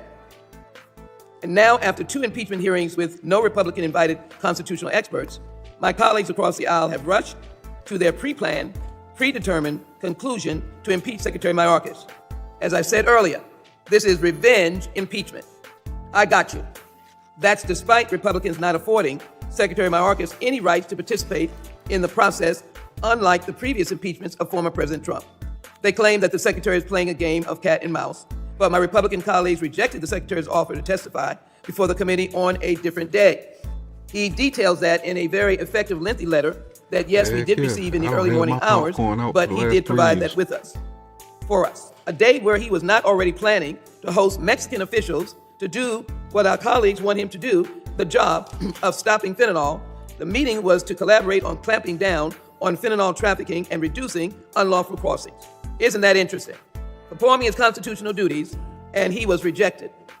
And the chair of this committee did not act upon our properly entered Minority Day hearing request to call on constitutional experts to discuss this impeachment process. Republican attorneys general, masquerading as constitutional experts, don't provide an insightful view into the impeachment, just a partisan one, but more importantly, they are not constitutional experts. At least she's talking like how she's talking. Because if you was working for her, she would cuss you out. We had that on tape. They deal with the laws of their state, not the laws that we are governed by in the United States, Congress, or this committee in particular. They should be guided by the Constitution, inasmuch as states are subject to the power of the federal government that seems to be missing in several of our states today. But I guess Republicans consider the 2 impeachment hearings methodical. In light of these observations, my amendment seeks to strike Article 1 of the Articles of Impeachment. The article is filled with unsubstantiated allegations and a general lack of understanding of both historic border policy and U.S. immigration law. And if y'all wasn't here at the beginning of this, the chairman of this committee right here called all this out before they even started. You know what I'm saying? They said, they put these people up on the bulletin board and told you their tactics of what they were going to say, what they were going to do to distract you from what the issue is at this moment, the border. And all of them been doing it. This shit crazy. My colleagues want to impeach the Secretary for allegedly not enforcing immigration law. Gentlelady's time has expired. And I hope to continue by one of my colleagues yielding. At this time, I reserve what I did not have to reserve. The gentlelady yields. Mr. Chairman, I'd like to withdraw my point of order. Point of order is withdrawn. Does anyone want to speak on the amendment? No. Her amendment, Republicans go first. So is there a Republican? Nope. Okay, you're recognized, Mr. Magaziner, for 5 minutes to discuss the amendment. Thank you, Chairman. I'll begin by yielding back to Ms. Jackson-Lee. You're very kind, sir. Thank you so very much. Let me say that, again, my colleagues want to impeach the Secretary for allegedly not enforcing the immigration law. Be reminded, my colleagues, that he was attempting to meet with Mexican officials to enforce laws to determine what laws we could work on together, and which he could not be at this particular hearing and was not given another option. They seem not to understand that Congress provides the funding for and sets the minimum threshold for detention levels, and Congress has never provided the resources to detain all undocumented migrants. quiet. DHS You is was currently detaining more people than required by this body, while Republicans refuse to consider the Secretary's request for more funds to further increase the bed space. Similarly, Congress has never provided the resources to remove all eligible non-citizens. No administration have ever requested funding for such a large deportation scheme. We have not even tried to participate in legal, if you will, immigration by providing the necessary tools. I didn't say that they would all be granted for asylum. And so we have an extensive backlog in all forms of assessing the migrants coming across the border. Therefore, Secretary Mayorkas uses prosecutorial discretion in the absence of other tools in accordance with longstanding precedent and rightly instructs the officers and agents to prioritize threats to public safety, national security, and border security as the American people would want them to do. How do you protect us, Mr. Secretary? Well, I've been given zero by this Congress. They've done nothing for comprehensive immigration reform, so I'm going to, in my best judgment, as a public servant, following the Constitution, doing my duty, try to ensure that you will have the opportunity to be safe. The prioritization doesn't stop him from enforcing the law. He's already removed and expelled more people than the Trump administration. My colleagues also want to impeach the Secretary for executing his parole authority in a way that aligns with decades of precedent. Every administration since Eisenhower has used parole. Its first use was actually for 30,000 Hungarian nationals fleeing communism. President Trump used parole to expedite the reunification of Cuban families facing long waits for immigrant visas. Now Republicans want to say it can't be used on a case-by-case basis for Ukrainians fleeing Russian aggression. Or the multitude of different persons that are now coming across the border because, again, there was no stand-up Republican Party to provide the resources, stand up to the cause, provide the resources that would allow for this secretary to perform his job. My amendment affords my Republican colleagues to go back to the table for an opportunity to do their job and to correct their baseless allegations, of which I would care for them to adopt their own instructions. Secretary Chertoff said, that is why Republicans aren't seeking to hold Mr. Mayorkas to the Constitution's high crimes and misdemeanors standard for impeachment. They make the unsupported argument that he is derelict in his duty, and they have no basis to be able to suggest that. And Secretary Chertoff goes on to say, the truth is that our national immigration system is outdated, and DHS leaders under both parties have done their best to manage our immigration system without adequate congressional support. But no Democrat, during the time that we were in the majority, attempted to impeach our Secretaries of Homeland Security when they respectively had challenges and difficulties sending or returning migrants that were coming to this country. So let me, as I conclude, we have been executing, and this is by way of Secretary Mayorkas, but no one wants to listen to. We have been executing an unprecedented and high-impact campaign to dismantle the smuggling organization. More than 14,000 smugglers throughout the region have been arrested and thousands have been prosecuted under federal law. We have worked with Mexico to conduct mirrored patrols along the southwest border, protection of the southwest border. And we have worked with Mexico and other countries to increase interdictions along the migratory routes, include repatriation flights, and execute the removal of third country nationals. Last year, we secured funding to hire 300 more Border Patrol. We scrapped and got whatever we could get. Gentlelady, your time has expired, And so but I I think ask Mr. my colleagues Thinidar is to going to support yield to you. the Jackson-Lee Mr. amendment Thinidar, to you're eliminate Article recognized. 1. I yield back. Thank you, Mr. Chair. I yield my time to the gentleman from Rhode Island. Mr. Magaziner is recognized. Thank you, Chairman, and thank you to Representative Tannadar. I want to speak in favor of Ms. Jackson-Lee's amendment. The legal case for impeachment in these articles is incredibly thin, and I want everyone to understand this. In Article 1, the argument that House Republicans are making is that somehow Secretary Mayorkas is choosing not to follow the law because a portion of migrants apprehended at the border are not being detained until their cases are heard. But again, there is not enough detention capacity because this Congress has not provided that funding for that capacity. Stats and numbers don't lie. For fiscal year 2024, and I want everyone to hear this, Congress provided funding for 34,000 beds in ICE detention centers, 34,000. The average daily population in those detention centers is 37,000 people. They are at capacity. So there may be individual examples of certain facilities at certain times that are not at capacity for safety reasons or health reasons or whatever the case may be. But overall, across the system, we are at and above capacity. And so what should the Secretary do? The Secretary because he has not received the funding to provide adequate detention capacity, has to use his judgment So basically, for this who is to a play detain just to get and who more to money. release. That is not illegal. It is certainly not impeachable. And it is the exact same kind of discretion that every other director before him has used. In the last 2 years of the Trump administration, 52% of migrants apprehended at the southern border were released, not detained. 52%, nearly 1 million people. I did not hear my Republican colleagues trying to impeach the secretary or acting secretary under the Trump administration during those years, but here they are trying to impeach Secretary Mayorkas for doing the exact same thing. And in fact, the percentage of migrants who have been released under the Biden administration, 48%, is lower than the 52% rate under the last 2 years of the Trump administration. In Article 2, and that's, by the way, that is essentially their whole argument in Article 1, so we can forget that. Article 2, they are arguing that somehow the Secretary has lied to Congress because at various times he said things like the border was secure or the border was closed. These are subjective terms. Again, certainly not impeachable. If he said, we're holding an average daily count of 37,000 people a day when it was really 10,000 terms. What's wrong with this fool? Things like the border was secure or the border was closed. These are subjective terms. Again, certainly not impeachable. But if he said that in Congress, in front of Congress, that means he was lying.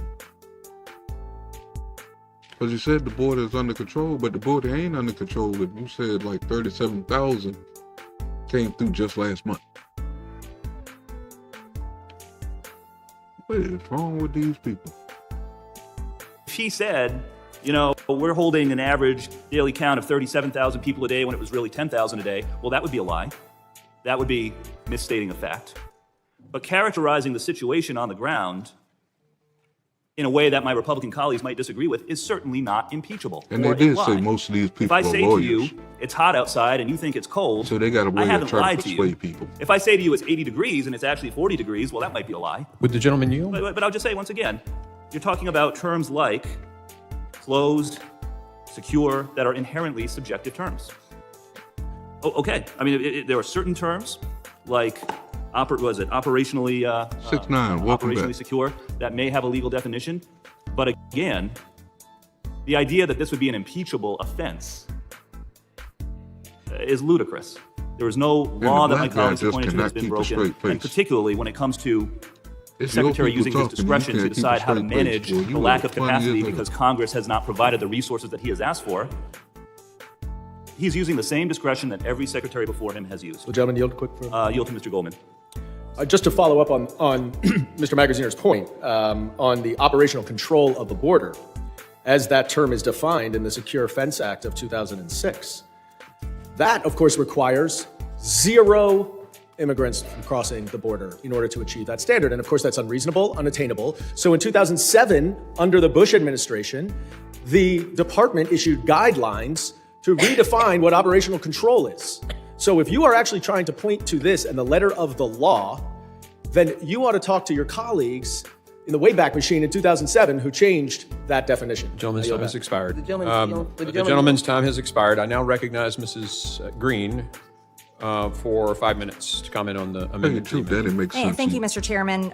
We're listening to Democrats today talk about Secretary Mayorkas requesting funding from Congress and talking about detention space. But the facts tell the truth. Secretary Mayorkas has requested less detention space. Fiscal year 2020, $2.7 billion for 54,000 beds, including 2,500 for family units. Fiscal year 2021, $3.1 billion for 60,000 beds, including 5,000 for family units. Fiscal year 2022, he requested $1.8 billion for 32,500 beds. Fiscal year 2023, he requested $1.4 billion for 25,000 beds. And in fiscal year 2024, Secretary Mayorkas reduced it again down to $1.3 billion for 25,000 beds. This is a reduction of 9,000 from fiscal year 23 enacted. DHS has not provided. Why do you need billions for such little beds? You paying for houses at that point. You paying for mansions. You could pay for continents with that amount of money that he's asking for. What in the hell? You can get you a private island, goddamn, in the middle of the ocean, goddamn, for that price. If somebody owned it. But that's some crazy shit. I gotta learn. I gotta have me a notebook right here while I'm alive. I need to write down some of these timestamps. Make me some damn shorts. About detention space, but the facts tell the truth. Secretary Listen to Mayorkas these has numbers. requested less detention space. Fiscal year 2020, $2.7 billion for 54,000 beds, including 2,500 for family units. Fiscal year 2021, $3.1 billion for 60,000 beds, including 5,000 for family units. Fiscal year 2022, he requested $1.8 billion for 32,500 beds.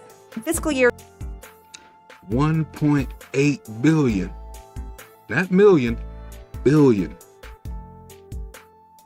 Who are they paying? 2023, he requested $1.4 billion for 25,000 beds. And in fiscal year 2024, Secretary Mayorkas reduced it again down to $1.3 billion for 25,000 beds. This is a reduction of 9. For such little beds, because I'm pretty sure some of these cots that they putting these people on are probably $50 a piece. $60 if you go to Temu.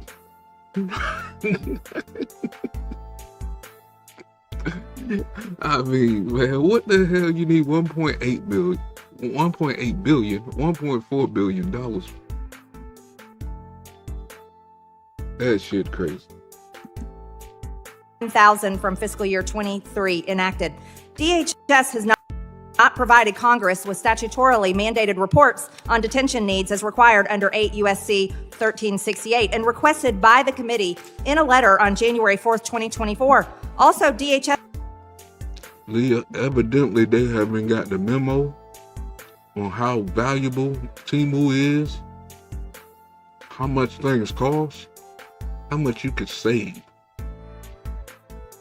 It still might take 2 weeks to get there. But how much can you save? This man is asking for billions of dollars for 25,000 beds.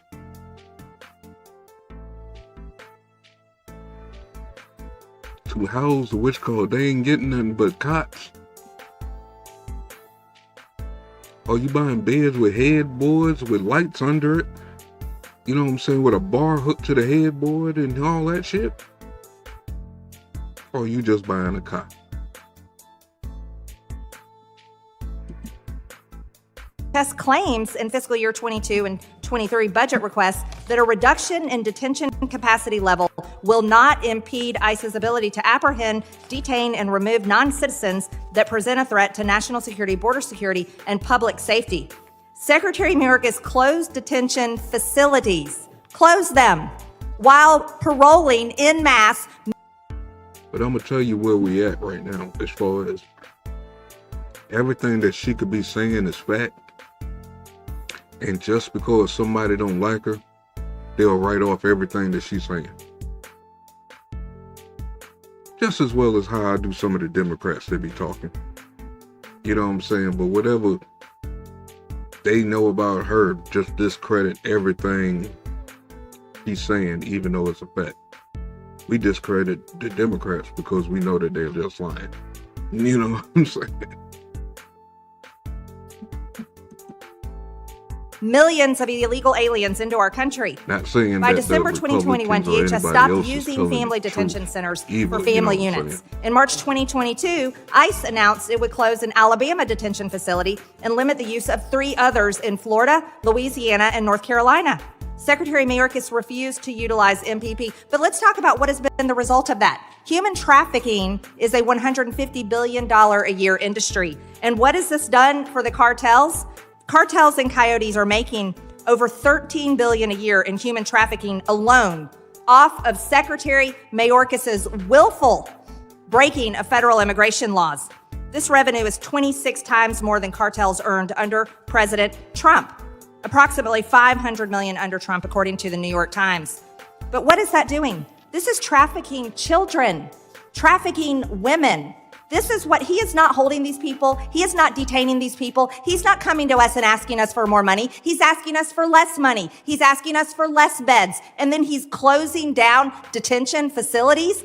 It is an outright lie to claim that Secretary Mayorkas is following the law when in fact he's not. He is breaking the law. And he is. Hold on. But she got me about to choke on my piece of cake. So you mean to tell me that he asked for all these billions of dollars for all these beds for these detention centers, and now he's shutting these detention centers down?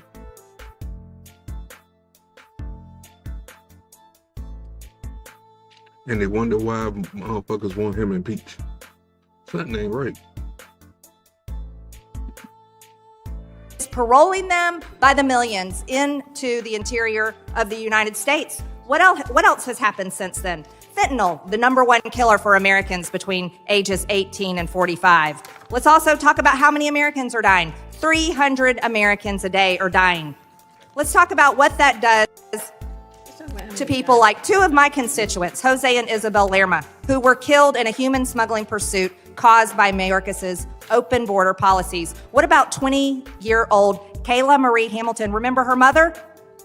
Poor Kayla was raped and strangled to death by an illegal MS-13 gang member who was actually apprehended at the border. Apprehended. He had gang tattoos on his body. But because Secretary Mayorkas breaks federal law, he says, go ahead and release these people into our country. And this 20-year-old was raped and murdered by an MS-13 gang member who should have never been in the United States. This is the outcome. That's just one example. We could spend hours and hours. You know what? We could go all week, and I'm sure Chairman Green would let us do it if we talked about every American who has been affected by Secretary Mayorkas. But I think folks don't like Marjorie Green because she tells too much truth. Because y'all see how she's speaking here and she speaks any other time that she's in Congress. But watch when a debate or something happen on one of our shows, they'll try to throw this woman up like she is so bad. Watch and pay attention. The best way to beat their mind is use their own stuff against them. But people who say that figure that you ain't watching, you're watching all the other stuff that's going on, you know what I'm saying, watching speeches and things like that. Now, I'm not saying that she might be full of shit in some other directions, but as far as what she bring out here to the floor and the things that she say, be factual. And I think she's been that way since she got in there. Back in 2020, I think. Willfully breaking federal immigration law. Is that what we must do? If we must, we must. Mr. Chairman, I yield. The gentlelady yields. I now recognize Mr. Payne for 5 minutes discussing the amendment to the amendment. Thank you, Mr. Chairman. I'd like to yield to Congresswoman Sheila Jackson-Lee. Gentleman yields. Ms. Jackson-Lee. I thank the gentleman, and forgive me, Mr. Magazine, that I didn't thank you when you yielded. Thank you so very much. Let me give us all a suggestion. Let us move to adjourn this meeting and have an authorization meeting, because my heart goes out to every single victim that has suffered a loss of life, being a family member who's died in this terrible scourge of drug trafficking or fentanyl. And let's have a meeting that deals with authorizing Secretary Mayorkas $20 billion. They own issues to be able over to the do last the couple job decades. That we understand he has not done, because he has not asked for $1 billion, $2 billion, $5 billion, $6 billion, $7 billion. It goes to the very point that we're making. These are policy decisions. These are decisions that the Budget Committee participates in, the Appropriations Committee participates in. And it may be in the overall discussion of the budget of this nation or appropriations that the Secretary was given the amount that he could work with, policy. And it wasn't a constitutional decision, it was, this is the budget for DHS. And the billions that you are asking or maybe need will have to be dropped down. And so I can't for the life of me see why my colleagues cannot understand that you are dealing clearly with the issue of a policy decision and a very wise secretary that is trying to do his job by protecting us in the narrow way that he's allowed to do so. here are my resources, here is who I can detain. And for the information of this committee, many Republicans want to use our immigration and criminal justice system to solve public health crises or blame the secretary. God, I had the mute on. So you mean to tell me the numbers Marjorie Greene just called out, I say estimate about $7-8 billion since 2020 for beds that don't even equal up to 500,000 beds. He ain't got no money left and asking for more money to help secure the border. What kind of bullshit is this? And she still haven't combed her hair. Under President Biden's leadership, overdose deaths have decreased or been flat each month for 6 consecutive months. As well, we have reported, based on a rolling 12-month count, with significant increases during the final year of the Trump administration. We didn't have that. With Democrats, we've been working to bring it down and to stop the scourge of drug trafficking. In September 2021, during the first year of the Biden administration, the DOJ and DEA announced law enforcement surge that resulted in the seizure of far more of these fentanyl pills and other horrible aspects. And so the real question is, how long are we going to pursue a question of behavior under your job versus direct acts that result in the death of people? Are you telling me Secretary Mayorkas was directly involved in killing people? Would we go to that length? Would we so much even suggest that the smugglers and the cartels gaining profits have now rendered under Secretary Mayorkas under Article 2 that talks about the breach of trust? Or has he benefited monetarily? Who would want to stand and say that? And so we're getting to a point now where it really is a question of understanding. And that understanding is that Article 1 does not fit any of the charges that the Republicans are making against this gentleman. They're not constitutionally grounded. And we have not allowed the Secretary, who is now engaged in negotiations now for over a month, I believe, or more, with the Senate, a very table that the House Republicans have been invited to sit at, the very table that the Speaker of the House has been invited to sit at. And my understanding is that their seats are vacant. But yet our Secretary of Homeland Security, under the threat of impeachment, at every point has gotten up every day to participate in abiding by laws that he hopes will make this country safer. Is that the basis of impeachment? Is that the accusation that will hold under this Article 1? Mr. Chairman, it will not hold, and I ask my colleagues to support the Jackson-Lee Amendment and vote down Article 1. Gentlelady's time has expired. thank I you. now recognize Mr. Guest for 5 minutes to discuss the amendment to the amendment. Briefly, Mr. Chairman, I oppose the amendment. I do disagree with Ms. Jackson-Lee when she says that members of the House have been asked to sit at the table during these Senate negotiations. That is completely untrue. You've not been asked. Ranking Member Thompson has not been asked. These negotiations are taking place behind closed doors in secret, and we have no input whatsoever. And so for any member to say that House Republicans have refused to participate is just a complete misstatement of fact. I also disagree with my colleagues. We can argue whether or not lying to Congress should be impeachable, but I don't believe we can say that what Secretary Mayorkas has said time and time again is not untruthful, is not a lie. I'll give you quotes. Congressman Pfluger asked him in 2023, is the border more secure under your leadership than when you started? Secretary Mayorkas said, Congressman, the border is secure. This is my time, Mr. Magazine. I'd like to read the statements of your Homeland Security Secretary who has misled Congress repeatedly. I asked Secretary Mayorkas, are you saying that all 9 sectors are secure? His testimony was... I mean, the question that he's asking, I heard it. I was there. Some of y'all was there. We reviewed this. So I don't know why they trying to overlook it like we don't watch this stuff. It is my testimony that the border is secure. I later asked him again that in light of the statements made by Chief Ortiz, is the border secure? And he said, Congressman, I stand by my prior assessment. Mr. Bishop asked him, I've heard you in the Judiciary Committee recently this summer testify the border is secure. Secretary Mayorkas, do you continue to maintain that the border is secure? His answer was yes. I asked Mr. Mayorkas on another occasion. So my question to you, Mr. Secretary, are you testifying as you sit here today that the southwest border is secure? His answer, yes, I am. And then when questioned at some point by Ms. Jackson Lee, his response was, Congresswoman, the border is secure and the border is not open. In a hearing in which Representative Roy asked him as it relates to the Secure Fencing Act, Congressman Roy says, do we have operational control of the border? Secretary Mayorkas, yes, we do. And Congressman, we're working to, and then he doesn't finish that statement. And so we may argue whether or not that is impeachable, but I don't think we can argue whether or not he has been truthful, because his statements in and of themselves are distruthful. How can we say that the border is secure when last month, nationwide... Serious. Happy Tuesday. Glad you joined me. And why did you put that coffee cup up in the chat?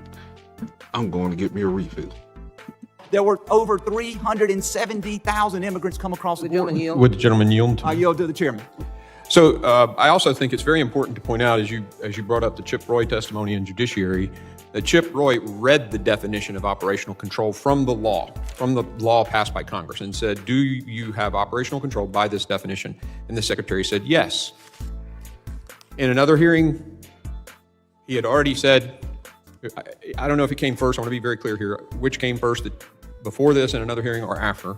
Mr. Secretary said, no one has ever had control by that definition. So it's not whether it's warm or cold outside. There is a very clear definition in the code for operational security. He was asked, read the definition and asked if we had operational control by the definition, and he said yes. And later or before, and I'll have to get the date on it, he admitted that no one's ever had control, which is a false statement. I mean, that is a false statement. Knowing the definition, knowing that no one had ever had control. In fact, Mr. Biden, just a few days ago, President Biden said no one's had control for 10 years. Mr. Mayorkas lied to Congress. And he lied to Congress. The gentleman yield. And I yield back to Mr. Guest. Mr. Green, thank you, Chairman. In my last few seconds, I do want to reiterate the point that you just made, that the President himself, within the last several weeks, has made statements that contradict everything that Secretary Mayorkas has testified repeatedly. The President of the United States said not only is the border not secure, but the border has not been secured for well over a decade. So the border has not been secured at any time in which Biden has been president. Under his statement, the border was not secured when Donald Trump was president. And under his statement, the border was not secured when he was vice president. And so Mr. Mayorkas has lied to Congress. He has breached the public trust. And with that, I yield back. The gentleman yields. Does anyone else wish to speak on the amendment to the amendment? Yes, Mr. Chairman. Mr. Goldman, you are recognized. So secure is a term of art, as you know. Operational control and secure of the border is under the Secure Fence Act of 2006. Oh yeah, by the way, hashtag Fuck Taco Tuesday. The Department of Homeland Security under George Bush in 2007 recognized that it's an impossible standard, and they implemented rules and regulations by which the department has operated since 2007 under the Bush administration, Obama administration, Trump administration, and Biden administration. And so when Secretary Mayorkas says it is secure according to the guidelines that oversee the Department of Homeland Security. Nobody is escorted into this country. But I want to talk about Ms. Jackson Lee's amendment because it is one that I fully support, and I want to focus on a reason that we haven't. Between you and Ms. Jackson Lee, I'm tired of y'all talking for today. Y'all have a whole lot to say and ain't saying nothing. Just using up the people's time. We want to hear other people. You have a full damn room, and all we hearing is y'all two. Haven't talked about very much, which is the complete lawlessness of this impeachment process. This was referred to this committee for impeachment, but that does not mean that prior impeachments are irrelevant as precedent. Prior impeachments have always allowed for due process to the individual who is being impeached. Right. President Trump got it in 2019, and every single individual judge, president or otherwise, has gotten heightened due process standards where they were permitted to provide evidence, provide testimony, call witnesses, cross-examine. Now, when I walked away to go get my coffee just then, it was brought up that he had lied to Congress in the Congress. So why you still keep trying to bring up something that's old news? The guy haven't been president in 3 years, but you keep bringing this guy up. Truthfully, on the next hearing, I'm gonna be quite rude to you motherfuckers. Y'all keep bringing up shit that don't matter to the topic. It's like y'all ready to suck this dude off or something. It's like every time y'all open y'all fucking mouth, the dude's name is coming out your mouth instead of you sticking to the motherfucking situation. You see what happens to me when I get coffee. I think Leah was here for the first one. I just don't understand. What is your fascination with this guy with the swoop overhead? He must have fucked y'all up real good. He fucked up all y'all's damn bad money. Stealing our damn money and shit. Then y'all mad at him and try to get us to dislike him because he fucked up your money. He didn't fuck up our money. He fucked up y'all's money.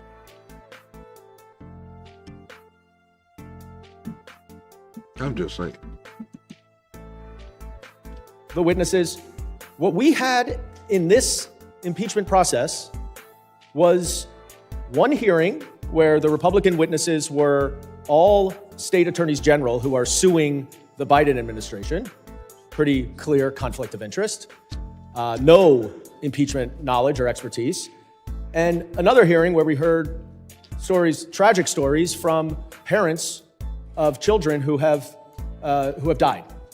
And Ms. Green says we should stay here and talk about all of the anecdotes of individuals who have died at the hands of those who should not have come across.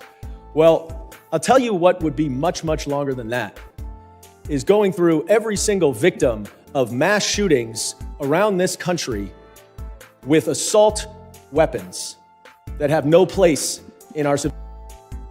Shut the fuck up. I'm from a couple of different hoods. Not saying it ain't possible, motherfuckers ain't getting mobiled down by choppers and shit like that, but most of the people in the projects usually get shot by a pistol. That is not an assault weapon. And why is it wrong for her to bring up the situations of the people who got murdered, who robbed, all kind of shit, the overdoses and all that, when those people was part of our country? All this stuff comes in effect of the people that you keep sticking up for that's coming across the border. If this ain't the most anti-American motherfucker I've ever seen, and like a couple of ones, it's ridiculous. It's like we turned upside down, man, in like less than a decade.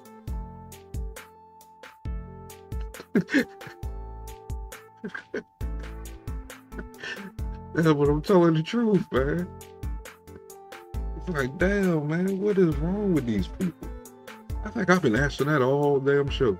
What is wrong with these damn people? Civilian society. 2 a day. That would take a lot longer. You gotta talk that much to convince else. people. You fucking So lying. we're here. These people are calling out in an numbers. impeachment process that These has no due people are process. calling out daggone There is situations. absolutely that we no know legal happened analysis as of any of facts. these articles of impeachment, which You are people are just unprecedented talking and have with no been evidence. made up out of whole cloth. And then in Article 1, which is what we're talking about here, the gist of it, as my colleague from Rhode Island said, is that Secretary Mayorkas has failed to secure the border. And the specific examples generally relate to his failure to follow the law and detain everyone. Now, I would add, of course, Ms. Green is wrong. In the President's supplemental appropriations request, the President did ask for more funding for ICE detention. He asked for more funding for Border Patrol agents, for asylum officers, for immigration judges, for USCIS officials to process everything, because we have such a backlog of the asylum process. But he's being impeached right now because he did not put everyone in jail. That's what we... Time out. These are the same motherfuckers that was on the J6 committee who hid the information about Trump ordering the 10,000 National Guard agents before the insurrection. So they just gonna skip over that part. When you keep jumping back to him, they don't want to bring up that part. These people are clowns, man. Leah, that's what they meant by grab your popcorn, man. But once he got elected back in 2020, and the inauguration in 2021, man, it was like grab your popcorn. This has been the longest, wildest movie you will ever see. If you followed the politics from that point, from the J6 all the way to now. This has been one of the biggest movies ever produced. Said. Now, Mr. Bishop then responded saying, no. Well, obviously there are some circumstances when not everyone can be detained, and in those circumstances, then not everybody should be detained. So I figured it out. We have the impeachment of Secretary Mayorkas because the law says that immigrants shall be detained unless it is the judgment of Representative Dan Bishop of North Carolina that they are exempt from detention. Thank you. I yield back. The gentleman yields in time. I thank the gentleman. Ladies and gentlemen. How do they get exempt from detention? What kind of law is that? That's some bullshit. How you just come across the border and just get exempt? These people are all lawyers and they're good with words. Gentlemen, we have votes going on right now. We're going to recess and we will reconvene at 4:40. Here's the recess. At 4:40, right we're starting back in here. Too much further to go after. We're in this. recess. Let me get this straight so we can get this out the way. I don't think they came back no time soon. Okay, there they go. How much further is it? Woo! Holy moly. Is it? Okay, they got another recess up in there too. Okay, so we got one more recess to go and it's done. I think I might break my record for the longest live. I done. I want to thank everybody for the likes. You know what I'm saying? Make sure you share this out. You know what I'm saying? Subscribe to the channel so you can get more content that matter.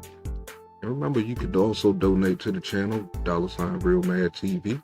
Help me get a better mic so when I'm eating and talking to y'all and y'all won't hear me tapping on the table like this and shit, you know what I'm saying? My microphone picks up every damn thing. But if you choose to donate, you know what I'm saying? Thank you for your support. And also, Sirius has posted my backup channel. Please subscribe to that channel. You know what I'm saying? I might be moving some of my things over there and try to make this an all news channel. So all the fun stuff will be going on over there. You know what I'm saying?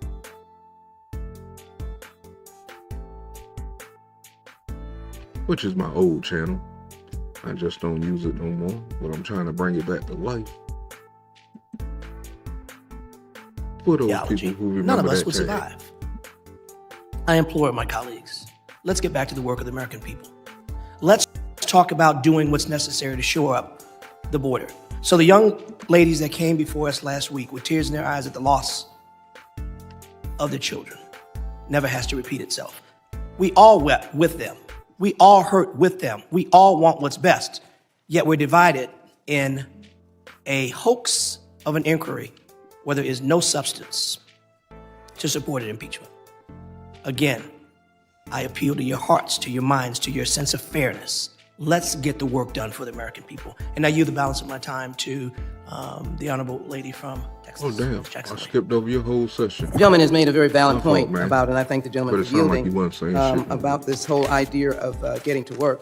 As I You indicated earlier, we could adjourn and reconvene as an authorizing committee to provide the Secretary with the resources that he could have the billions of dollars that he says that is necessary. I'm getting more detailed information about operational control, but as I think was said at this table before, operational control is zero. It's all piled up on top of each other. And the ability to do one's job and stay measured in one's response House probably deals smell like with damn the old money vinegar. and the staffing that you would have. And that's why this Old vinegar hearing and or this lily markup flower. has, I don't know if we'd say deteriorated, but has gone full circle to be a full discussion of policies that we may agree or disagree with, and facts, such as the 57,000 that died of fentanyl death under Donald Trump. And we heard no outcry, as I recall that number, we heard no outcry of impeaching any of the representatives of the Department of Homeland Security. So I keep trying to get my colleagues who continue to indicate under Article 1 that Secretary Mayorkas operated willfully in violating the law. I have to raise the question If it was all of that, why what is his law? numbers And again, I so bring to low your attention compared to what the y'all seeing now? submissions that the Secretary has made where he has steadfastly done his job. And I think it is worth, in my last moments, recounting the work that he has done. He has removed, returned, or expelled more migrants in 3 years than the prior administration did in 4 years. Since May 12, 2023, a couple of months ago, DHS has removed or returned more than 500,000 individuals, the vast majority of whom crossed the southwest border. Total removals and returns since mid-May 2023 exceed removals and returns in every full fiscal year since 2015. I think that is worth noting. So if you're saying somebody's not doing their job, they did more than was done in 2015, which certainly was not the Biden administration at that time. And the majority of individuals encountered at the southwest. Salute to the person who just sent me that $150 cash app. I'm over exaggerating, but I think big. Thank you for that $150 cash app.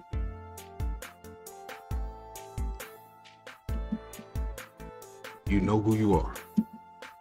I gotta get used to receiving those because I don't know what to really say. Yeah. And I kind of bit that from my homeboy that we always add zeros and extra numbers. Make the haters mad.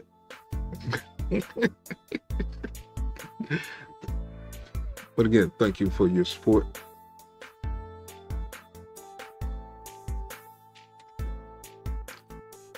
And we need to get back to this damn woman who don't know how to use a comb.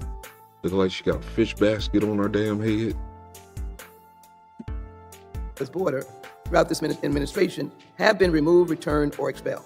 There is no doubt that there has been a surge in the migrant movement, but I don't know if I open my remarks with that. There is a major movement of migrants across the world. I bet you she be at home burning the biscuit. There is a major It movement look of like she migrants can't cook one for around dinner. the world. The gentlelady's time has expired. And so I would clearly indicate The gentlelady's time has expired. support my amendment. I yield back. And I now, Mr. Senator, I think you've already spoken on this. You'll need somebody to yield to you. Mr. Ivey, I think you wanted to be, anybody on the other side want to be recognized? Okay. Mr. Ivey, you're recognized for 5 minutes on the amendment. Thank you, Mr. Chairman. I want to speak in favor of the amendment, but briefly, I wanted to also address the Adelanto point that was made. I think it was said that there's a capacity of 1,940 at that facility and only 6 people are there. I forget who raised it, but they forgot to mention that the facility is under a court order to release all of the detainees and pause on new intakes, which I think is kind of relevant to the fact that it doesn't have more people there. And that's been in place since 2000. I think the point that was made in one of the Republican documents is that apparently the view is that the Biden administration isn't fighting hard enough to get it reopened. But I would note Department of Justice moved to stay the order, and the stay was denied. But in any event, that's just a litigation argument, which is the ultimate policy dispute. I'm sure we're not going to impeach anybody based on a litigation dispute of that type. But to get to the amendment, the reason I support the amendment is because when I go through Article 1, pretty much all of the provisions, well, there's one that references immigration court backlog. And But how obviously, did that's you get the microphone and that's again? Department of Justice for that, as apparently as it's addressed here. So You I don't and know your that, homeboy sitting next to you. We should be impeaching Y'all Secretary talking too Mayorkas much. for that. But the other provisions go to this basically created language with respect to impeachment. Refusal to obey the law, willfully refuse to comply, willfully refuse to comply, willfully refused to comply, willfully exceeded his parole authority, etc. Every provision under Article 1 has that kind of language. Now, the reason I'm raising that is because, as I mentioned earlier, the Texas case that the majority has cited emphasizes prosecutorial discretion, even in instances where there's mandatory statutory language. So the basis of the article that you put forward is directly contradicted by the case that you cited. So just to read it again, so that it's clear in the record, and I know what the vote's going to be. Mr. Gonzalez is already clear that this is going to move forward. But for the people who review this in the Senate, who maybe will have an open line and take a look at the language, 2 points that Justice Kavanaugh made in the Texas case. The first, as the district court found, the executive branch does not possess the resources necessary to arrest or remove all of the non-citizens covered by these two statutes covered in that case. That reality is not an anomaly, it is a constant. For the last 27 years since those statutes were enacted in their current form, all 5 presidential administrations have determined that resource constraints necessitated prioritization in making immigration arrests. Now, I forget who said this, but I believe one of you acknowledged that if there are those sorts of constraints, just based on the resources, you wouldn't be moving forward with impeachment. But that's basically what we've got here, as the Supreme Court's pointed out, with respect to this specific agency. We're not analogizing from a different agency. This is about Homeland Security. And then with respect to how to address it, I think the chairman and others have made the point that the only remedy available is impeachment. And again, that's not what Justice Kavanaugh wrote. Kavanaugh wrote, Congress possesses an array of tools to analyze and influence those policies, the immigration policies we're talking about, oversight, appropriations, the legislative process, Senate confirmation, and he also mentions and through elections. He does not mention impeachment. So, to say that impeachment is the only way to resolve these disputes with respect to immigration issues, and you're basing it on this case, you're basing it on the Alito dissent, which was, 8-1, where he references impeachment in passing. But that's not in the majority opinion. So just to wrap up, I support the amendment because based on the case that you cited, there's no constitutional basis for the standard you're relying on in every provision of that article, except for the one that references the Department of Justice, which is not in his jurisdiction. So I move to support the amendment. Gentleman's time has expired. Does anyone else want? Mr. Ramirez, you recognize for 5 minutes. Chairman, I'd like to yield to Congressman Magaziner. Thank you to Representative Ramirez. Just again, for those keeping score at home, 2 proposed articles of impeachment. The first one claims that the Secretary willfully ignored the law by failing to detain all migrants, when in fact we know that the migrant detention centers are at capacity, 34,000 beds, funded by Congress, 37,000 annual daily count. We know that the Secretary has released people from detention at about the same rate as the Trump administration in its last 2 years, and also that it's apprehended people at the southern border at the same rate, 78%, exactly the same rate as the Trump administration. And the Secretary in doing so is exercising the same discretion as all of his predecessors have. Article 2, we spoke about this earlier, that my Republican colleagues claim the Secretary lied to Congress by saying things like the border is more secure than my predecessor, clearly an opinion, It always not a seems like it's statement more of them of empirical fact one way or the than other. the people that's speaking up for the And country. using terms like It's secure, like the closed, Republicans seem etc., like they always which are open to outnumbered in that. interpretation. And even when it comes to operational control, defined as 0 people, he clarified after the fact that he meant a regulatory definition, not the statutory definition. But listen, I'm glad that my colleagues on the other side of the aisle care so much about having people who testify before Congress be honest in their statements. The Secretary has appeared in front of Congress more than any other Biden administration official, and I am glad that my colleagues care so much about honesty in those who testify before us. I have an article from ProPublica, March 2nd, 2017, 5 Trump cabinet members who've made false statements to Congress. EPA Chief Scott Pruitt stated in testimony to Congress that he had never used a private email account while he was Oklahoma's Attorney General. That was found to be false. Education Secretary Betsy DeVos stated during her confirmation hearings that she has not been involved in her family's foundation, which has given millions of dollars to groups that oppose LGBT rights. You sit on the board, Senator Maggie Hassan noted. DeVos responded, I do not. It later emerged in tax filings that for 17 years she served on that board as vice president. Secretary Mnuchin denied that his former bank had used robo-signing to improperly foreclose on homeowners. That turned out not to be true. Tom Price, Health and Human Services Secretary, insisted that the discount he got on a biotech stock was available to every single individual investor who was an investor at that time. The Wall Street Journal reported that fewer than 20 investors were offered that discount. And, perhaps most notably, Attorney General Jeff Sessions, when asked in his Senate confirmation hearing if he had communicated on behalf of the Trump campaign with the Russian government during the course of the campaign, said that he had not, when in fact he had discussed the campaign with the Russian ambassador. So I'll have to go back and look. I am sure that my Republican colleagues who were in office at the time filed articles of impeachment to take these Republican cabinet secretaries to task for lying to Congress under oath in hearings. I'll have to go back and look at that and see how that turned out. And I'm going to ask for unanimous consent that this article be entered into the record. Without objection, so ordered. All right. Well, thank you, and I'll yield back to Ms. Ramirez. Gentleman yields back to Ms. Ramirez. I yield back. Gentlelady yields. Is there anyone else who would like to speak on the amendment?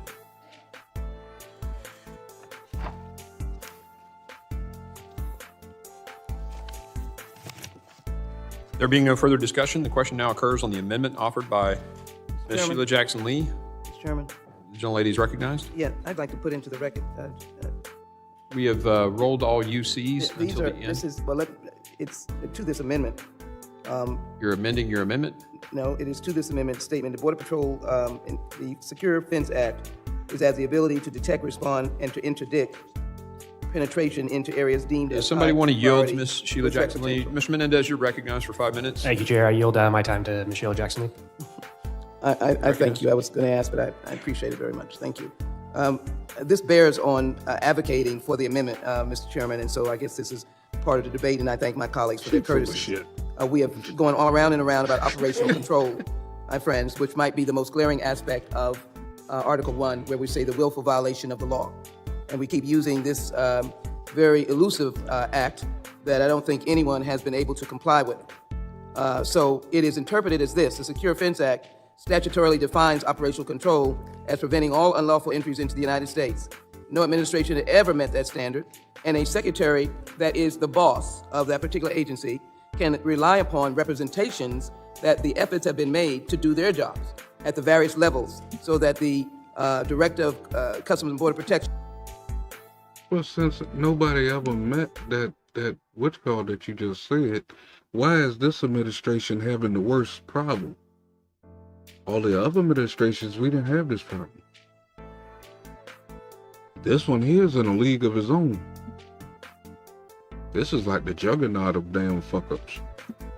The Director of Border Patrol can make the representation that they're in the field trying to do this. In 2007, after the act passed, the Border Patrol interpreted the Secure Fence Act as the ability to detect, respond to, and interdict penetrations in areas deemed as high priority for threat potential or other national security objectives. It didn't say zero, though we've now got an interpretation that says zero. It interprets it to do their job. And so if you ask me the question as Secretary of Homeland Security, is my staff doing their job? Well, based upon the interpretation of my professional staff, my staff in the field, they are working on detecting, responding, interdicting to the various penetrations. It is beyond preposterous to take the position that Secretary Mayorkas maintained that DHS achieved operational control as would be narrowly defined by the Secure Fence Act. And that means that every aspect of interdiction, if you will, was adhered to. So my point is, again, with my concluding remarks to this, the Constitution is a very serious document. And it was a document created for the worst level of abuses and the highest level of actions against the American people, which are treason, bribery, high crimes, and misdemeanors. And I frankly question using the impeachment proceeding for acts of employees who are attempting to adhere to guidance given to them by laws that are very difficult to potentially adhere to without the billions of dollars that we were alleged to have asked for and did not get, or that we should have asked for and did not get. All of these components should be put in the category of job performance or policy disputes, but they should not be put in the context of impeachment. John Marshall indicated the Constitution intended to endure for ages to come and consequently to be adapted to the various crises of human affairs. This was a living document, or is a living document, to try to relate to the day-to-day affairs that are occurring. I don't know if our founding fathers would have ever expected this country to be this size, this large, or to have any concept of coming across the border, the land borders. But here we are. And I believe that this Constitution should not be taken lightly, and it should be addressing human crisis. And the human crisis should be done with all of us working together, Democrats and Republicans, on how best to secure this border.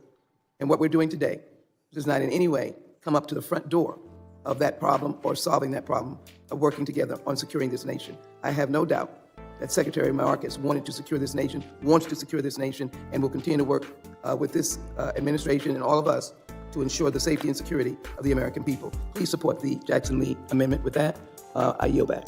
The gentlelady yields. There being no further discussion, the question now occurs on the amendment offered by Ms. Sheila Jackson Lee. All those in favor say aye. Aye. All those opposed say no. No. In the opinion of the chair, the noes have it, and the amendment is not adopted. Roll call. A recorded vote is requested pursuant to Committee Rule 7C. Further proceedings on this question are postponed. Rolling vote. That's some bullshit. But it do take off some more time off my clock here. So, Mr. Cray, you're recognized. Thank you, Mr. Chairman. I have an amendment at the desk, I thought they was amendment gonna number vote. 59. Mr. Chairman, almost I'd like to reserve a fast point of order. Point of order is reserved. The clerk will distribute the amendment.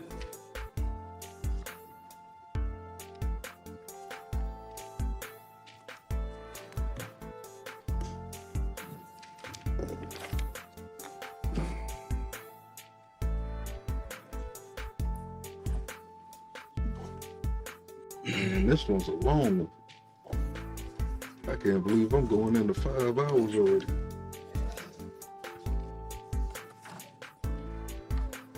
It seemed like it was short, but it was pretty long. I guess when you're into it, the time really don't affect you like that. I don't feel like I was doing this for 5 hours. The clerk will report the amendment.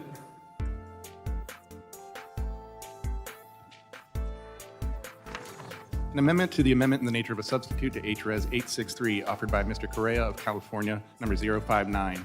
Page 15, line 21, strike Article 2 and all that follows through page 20, line 11. I'd say without objection, the reading is dispensed with, but you just read it, so. Mr. Chairman, I object to the waiving of the reading of the amendment and ask that it be read in full. Just read it. Okay. He just read the whole amendment. You want him to read it again? Can you do that, sir? It's the second amendment out of 40. Let's make sure we do it right. Okay. I mean, are you serious? That's what I thought. Okay. All right. Actually, we have. Okay.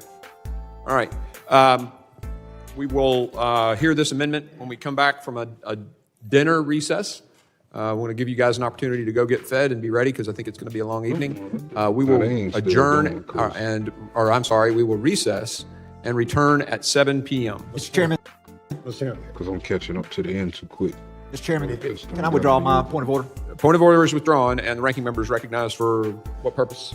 Well, first of all, Mr. Chairman, at the beginning of this markup, the committee granted the chair recess authority by unanimous consent.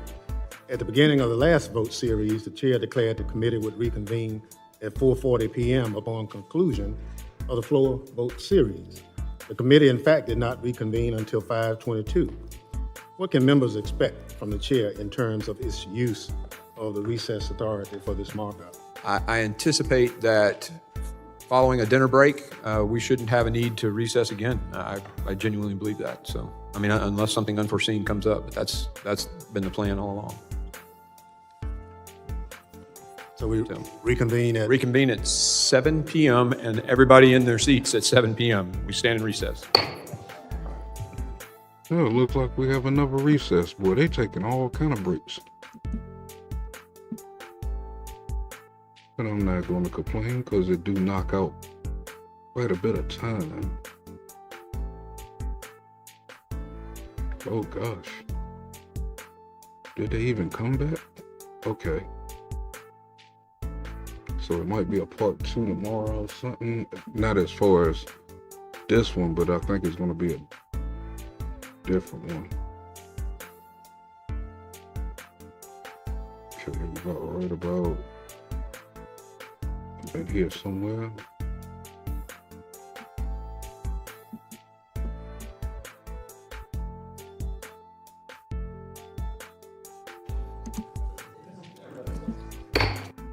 The committee will come to order.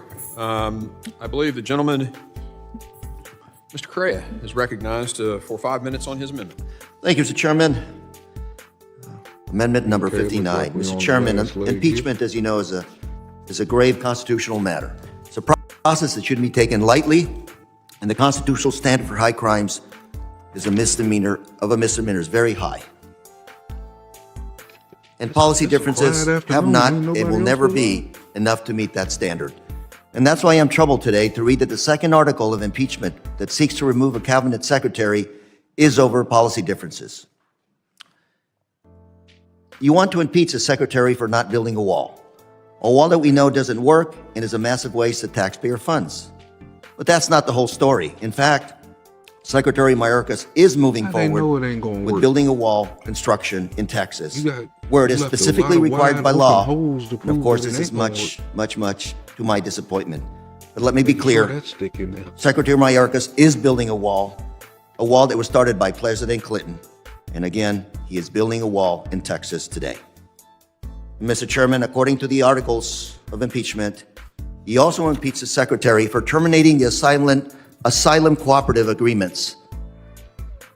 And this argument, Mr. Chairman, doesn't even pass the smell test. Why? First of all, let's be clear. It's the State Department, not DHS, that handles bilateral agreements. And second of all, the termination of these agreements was announced on the day Secretary Mayorkas first took office. And so, of course, he was not part of the official conversations to end the asylum cooperative agreements. You're also trying to impeach Secretary Mayorkas for a decision that he had no role in and wasn't even carried out by his department. You're also trying to impeach the secretary for not complying with congressional investigations. Yet you failed to mention that DHS has sent over 13,000 pages of documents to this committee alone, and DHS is currently working through more than 1 million pages to respond to your requests, Mr. Chairman. And as you know, the secretary has testified no less than 27 times in the past 35 months, including this past November. Clearly, DHS is not being ignored by the secretary. Mr. Chairman, my amendment simply would strike the second article of impeachment.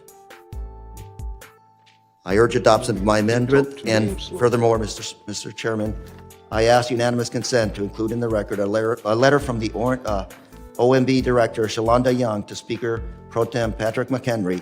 This letter requests that Congress provide emergency supplemental funding for the border priorities. Without objection, so ordered. And with that, Mr. Chairman, I yield. Gentleman yields. Does any other member wish to speak on the amendment?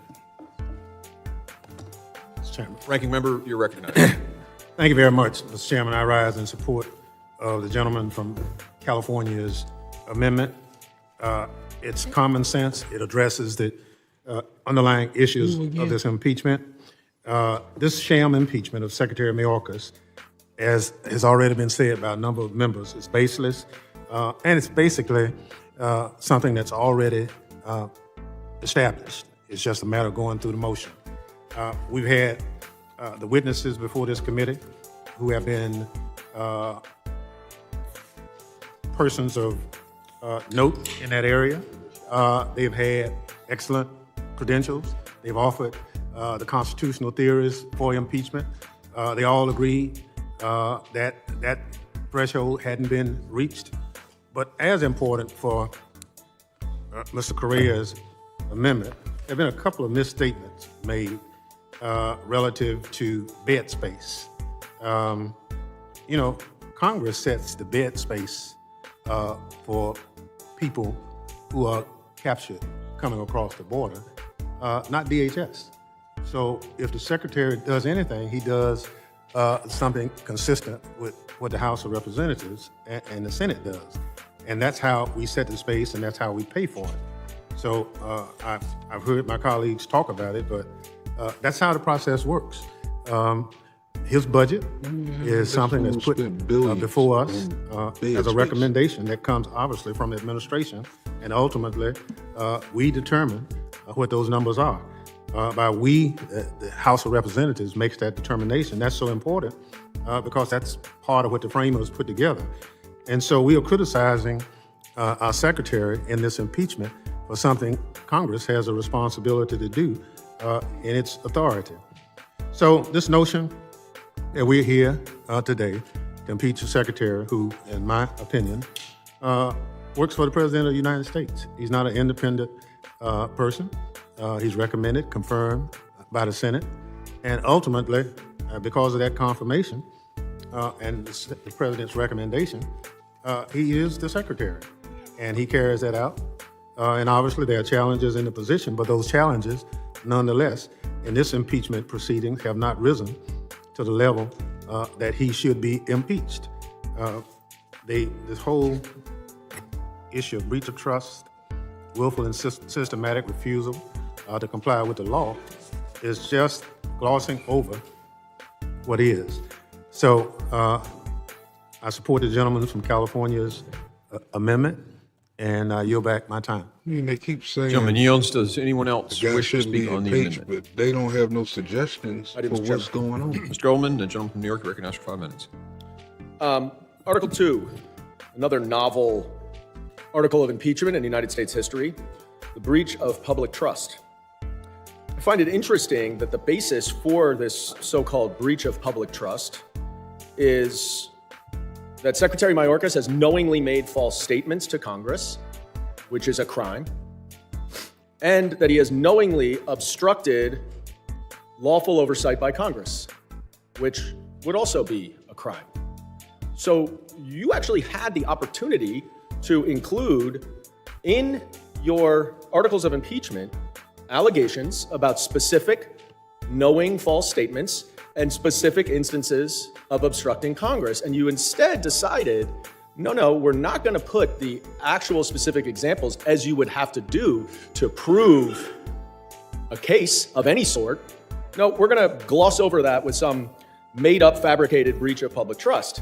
And so you might wonder, I'm sure you're going to say, yes, we just wanted to subsume it all together. We wanted to include it all together. Well, that's not exactly true, because you do include specific statements that you say were knowingly false. Things such as the border is secure. The border is no less secure than it was previously. The border is closed, and that DHS has operational control of the border, as that term is defined by the Secure Fence Act of 2006. I guarantee that no two of you, if asked to write down a definition of what secure means, what closed means, what no less secure than it was previously, or what operational control, would not be able to put down the same definition. Because there is no clear definition. Because you could say the border is secure. Well, like some of my friends over there, that would mean no single immigrant gets over the border unlawfully. Or it could be based on the 2007 Bush Department guidelines as to what secure and operational control means. Or you could say, as my colleagues do, it's open borders, open borders. Well, I guarantee you will not find a single policy or a single statement from Secretary Mayorkas or anyone else that says our border is open, you may enter without checking in, and you may go on and live your merry way. Of course, that's not what is going on, and even you are not alleging that. So, because if you do try to unlawfully cross in between ports of entry, you will be apprehended if there are enough resources for the department to apprehend you. And if you come across the ports of entry, you'll be vetted. You'll go through an asylum process. You'll be vetted. There are 13 different databases that every single immigrant is run through. Well, that's closed. You're going to have a different definition of closed. You cannot prove a false statement if you do not have a clear statement that is unequivocally false. Chairman McCall and others who have been prosecutors know that you would never indict false statements without a very specific statement that you could prove was not only false, but knowingly false. Then you say, oh, we have obstruction of Congress. What obstruction? What subpoenas are you talking about that they have not complied with? He has testified more than any other cabinet secretary in this administration. They have cooperated far beyond anything any single department did in the Trump administration. He is definitely on the tens of defense. thousands of pages, tens of He looks thousands like of he about hours. to break a sweat again. You do not specify a single subpoena or a single example of how Secretary Mayorkas obstructed. So the two bases for your made-up articles both are not even Gentleman's time enumerated has in the expired. article Gentleman's itself. time has expired. Does any other member wish to make a comment on the amendment? Mr. Chair. Yeah, any other member. Mr. Menendez. I'm Thank you, tired Mr. of Chair. I just hearing want them. to 1, 2, 3. piggyback off of my colleague him. Dan Goldman's comments about the second article, specifically the fact that you're alleging he knowingly made false statements when you have someone who's appeared before Congress. When it seems like it's like how Homeboy said a minute ago, it don't matter what they say, this guy's getting impeached. No matter what. So they just talking in defense where it don't even matter. He's gonna get impeached. Congress more than any other Biden official. He's come to your personal offices. He's appeared before this committee. Time and time again, he's made himself available. And you're saying he's done that while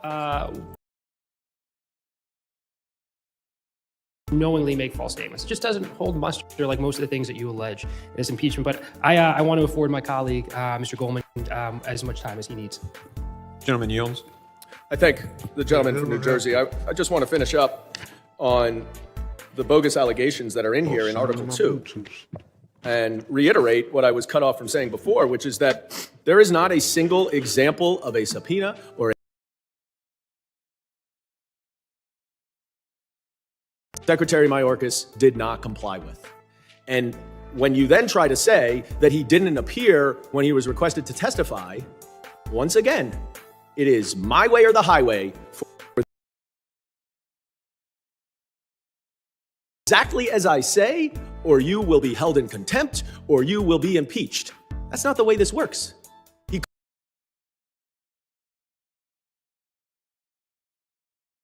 good time. So rushed and so urgent to get it done by the end of January because I'm sure someone promised Ms. Green that that would happen, that here we are without any testimony from Secretary Mayorkas. But I do hope all of you read that's his what letter. They do. That I hope you came do out read with straight facts, and because then they're gonna sit there and it just refutes absolutely everything you say. keep throwing shots at him. And it also demonstrates They said the he's gonna gross get impeached abuse no of matter using this impeachment power that has only been used one time before for a cabinet secretary on an immigrant himself who has dedicated 22 years of his career Y'all ran across another guy multiple down based on your agencies lies. in our government dedicated to protecting this country as a prosecutor, and in the Department of Homeland Security. My colleagues on the other side of the aisle have repeatedly and personally attacked Secretary Mayorkas. And the notion that you accuse him of intentionally being complete. Isn't that what y'all did for the last 7 years against 45? So what makes it right that y'all did that to him and y'all were lying on 99% of the shit that y'all were saying and brainwashed the people with? Then what they doing to you where they could actually point out the facts of where it's affecting us? These people sound stupid. And why is Complicit my brain messing up like that? in crimes I guess that I have been never ran committed the by ODS this individuals long. who've come across the It's starting border. to cut up a little bit. That We somehow ain't got too much more he to has go, though. tried to usher in more fentanyl, which is causing destruction, is absurd. The data, of course, says otherwise. Under his watch, more fentanyl has been seized than in any other administration, including the previous one. More arrests have been made. More deportations and removals have been executed than under any previous administration, including the most recent one. All of your allegations are completely bogus, and they exclude the obvious and clear rebuttal points that undermine everything that you're trying to say. So I support this article, which would strike Article 2, which is lawless, not based at all in the Constitution or interpretation of the Constitution, is factually inaccurate and insufficient to rise to the level of a crime, much less a high crime and misdemeanor, and completely ignores all of the data that does not go your way, that shows that Secretary Mayorkas has been working with the limited authorities and resources he has Gentlemen, to yield. do as well as he can. And I would like to yield to my colleague from California. Thank you. I just wanted to clarify, there's a factual allegation that Secretary Mayorkas has never testified in this committee. He was, in fact, here in November to testify about worldwide threats, a time that we'd had the opportunity, all of us, to ask him any questions on these issues. Just want to be clear, he was here in November before this committee. Thank you, I yield. Well, and when he was here, no one was focused on worldwide threats. Just about every question was geared toward the southern border. So he's appeared here plenty of times, far more than any previous secretary. And He didn't have Gentlemen, yields. You may want to. I'll jump in here then. I recognize myself for 5 minutes. Again, I appreciate the recognition that Mr. Mayorkas came for the national threats brief, but that was for the national threats brief. We asked him on 4 occasions to come, and every time he either said no or kept postponing and postponing and postponing, clearly stonewalling. In terms of this dishonesty, he was asked the definition, and the definition was read to him. He said yes, he had operational control. He then admitted that later that there was never operational control. No one's ever had operational control, meaning he always knew that that definition, nobody had control. And when he admitted or said that there was operational control under oath, that's a lie. And I'm sorry, it's intentional. There have been 170 plus requests by our office to him that have been completely ignored. I appreciate someone citing the number of pages, but for months and months we've been waiting and haven't gotten anything. In terms of the cause and effect of all this, we've said it many times. In fact, the one time I laid it out very clearly, we had 2 members on the other side admit in that hearing that there was absolutely a crisis at the southern border. So I'm gonna lay it out again. In the campaign, we're gonna do away with all this stuff. We're gonna open the border, okay. Then day 1, take down all the policies. People start coming. They come, they go, we're just released. And so they call home. And then hundreds and thousands came and overwhelmed. The cartels thought, you know what, this is a great opportunity to make a whole boatload of money. So we're going to charge all these people. Remember the wristbands and the color bands? So they came up with a process to make billions of dollars, and then they controlled all the pathways. In fact, Chief Ortiz said they control 5 sectors of our 9 sectors of our southern border. So anyway, they come, they develop strategies. I mean, we went and saw them. You saw the spotters on the far hill. They're sitting there with binoculars and radios, and they call, and then they push them right where the border control people are. They tie them up, and then they bring the fentanyl and other stuff around. And then they do those mass crossings at the crossing sites where they overwhelm. They have to pull. I mean, heck, we got air marshals down there making sandwiches for the migrants now. They're not covering the aircraft. I went through customs the other day. The line was, it was like out the door. I called the chief of the customs over. I'm like, what's up, man? He's like, oh, we're down processing migrants at the crossing sites with the border completely uncovered. This notion about more fentanyl, well, yeah, it's because it's being pounded into the border. Sure, the raw numbers are up. But why has fentanyl gone from $95 a hit in January of 91 to $28 a hit in Tennessee? Well, it's supply demand. It's real simple. There's a whole boatload more fentanyl coming into this country now than there was before. That's economics. $95 so, to $28? Just a few points of clarification, I thought. The gentleman. Yes, I will. I appreciate the chairman's comments. And although I've focused frequently and, in fact, almost exclusively on the detail of the 7 separate statutory commands that have been consistently flouted by Secretary Mayorkas, I do think that, to your point, it is understandable when someone says the border is secure. You can't call this border secure. No. In any fairness. Now, you can call the border untenable, as Mr. Goldman calls it. You can call the border not secure, as President Biden calls it. But it's been a device. The Secretary of Homeland Security has come here and come to the Judiciary Committee and come to other committees on the Hill over and over and over again and sat there and smugly defied this Congress to say, these committees, to say that this border is secure so that he could continue a process of thoroughly undermining the Immigration and Nationalities Act, so that he could violate it in every particular because it was purposeful. And it is only now that Mr. Goldman is constrained to say that the border is untenable. The situation at the border is untenable. Untenable cannot be reconciled with secure. It is not a secure border. I yield back to the chair. Actually, it was Mr. Goldman who said it was a humanitarian crisis several months ago when I did lay out those processes, just FYI. The chairman, I yield. question? You got 7 seconds. You listed out all the problems with fentanyl and human trafficking, and assuming that is correct, and assuming that the statistics about removals and fentanyl arrests and seizures are also correct, do you think the fact that we have a fentanyl problem in this country is grounds to impeach a cabinet secretary? No, I think that's the effect. The cause is saying the Congress shall detain, shall deport if there's not credible fear, and he's done none of those. You look at the deportation. What does that have to do with fentanyl? We're not going to have a debate. I'm answering the question, and the time has expired. Chairman? Anybody? Mr. Magaziner, you recognize. Thank you. A lot to respond to here. Let me first start by thanking the chairman for acknowledging that Joe Biden won the election. I know that some of his colleagues on the other side of the aisle disagree with that, but I thank him for acknowledging it. And I also thank him for acknowledging the fact that President Biden and Secretary Mayorkas have shifted personnel and resources to the southern border, yet another sign that the secretary is doing his job in endeavoring to secure the border, despite the lack of support that he's been getting from the Republican Congress. It would be even easier if they would take up a supplemental funding request for 1,400 more Border Patrol officers, for 1,000 more CIS officers that the president has asked for. But of course, this isn't about actually solving the problem for my Republican colleagues. It is about having an issue. Let's take a step back here. There is a real risk that if we move forward with this, it will open the floodgates by establishing a new precedent for impeachment based not on the... I don't even want to get shit else you got to say.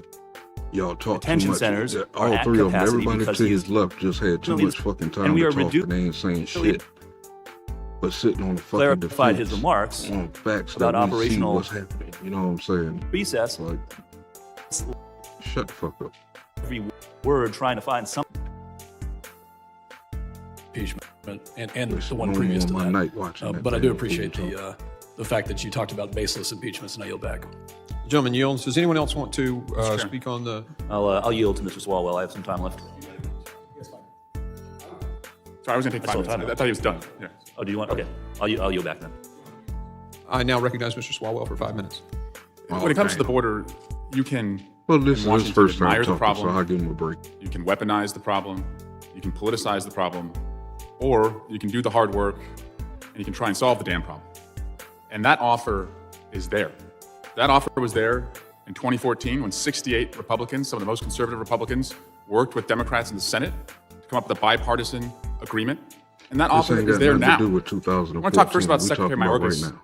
Look, this The guy last 3 needs years. a badge to come into the building. He's here so often. I mean, he's literally the most testifying member of the cabinet. And he came here for worldwide threats. And to say that the border is not a threat, I mean, that's what we're all concerned about. So if he's here for worldwide threats, of course he's going to be talking about the border. That's his job, and he did. And that's where most of the questions were about. And any shortcomings that Mayorkas may have, frankly, are your fault. He's asking for authorities to do more, to have more border agents, to have more resources. And so his limitations are caused by you. You put him in place. You won't let him do it. And anyone who wants to proceed with this impeachment but voted against a guy who incited a mob and aimed a mob at a Capitol and had all of us running for our lives, if you didn't vote for that one, I don't understand how you can stand here and say, we want to Shut the fuck up, you lying. I don't want to hear your ass no more either. their side. Border Patrol. My patience is done for these lying ass fools. You trying to talk to us like we fucking stupid and shit when we're all these damn evidence sitting up out here. What the hell is wrong with these people? Get off my fucking screen. We just sat. I now recognize Mr. Guest, the gentleman from Mississippi, for 5 minutes on the amendment. Again, very briefly, Mr. Chairman, I know I sound like a broken record, but again, for my colleagues across the aisle to say that Republicans don't want to fix the problem, that we've offered no solutions, that we've just sat around and hope that the crisis at the border has gotten worse, is a complete fabrication and a completely false statement. For those in the chat, they're still Mr. Chairman, in the you chat mentioned and HR2, those in the bushes. the legislation I skipped that we them passed because out of this they House, had way that too much time HR2 to would talk, have and they employed keep saying stupid 22,000 shit and trying to CBP insult our officers, intelligence. the highest number in history. If it wasn't And not only do we repeated authorize stuff that in that was already HR2, but in the said House Appropriations 5 or package 6 where we funded times the Department already of in Homeland this Security, thing, we I actually wouldn't have funded that. Our appropriations package that passed out of the House with no Democrat support. Right, they get way funded too much time to talk. 22,000 agents. We actually put more money Where are the in the budget Republicans than at? the president requested. Damn. It is $3 billion more than the budget was last year. And so when Republicans are plussing up what the presidential request is, when Republicans are investing in technology, where we're investing in retention bonuses, where we're hiring more agents to hear my colleagues across the aisle say that we're doing nothing to solve the problem. And I continue to hear about this solution in the Senate. The Senate is crafting this bipartisan legislation, which now for weeks we've been waiting on bill text. Weeks. And has the Senate engaged the House? Have they engaged members of this committee? Maybe they have on the other side of the aisle. Maybe Ranking Member Thompson or maybe other members of the committee on the Democratic aisle have been briefed on what is going to be in the bill. But we have been shut out of those talks. We are not part of that solution. We don't know what that is. And so when people say we need to go ahead and we need to just adopt what the Senate is going to send over, I want to see what's in there. I mean, for weeks and weeks and weeks, we have been waiting on this. And so, Mr. Chairman, and the effort to not continue to beat a dead horse, Republicans have offered solutions. Republicans have offered solutions in funding. Republicans have offered solutions statutorily in H.R. 2. Republicans have time and time again done everything that we know to do to fix this crisis. But the one thing we can't do is we cannot make Secretary Mayorkas enforce the law. And the only remedy that we have left is to impeach the Secretary for his refusal to enforce the law and to impeach the Secretary for his lying to Congress. And I disagree with my colleagues across the aisle that a secure border is some vague term that nobody knows what it is and that we have no idea. And that when we start throwing facts at it about numbers of immigrants who are coming across the border each and every month, and we see those numbers continue to spike and continue to rise. We see the number of people who are dying every day from fentanyl. Yes, we're catching more fentanyl coming across the border, but do you know that the leading cause of death for individuals 18 to 49 are drug overdoses? Most of those caused by the use of fentanyl, and that fentanyl comes across our southern border. And so when confronted with those facts, do we have a secure border? The answer is clearly no. And the answer is no because this cabinet secretary refuses to enforce the law. Gentleman yield? I yield. It's interesting. The point that you made about the House Republican DHS bill, including money for 22,000 more Border Patrol officers. 8 total. Agents. 3,000 more. Thank you. 22,000. 3,000 more. It is interesting. How can it be? We hear constantly from the other side of the aisle that Republicans won't support the additional spending, and yet that's in there. How do you reconcile those two? Here's the answer for Mr. and Mrs. America if they're watching this. They only want the money for one reason: to process more illegals into the country faster. That's what they want more money for. And if you think that solves the problem of the immigrants camped out on the sidewalk outside the Roosevelt Hotel in Mr. Goldman's district, it does not. It does not solve or alleviate the problems that are destroying New York City. It does not solve the problems that are destroying Chicago and Denver and so on and so forth. That ain't going to get it done. Yield. The gentleman yields and the gentleman yields back. Is there anyone else who wishes to? Mr. Chairman. Mr. Higgins, you're recognized. Thank you, Mr. Chairman. My colleague, whom I regularly disagree with, but I genuinely respect, Mr. Goldman asked earlier, could any of us identify what, I believe your question was, could any of us identify what a secure border look like? Just to clarify, if I may, I think so. I said no two of you would write I'm just one. Same specific definition, which is I'm what is required for a false statement. I'm going to try and give you an answer because it's pretty clear. You ready? 2019. That's what a secure border looked like. The third and fourth quarter, 2019. I'll skip right over 2020. We'll give you all that because COVID interrupted the cartel operations. We're going to skip those numbers. Let's go to pre-COVID numbers. Third and fourth quarter, 2019, 554,872 Southwest border CBP encounters. You had more than that in the last 2 months under this administration. How much money did we spend? Listen to me, America. The total budget for DHS in 2019 was $81 million. 81, that's a lot. I can't read this, my staffer. You got too many numbers here. Okay, here you go. Because I got a trillion numbers here. I know this wasn't. Is it 81 billion?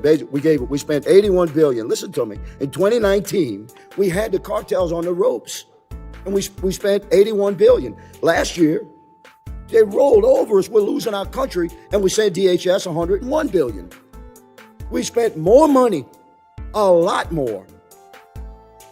In the Biden administration, we're giving it to Mayorkas. He's supposed to be the expert. I mean, honestly, $81 billion. what does President is Biden a know lot about of securing the damn money. border? That's why he hired a Secretary of the Department of Homeland Security. I don't think they He spend hires that this all man, on yeah, bills. with his 22 years of service. It's his first 19 we were fine with. These last 3, he's been destroying our country. And we're giving him more money to do it with. So what changed? My colleagues, what changed between 2019? You think the cartels changed? All of a sudden they got hungry for more money? No. Policy, executive policy out of our White House, out of your president, that began in January of 2021. This is why our country is disintegrating, America. And who's ultimately responsible for that? The expert that President Biden hired. That's who we're impeaching today. Because we asked him to resign, we asked him to correct. He quite pompously and arrogantly rejected all of that.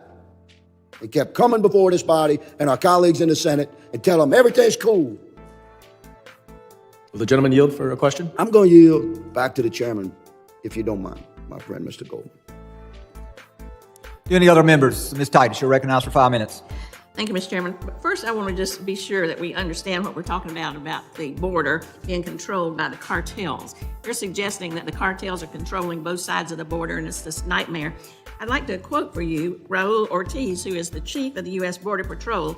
I will tell you that in certain areas, the cartels control an awful lot of the southern border south of the United States. They are not in the United States, they are south of the United States. And then you have Chief Patrol Agent Aaron Heike from the San Diego sector saying it's correct to say that the cartels don't actually control any land on the U.S. Standard due process rights commonly granted to the accused. For example, the committee did not permit Secretary Mayorkas to present witnesses or cross-examine witnesses, such as was the procedure for the impeachment of Secretary William W. Belknap, in 1876, the first and only precedent for the impeachment of a cabinet secretary. Further, due to the lack of a resolution authorizing the inquiry adopted by the full House of Representatives, there was no role for Secretary Mayorkas' counsel to represent him before the committee, which was a right afforded former President Donald J. Trump in his first impeachment. Indeed, in an exchange of letters with the ranking minority member of the committee on January 26, 2024, Chairman Mark E. Green appeared to mistake the motion to refer this resolution to the Committee on Homeland Security with an authorizing resolution that would have afforded Secretary Mayorkas with the standard due process rights afforded to the accused in other impeachment proceedings. Notwithstanding the lack of procedural or substantive due process rights afforded other subjects of impeachment inquiries, Secretary Mayorkas did agree to testify before the Committee on Homeland Security in a January 11, 2024 letter to Chairman Green. Though in action to schedule an amenable time for such testimony, the Committee on Homeland Security denied Secretary Mayorkas the opportunity to testify. The lack of adherence to precedent and the denial of due process imply that the Committee on Homeland Security has, in the case of Secretary Mayorkas, engaged in precisely the same kind of political stunt Hamilton warned would offer no, quote, real demonstrations of innocence or guilt, end quote.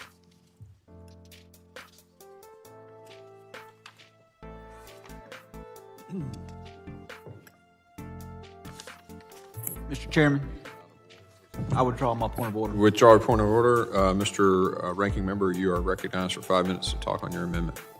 Thank you, Mr. Chairman. Mr. Chairman, articles of impeachment are like an indictment in a criminal trial. They lay out the House charges the Senate would examine like a court. Accordingly, I think this resolution would be incomplete without a full recitation of the lack of due process afforded Secretary Mayorkas. This supposed impeachment was proceeded in a way totally unlike any other in recent history, unlike the other impeachment of a cabinet secretary nearly 150 years ago. It was not authorized by the House. Secretary Mayorkas was not permitted to present witnesses or cross-examine witnesses or have his counsel present to do so. Secretary Mayorkas was not permitted to testify before this committee, despite his willingness to do so. A properly entered request for a minority day hearing to examine the lack of constitutional grounds Listen to these pursue damn fools. impeachment was not acted upon prior to today's markup.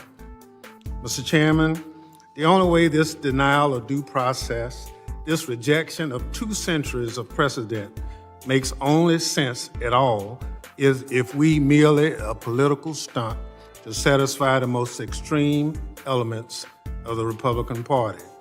Mr. Chairman, I ask unanimous consent That woman to don't include never in the smile sitting record a beside letter me. I sent you dated January 26, 2024, explaining in great detail how flawed this predetermined sham impeachment was from the start. As we've already heard from members on this committee barely stay awake. who say it's just a matter of time, tonight or tomorrow morning or whenever, that they will vote to impeach. So their mind's made up. The facts don't matter. Now I'd like to address some common misunderstandings about this issue of due process. First, the House motion to refer House Resolution 863 to this committee does not necessarily authorize it to begin a proper impeachment inquiry. The motion to refer simply sent the resolution to the committee rather than have it be considered immediately on the House floor, since it had been called up as a privileged resolution. At the time, the resolution sponsor said the motion to refer was, quote, pathetic, in an attempt to kill her measure. I'm surprised we got Republicans who caught voted up. against the motion have changed their tune to portray the motion as some kind of endorsement of this sham now that it's advancing.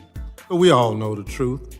A real authorization for this impeachment would have given the whole House an opportunity to debate the lack of merits for it before and it got to that point. A real authorization would have provided due process to the Secretary, All of y'all talk just together. like the other Y'all always impeachment outnumbering the authorizations Republicans in the room throughout for some history. damn reason. As And it's another like, we know matter, that you're it's lying. a mere If you referral wasn't of a lying, measure I mean, obligated y'all wouldn't be losing committee these to elections act all on over it. the place. There are more than 40 Democratic bills awaiting know this you lying, committee's sir. action. But we are wasting time on this instead. Indeed, there has been a very will give it to 'em, unproductive boy. They committee fighting in this hard. Congress, mirroring this do-nothing Congress of epic proportions. I'll also note that nothing in my January 6th letter of this amendment mentions that the committee must hold a minority day hearing prior to today's markup. We all know that this is not the case, but the failure to schedule the minority day hearing on this amendment, subjects prior to the markup of this resolution, demonstrates how rushed the supposed process has been. Why don't Republicans want to hold at least one more hearing on something as significant as impeaching a cabinet secretary? Something with only one other example in this long history of our great nation. Mr. Chairman, I submit that the rush to basically impeach the secretary is really about politics, not about facts, not about guilt or innocence, not even about the law. My amendment begins with a Too damn statement old. by Y'all should need to be Alexander up in that Hamilton, which was daggone old read, folks home with Joe who was Biden involved in and the drafting of the Bernie Constitution. Sanders and He said Pelosi. in Federalist 65 that the greatest danger of impeachment was that the decision would be governed by the majority party rather than the merits of the case. Mr. Chairman, if this baseless, political, fact-free impeachment advances, Hamilton will be proven sadly correct. Mr. Chairman, I ask unanimous consent to include in the record a letter from... The gentleman's time has expired, and I will, without objection, place the letter that you mentioned before and suggest you get someone to yield to you for the rest of those unanimous consents. Does anyone else wish to speak on the amendment, Mr. Bishop? I do, Mr. Chairman. You're recognized. 5 minutes. Thank you. Certainly, we have seen in the recent history of the House an impeachment proceeding that did indeed enlist the animosities, partialities, influence, and interest on one side. This impeachment, I submit, is entirely different. The gentleman from New Jersey earlier said he doesn't know what statutes are violated. I suggest a quick trip through the articles of impeachment. For 7 specific statutory provisions are set forth, each of which has been disregarded brazenly violated from by my Secretary understanding of Mayorkas the and his impeachment, administration of the it sounds like Department he of Homeland did. Security. You know what I'm saying? It's very straightforward. I do understand I don't know that why they someone keep can trying to say, convince us that he didn't. I mean, if you take the position that those statutes When we got over can't be daggone enforced by Congress through 10 impeachment, million extra people sitting up in the this face of a country. statute, in So the how face of he a not cabinet violate secretary any of the simply decides he's going to disobey them.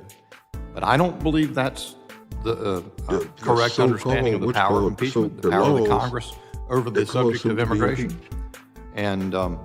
And that makes this proceeding really, I mean, as impeachments go, quite vanilla. It's straightforward. It is simply enforcing the Congress's determination of immigration policy as reflected in statutory law. That I yield to the chair. I'll yield back. Gentleman yields. I now recognize Mr. Carter for 5 minutes for his comments on the amendment to the amendment. Mr. Chairman, I yield my time to the ranking member. Gentleman yields to the ranking member. You're recognized. Thank you very much. Mr. Chairman, I ask unanimous consent to include in the record Damn, I relevant can't even sections fast of the forward. Constitution, We don't call it. Jefferson Manual, and the House But I don't Rules wanna hear you discussing talking no more. impeachment, since it really doesn't You've been lying seem to us for the last like 3 my years as Republican far as I've been colleagues paying attention to you. understand how House rules You're work. not trustworthy, sir. Without objection, so ordered. Mr. Chair, I ask unanimous consent to include in the record a New York Times article titled "Key Republicans Tell Donors How He Will Pursue Impeachment of Mayorkas," which highlights the predetermined nature of this impeachment effort and explains how Chairman Yeah, the whole damn Green promised floor. his political They've been donors going on all the way forever, back man. Goddamn. in April of last year Homegirl that he next would to him, deliver man, the falling impeachment asleep all up in to the chair like Secretary she Bernie Mayorkas, Sanders and shit. telling them, quote, "Get the popcorn," end quote. I object to the And they inclusion bringing up of the that popcorn because again? I've stated on many times in here that I was misquoted in that article. So we're going to object to that. Mr. Chairman, I move to include it in the record. They be using stupid stuff to keep damn throwing jabs. Mr. Chairman, I and move to shit. table. Motion to table. But only this new generation will fall for that Give me the stuff. writing. Older generation ain't falling for it. Some of them did. In Some of writing. them still going for it. Okay. But majority of them ain't falling for this shit no more. All those in favor of moving the request to the table, say aye. Aye. All those Damn, opposed, we nay. gotta sit there. In the opinion of the chair, the ayes have it. Mr. Chair. Recorded vote. Clerk, call the roll. Damn it. Mr. McCall. Every Mr. time. Higgins. Mr. Chairman, can we stop the clock? He did this earlier. Every time somebody Mr. Higgins votes every time aye. they voted and shit, man, they gotta Mr. call Guest. the roll to get the Mr. the Guest roll votes call. aye. Mr. Bishop. Aye. Mr. Bishop votes aye. Mr. Jimenez. Aye. Damn, we gotta sit Mr. Jimenez through all votes this. aye. Mr. Pfluger. Aye. Mr. Pfluger votes aye. Mr. Yeah, I'm Garfield. about to shut this motherfucker down. Let me see, Ms. Green 42. votes. I'm gonna try to get a whole 6 Ms. hours Green out of votes this. aye. Mr. Matter of Gonzalez. fact, I'm gonna cut it short for Mr. 6. Gonzalez Cut it short votes right aye. under 6. Mr. Lalota. Mr. Lalota votes aye. Mr. Just in Ezell. case I have to edit later on. Mr. or Ezell something like votes that. aye. Mr. D'Esposito. Mr. D'Esposito votes aye. Miss Lee. Miss Lee votes aye. Mr. Luttrell. Mr. Luttrell votes aye. Mr. Strong. Every single time Mr. Strong votes they take aye. a vote on Mr. Burkeen. something that they had Mr. on Burkeen something that they was votes talking aye. about. Mr. Crane. I can't even think of the name at the Mr. minute. Crane votes my mind aye. must be getting tired. Ranking Member Thompson. He always got to do the roll Ranking call Member vote. Thompson votes no. Miss Jackson Lee. No. Miss Jackson Lee votes no. Mr. Payne. No. Mr. Payne votes no. Mr. Swalwell. Mr. Swalwell votes no. Mr. Correa. No. Mr. Correa votes no. Mr. Carter. No. Mr. Carter votes no. Mr. Tanadar. No. Mr. Tanadar votes no. Mr. Magaziner. No. Mr. Magaziner votes no. Mr. Ivy. No. Mr. Ivy votes no. Mr. Goldman. No. Mr. Goldman votes no. Mr. Garcia. Mr. Garcia votes Matter of fact, no. I'm gonna stop Mrs. it right after Ramirez. this. Right after he finished the last vote. Mr. If Menendez. it's a lot more after Mr. this, Menendez votes I'm no. gonna bring it back on another Ms. round. Clark. Ms. Clark votes no. Ms. Titus. Ms. Titus votes no. But I don't think that they're going to go too much further or they're going to say anything new that we haven't heard in the first hour. I don't even know why they're still sitting here debating it. Especially for people who keep up with this stuff, we know who's lying and who ain't lying. The arguments are interesting, but we know who's lying and who ain't lying. We know that these Democrats full of shit and we want damn at least 90% of them out of office. Where'd she get fresh coffee from?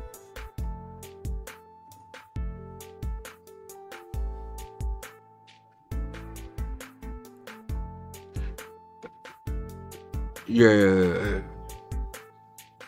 But sometimes when we was watching it on the earlier part, we can already know that the yays had won. Mr. McCall is not the nays recorded. lost, and they'll still call Mr. call McCall to votes verify aye. the count. It's like, Am I and it was recorded? always the same Chairman number. is It not was recorded. like a Chair 4 or votes 5 aye. point spread. What's the Chairman tally? Green votes aye. It's like we already heard The it by tally? voice. On that tally, Who Mr. won Chairman, it? we had 18 ayes and 14 noes. Yep, that was the same number. The motion So is if y'all moved to play the the table. lottery, And I think you have 3 minutes and 4 seconds. 1814 Thank you, has Mr. been mentioned at least 6 times. Mr. Chair, I 7 ask times unanimous up in this consent to daggone include in the record the text of House Resolution That might be a good pick 660 for. from the Any order? 116th Is that Congress, which 50-50? shows how a proper However impeachment y'all play it. process can be established. Personally, I don't as play it, was so- done during the But I had one in the 2019 store and bought some for family impeachment members. of then President Trump. Without objection, so ordered. Where the hell you get hot coffee from? Why did yield she back. sleep again? Gentleman yields. I now recognize Mr. Lalota for 5 I minutes. think I think I had 3 minutes. Oh, on my you got. There were 3 minutes. That's true. It was less than 3 because it was 3:04 when he started. Well, but I think we stopped it. It had gone probably about 40 seconds. So 2:30. That's fine. Okay, sounds good. Put Who's 2:30 that on the clock, and Is it's this somebody that it already goes talked back He to said the it, but it had been already? going for a while before it was he had started. yielded, so it's his time. So I yield my time to the gentleman from New York. Salute Thank you, DJ Tanya Renee. Thank you for joining me. I only need 2.5 minutes. Thanks. Thank you to my colleague, Mr. Carter, for yielding. damn, You know, him again? I just wanted I to can't even fast respond forward. to what my friend from North Carolina just said, that the articles of impeachment identify specific statutes that have been violated, and cited an argument that those statutes cannot be enforced through impeachment, or at least that's the allegation of, or that's the characterization of what our argument is. That is not it at all. Those statutes that you have included in your articles of impeachment cannot be enforced with the authorities and resources that Congress has provided to the department. We have completely cut the legs out from under the Department of Homeland Security to adjust and deal with this massive influx of migration at the border. So it is simply impossible for the department, for the Secretary of Homeland Security, to adhere to each and every one of those under the circumstances presented to the department. Not only that, when the Secretary and the administration has tried to use their limited authority to change policy to limit the number of people coming to the border, to streamline the process, to make it go through ports of entry, Republicans filed lawsuits to stop the administration from doing it. So again, the hypocrisy of you sitting here accusing Secretary Mayorkas of failing to enforce the law when you are going to court to prevent him from enforcing the law. I've used my time. This guy is has been talking through this whole process. hypocrisy at its height. You Trying have to manipulate created folks, this situation, bringing up stuff that ain't got and now nothing to you do want with why to they have there. the second impeachment of a cabinet secretary ever. All 3 of them. You let him The do 3 his sitting in job. the picture right there. All 3 You of them work doing with the that Senate, shit. your A big-ass colleagues in the distraction. Senate, on the legislation needed, and And if you wasn't here at the beginning when they announced, it don't matter what these damn people say, Mayorkas is getting impeached no matter what. And they just sitting here just crying, whimpering. This dude has been sweating. His hair look all wet and shit. It's flattened down, going to the side. Man, they sweating their ass off. I guess they ain't gonna get their fentanyl on time, boy. Goddamn, they get rid of Mayorkas. And then let's figure out how to address the border. Gentleman's time has expired. I now recognize Mr. Luttrell for 5. The gentleman yields to Ms. Lee. Ms. Lee, you're recognized. As a preliminary matter, it's important to note that the Department of Homeland Security has resources. The question here isn't whether they are being properly funded and properly resourced. It's how they are using those resources and to what end. We have a department that has willfully and deliberately stopped construction of any physical barrier at our southern border. We have a department that has taken the brave men and women of Border Patrol who wish to be enforcing our laws. We've heard from them in this committee. We've heard from them at field hearings. We know that they want to be out there doing their jobs, and what are they doing instead? They are passing out sandwiches and releasing people who crossed our border unlawfully into the interior of our country with no idea where they are going, with no idea who they are. She's leaving out the $1.8 billion for 250,000 beds. $1.8 billion for 250,000 beds. You do the math. Are with no idea what plans they may have for this country. All day long, and now well into the evening, we have heard disparaging remarks about the motivation of Republicans. We have heard insulting verbiage and descriptions on our purpose for being here today and the value of this hearing. But that is not something that the American people are going to believe. Because the American... Oh yeah, Tanya Renee, it looks like I'm breaking a record right now for myself. I think I'm going on 6 hours. I ain't never did 6 hours by myself. But hey, I'm thinking about doing a 12-hour live one day, so this is a good warm-up.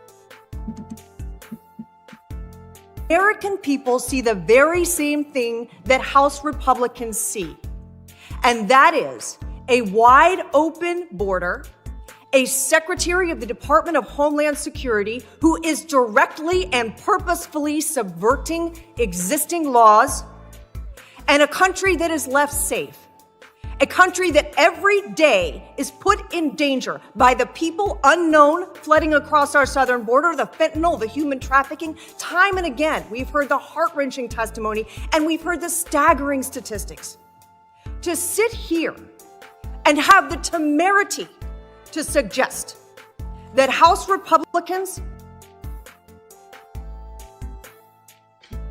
Is that a goddamn word? Temerity?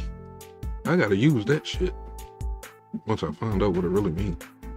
That shit sounds sweet.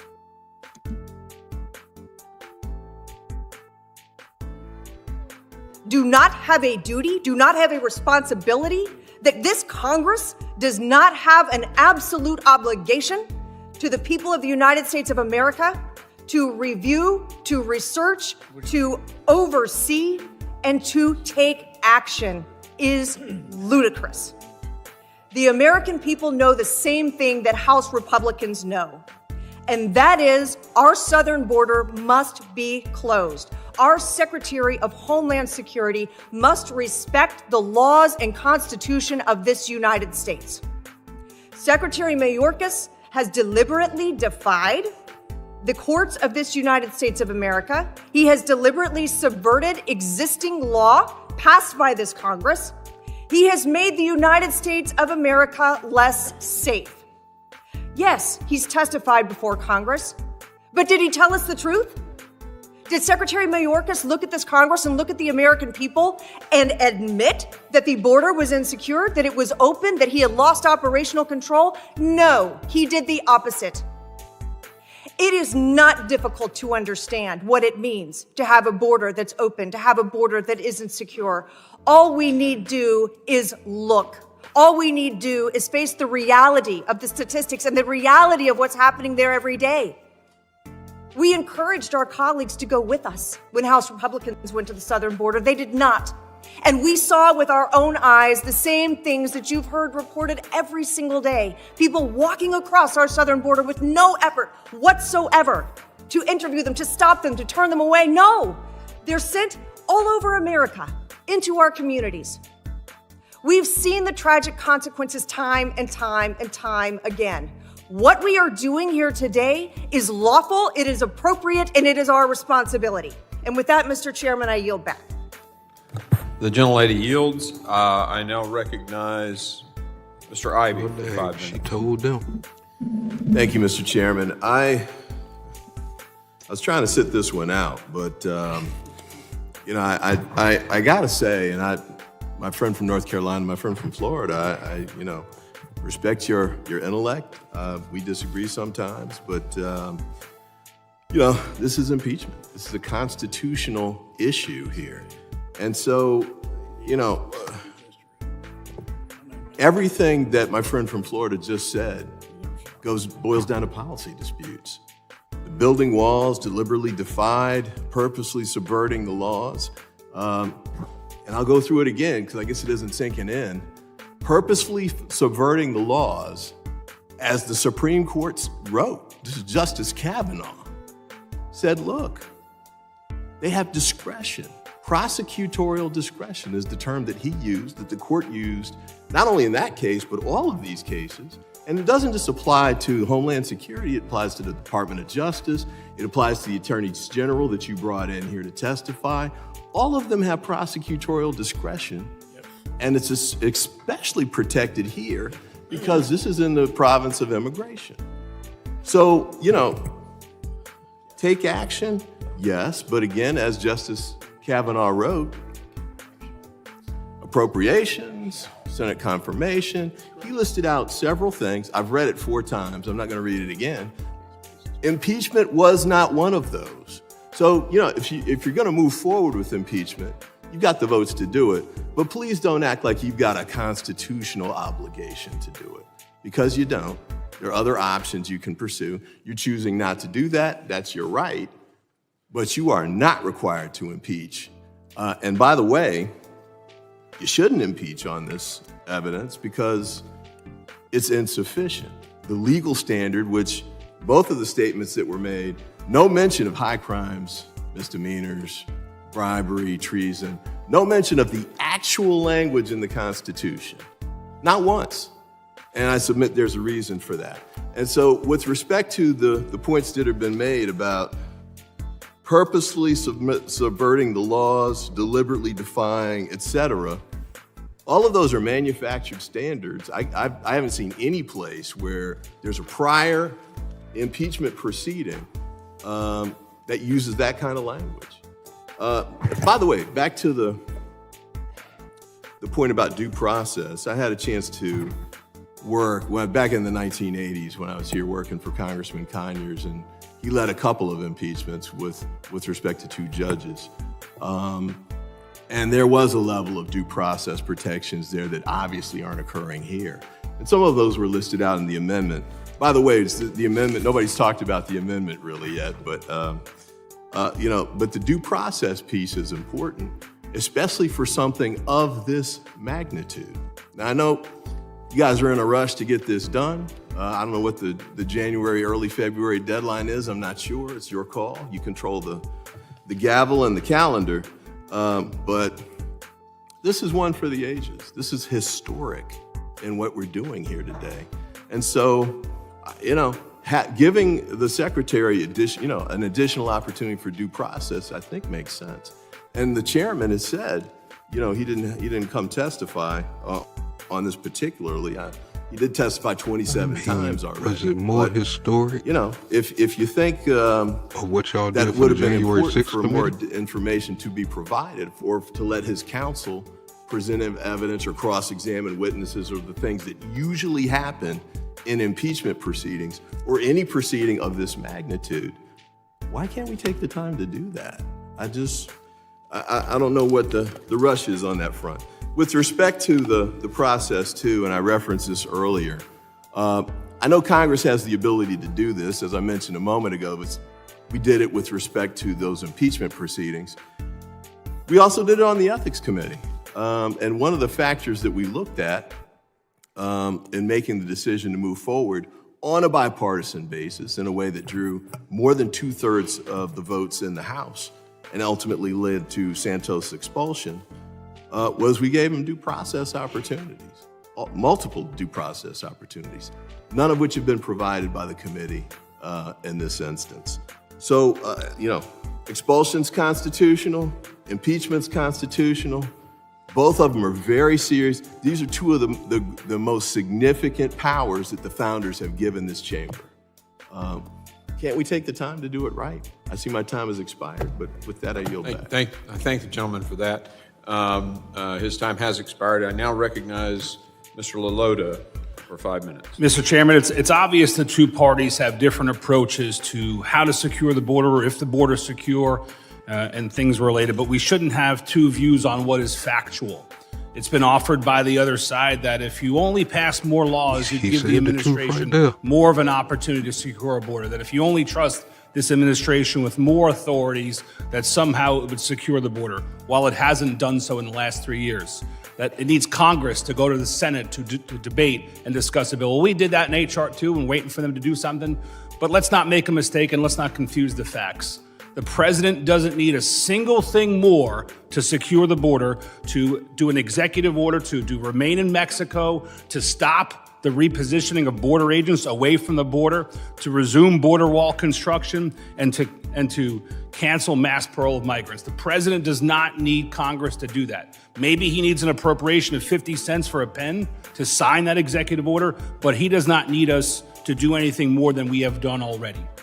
The second thing that ought to be cleared up, that Secretary Mayorkas was not afforded a proper opportunity to come before this committee, despite his willingness to do so. Well, that's not so correct either, because on 3 separate occasions since August, Secretary Mayorkas was indeed invited to testify before the committee to defend his actions and his lack of actions as Secretary of Homeland Security. In response, his staff either tacitly declined our invitations or engaged in a game of cat and mouse to avoid being accountable for his actions. He never had any good faith to find a mutually agreeable day. He never offered any real times or days to testify. And most recently, on January 5th of this year, Secretary Mayorkas was invited to appear before the committee at our January 18th hearing as a part of the official impeachment proceedings. The secretary then rejected the offer to testify, and his office failed to communicate with our committee and failed to make himself available to testify at another time. Understanding that his declinations would continue and our investigative duties would be stymied, the committee again offered the secretary 10 days from the date of January 18th hearing to provide written testimony. The committee has yet to receive a response. And here's some background on the efforts this committee has undertaken to invite the secretary to date. On August 16th, the committee sent a letter to Secretary Mayorkas inviting him to provide testimony about the state of the southwest border and his handling of the crisis. And that's all the Democrats been stating throughout this. You know what I'm saying? It's like they don't think it's enough. And it's like, what are they looking at? Why they keep taking up for them? I just don't understand, but the Republicans already said it don't matter what they say. He's going to get impeached, no matter what. That's why they sitting back so cool. Like, it don't matter what y'all say. We know what we know. And he's getting impeached, no matter what. I'm going to try to clip that part out and try to make a short out of it. That's what I need to get into, making shorts and stuff, or some of this stuff. That has been raging for nearly 3 years. Nearly a month later, on September 14th, in response to the committee's offer to appear before members and defend its decisions, DHS rejected that invitation. Subsequently, the committee sent another follow-up letter on September 18th, reiterating his request that the secretary appear before the committee, yet several days. No, actually, I was eating something. And I didn't want to talk too daggone loud and food go fly out my mouth. And I don't want to be smacking like a horse like some people we listen to on a nightly basis right now. Days after the deadline, DHS again sent another letter declining the invitation, claiming that DHS has limited capacity to support such a hearing request. I think this is disappointing, Mr. Chairman, and under unanimous consent, I'd like to enter into the record the 5 invitations this committee has sent to the secretary. Without objection, so ordered. Will the gentleman yield? No. The gentleman still has some time left. I yield to the chairman. The gentleman yields. I now recognize Mr. Magaziner for 5 minutes. Thank you. I want to return to Mr. Bishop's comments because, again, we're supposed to be talking about the legal basis for impeachment or lack thereof in these articles. 2 things. Mr. Bishop noted that there are 7 statutes in the article that he alleges the secretary has not fully complied with. 6 of them, and I have read them, 6 of them have to do with detention, 1 of them has to do with parole, right? All seven are statutes that the prior secretary also used his discretion to follow when he could with the resources that he had, but could not do it all of the time. And so he used his discretion. The former secretary, under the Trump administration and every administration before that, released migrants into the United States. The Trump administration, over 1 million people. We didn't impeach him for that. The Trump... Oh, shut the fuck up. Because people will take that and try to run with it without going to look at the real numbers. When has any other administration before this did more than 10 million people coming across the border? Trump administration used parole authority to help families from Cuba.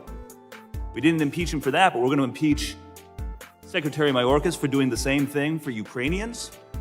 So Cubans under Trump is okay, Ukrainians under Biden is impeachable. Mayorkas using his discretion to figure out when to hold people in detention and when to release them is impeachable, but Trump doing it, well, that's okay.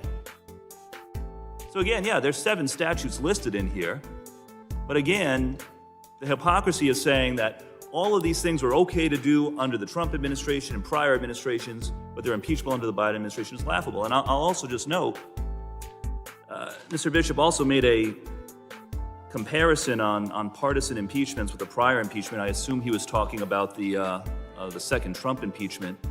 I will just say once again, that impeachment where President Trump was impeached for inciting a violent mob to storm the Capitol to try to stop the legal counting of votes under our Constitution, resulting in the deaths of multiple police officers, was a bipartisan impeachment. 17 House and Senate Republicans voted yes. It was a bipartisan impeachment, rightfully so, unlike this one where, according to the reports, Republicans are scrambling to find enough votes on their side on the floor, much less try to make it bipartisan. And with that, I'll yield to Mr. Goldman.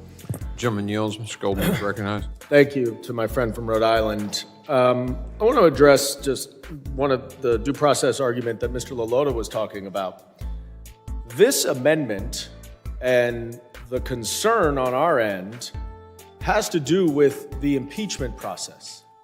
All of those requests and letters for Mr. Mayorkas to come and testify before that, separate and apart from the impeachment process. There is a heightened requirement of due process under the impeachment clause, as there has been in every single prior impeachment in this body.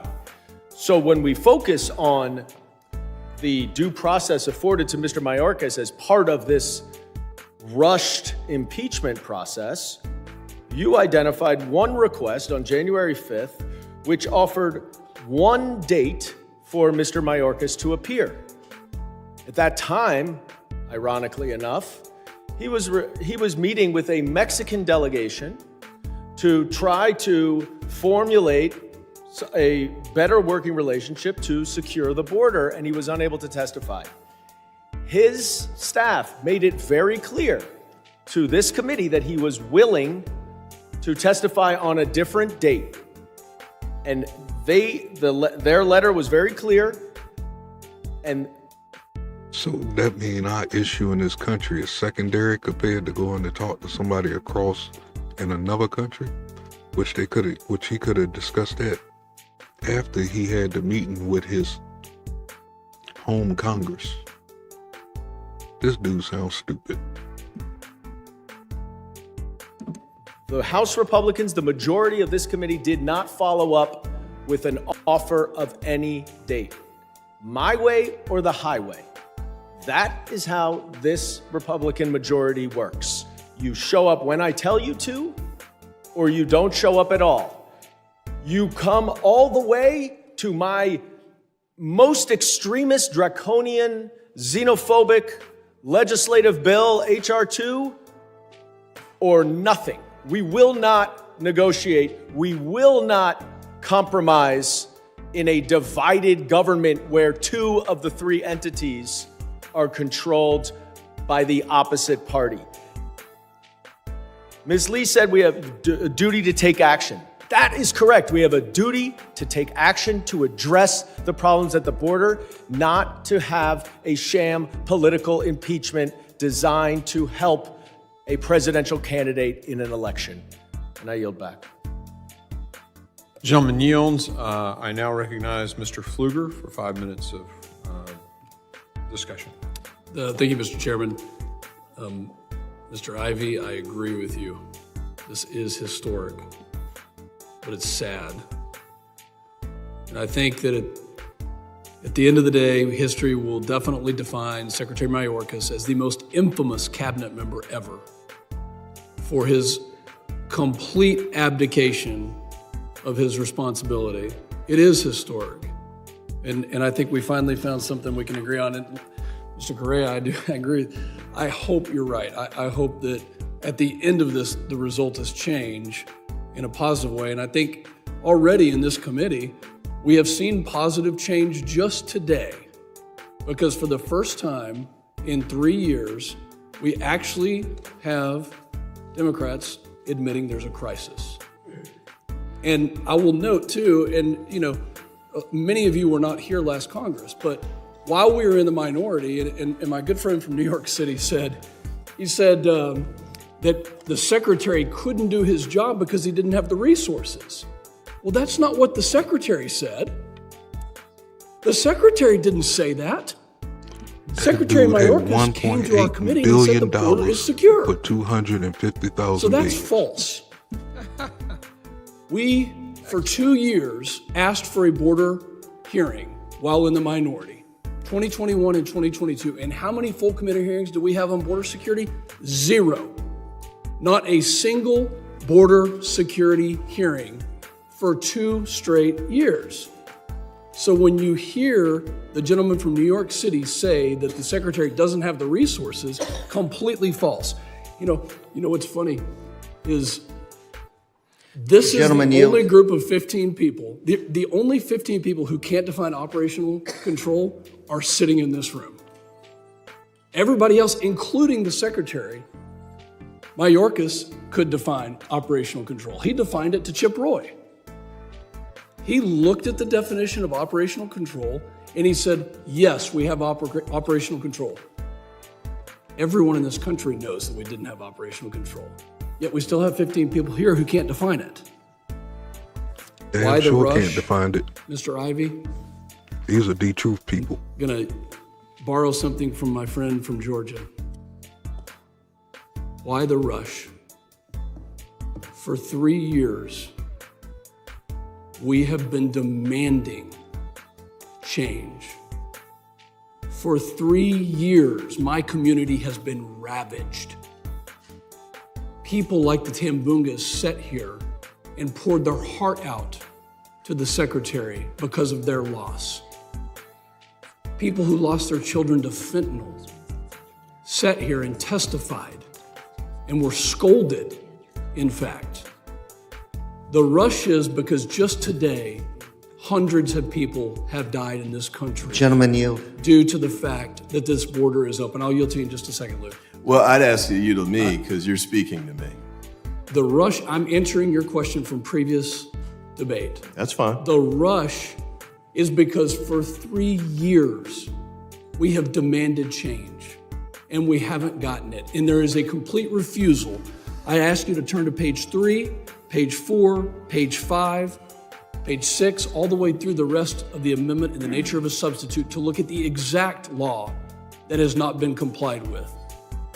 It says a case-by-case basis parole may be given. We're talking millions of people who have been paroled into this country, illegally entering this country and released into this country. Because Director Ray sat right there and said, we are still looking for people who match the terror watch list. They are still at large. So you're calling this a rush today. This is not a rush. This is 3 years of us demanding that change happen. He will go down as the most infamous secretary in the history of this country. Mr. Correa, I will yield. Thank you. In August, Mr. Correa, you're thank you, recognized. Mr. Chair. Again, we're talking policy difference, August.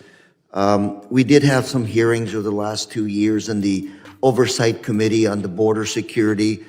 Tony and I had some of those hearings. We went to Central America. But look, August, we're talking here about difference of opinions. You keep talking about HR 2. HR 2 never made it out of the Senate. I had 2 or 3 bills that I supported on immigration, never made it out of the Senate.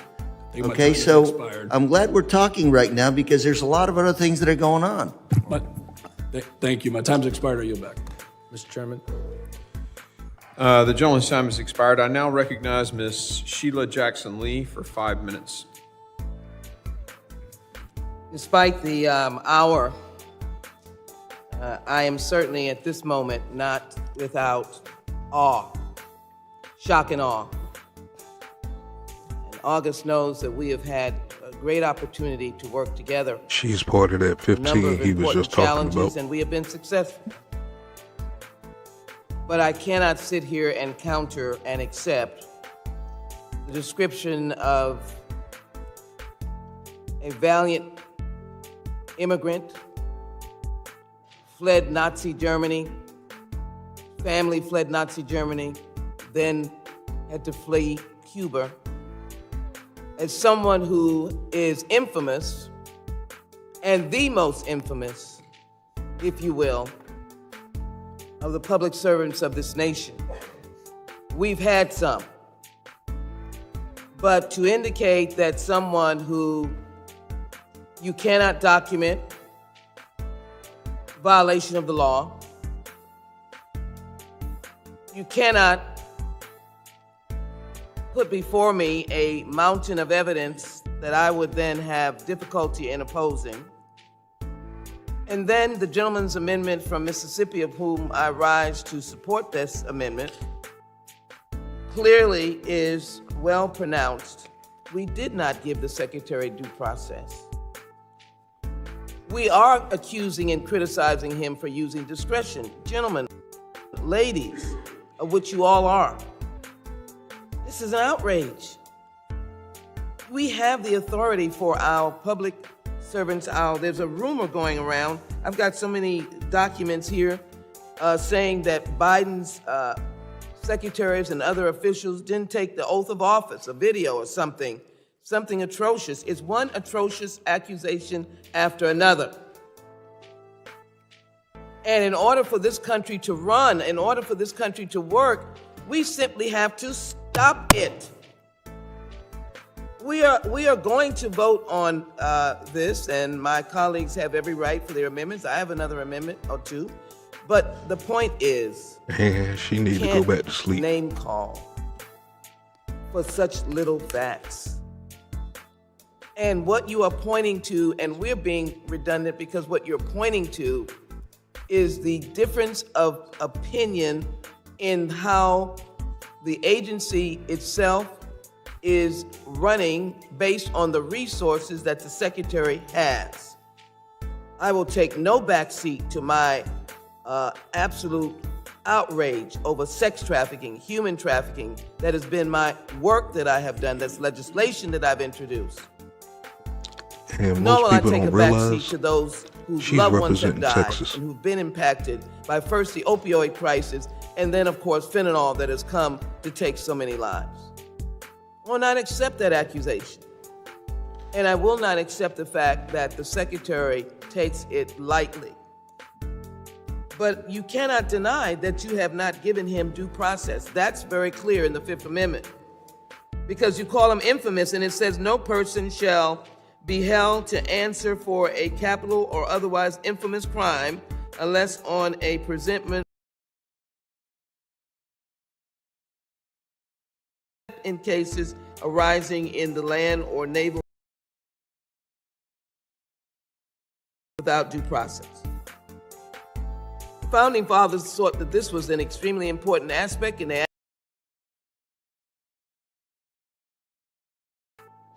and so in this letter, of which I'm sure you have not taken to reading, he recounts for us the conditions. The number of migrants encountered at the southwest border after COVID. There were conditions that we had to be subjected to. There were not enough money for him to utilize. And now you want to accuse him of doing something that every public official has done. Use your discretion. And then he's called infamous. No, that is unacceptable. And I would hope, Spuga, you would counter those words. They simply, my timeliness of taking them down is beyond the moment. But this series of responses, I'm just going to offer Mr. Thompson's amendment should be accepted. This gentleman is not infamous. He is a fine public servant, and he's doing the best with the tools he's been given, and the Republicans will not give him money to do his job. Pass the Benny Thompson amendment and give the gentleman due process for us to have a... He gave this dude 1.8 million, 1.4 million. Those are just two of the numbers for beds. Beds alone. I definitely need to cut out that part. That crap is crazy. That you spent $1.8 million, $1.8 billion on 250,000 beds. Somebody need to give him the number to Timu. I'm just saying. Serious review of the Department of Homeland Security. I yield back. Gentlelady yields. I now recognize the queue is empty. Mr. Golden, you have not gone yet. Mr. Golden, you're recognized for 5 minutes. Thank you, Mr. Chairman. I want to correct one thing that my friend from Outer Long Island said earlier, which is that we disagree about the situation at the border. Now, we can get into semantics about secure or untenable or chaotic, but the bottom line is, how he keep getting we've the made this microphone. very clear for months now, that our system is broken and cannot handle the number of people who are coming to our border. But y'all broke We it. need to address And that then you asked system. for more money to fix We it. need to address When it the was asylum already backlog. partially We fixed. need to address the policies and the resources that we have to deal with an untenable situation at the border. Now, you can spin the words and talk about secure operational control, but the proof is in the pudding. Because right now, President Biden and Senate Democrats and Secretary Mayorkas are in the midst of negotiating comprehensive border policy deal. that would go further than It took any 3 years to Democratic come up with that proposal deal. has ever gone before. My colleagues haven't seen it, yet they have said it is dead on arrival. President Trump, former President Trump, has said it is dead and he will fight it to the end. He's not in government now, right? He's not one of the 3 entities that would actually have to pass it, but he effectively controls this body. So let's not fool ourselves to think that this is a disagreement about what's going on at the border. This is a disagreement about whether Secretary Mayorkas has committed a high crime and misdemeanor. And you don't have to take my word for it, as I know you otherwise want to do. Let's look at the Wall Street Journal editorial board. Not known to be a particularly liberal editorial board. In fact, well known to be very conservative. At 6:38 p.m. tonight, the Wall Street Journal editorial board published an editorial entitled, "Impeaching Mayorkas Achieves Nothing. A policy dispute doesn't qualify as a high crime and misdemeanor." Mr. Chairman, I ask unanimous consent to enter this into the record. Could you state the title of the article? Could you state the title of the article again, please? This is the conservative Wall Street editorial board saying, "Impeaching Mayorkas achieves nothing. A policy dispute doesn't qualify as a high crime and misdemeanor." Without objection, so ordered. Well, let me read a little bit from it now. Because again, this is the Wall Street Journal editorial board. The board talks about what they perceive to be failures of policy and execution. But I'm tired of hearing Same this guy arguments talk. that my friends on the other side of the aisle Matter of make. fact, But are I'm gonna have to cut this and bring it a part 2. It was supposed to have been a part 2. I was supposed to cut this off like 3 hours ago. But the conversation is so interesting, I just kept on listening.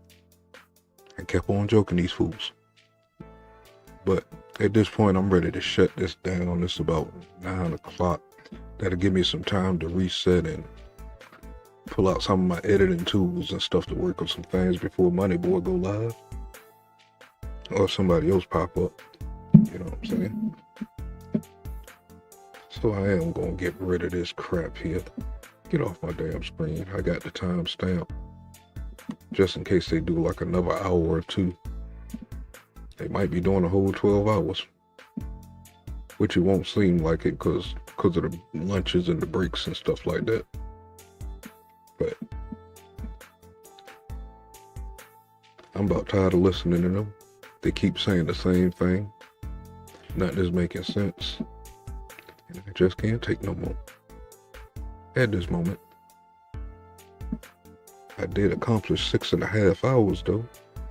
That's a new record for me. Next time I'll go for 7. With that being said, I want everybody to have a good night and thank you for your support and joining content that matters. Remember to please hit that like button, share this out. It's some great information. Make sure you subscribed and got your bell hit so you can get more content that matters. If you choose to donate to the channel, $RealManTV. And I thank you for your support.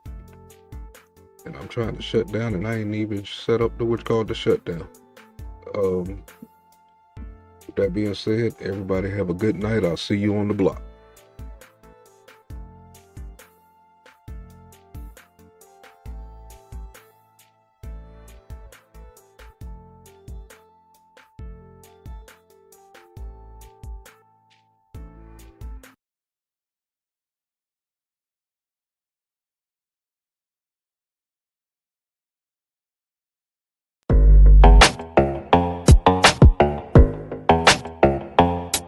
Don't you fall for it.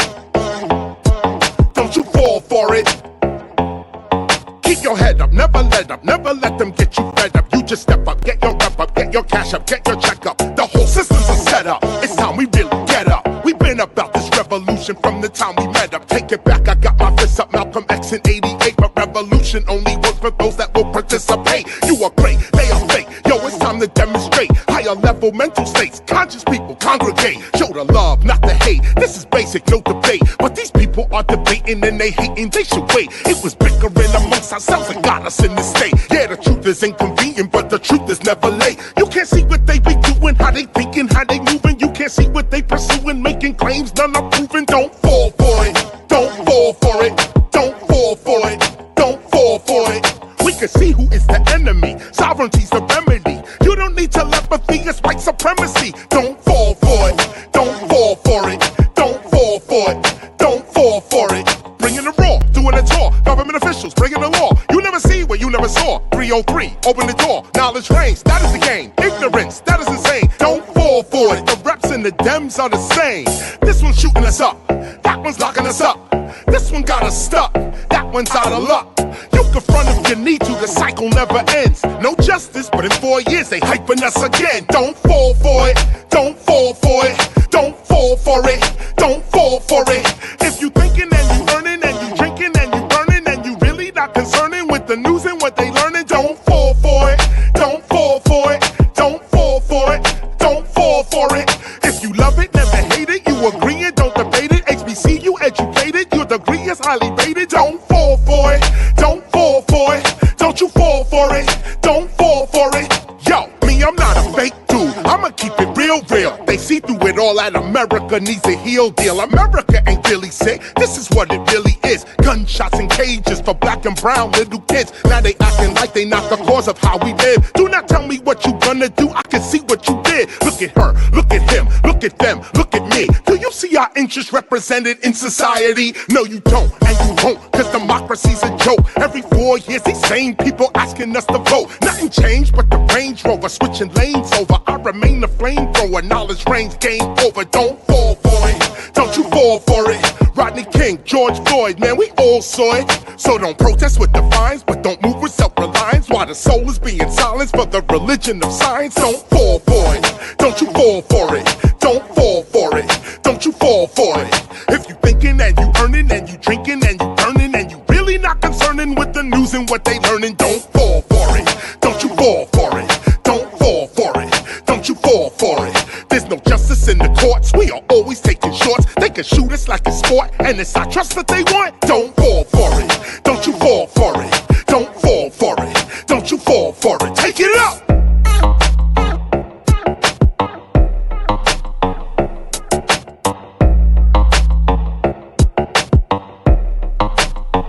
Take it low now.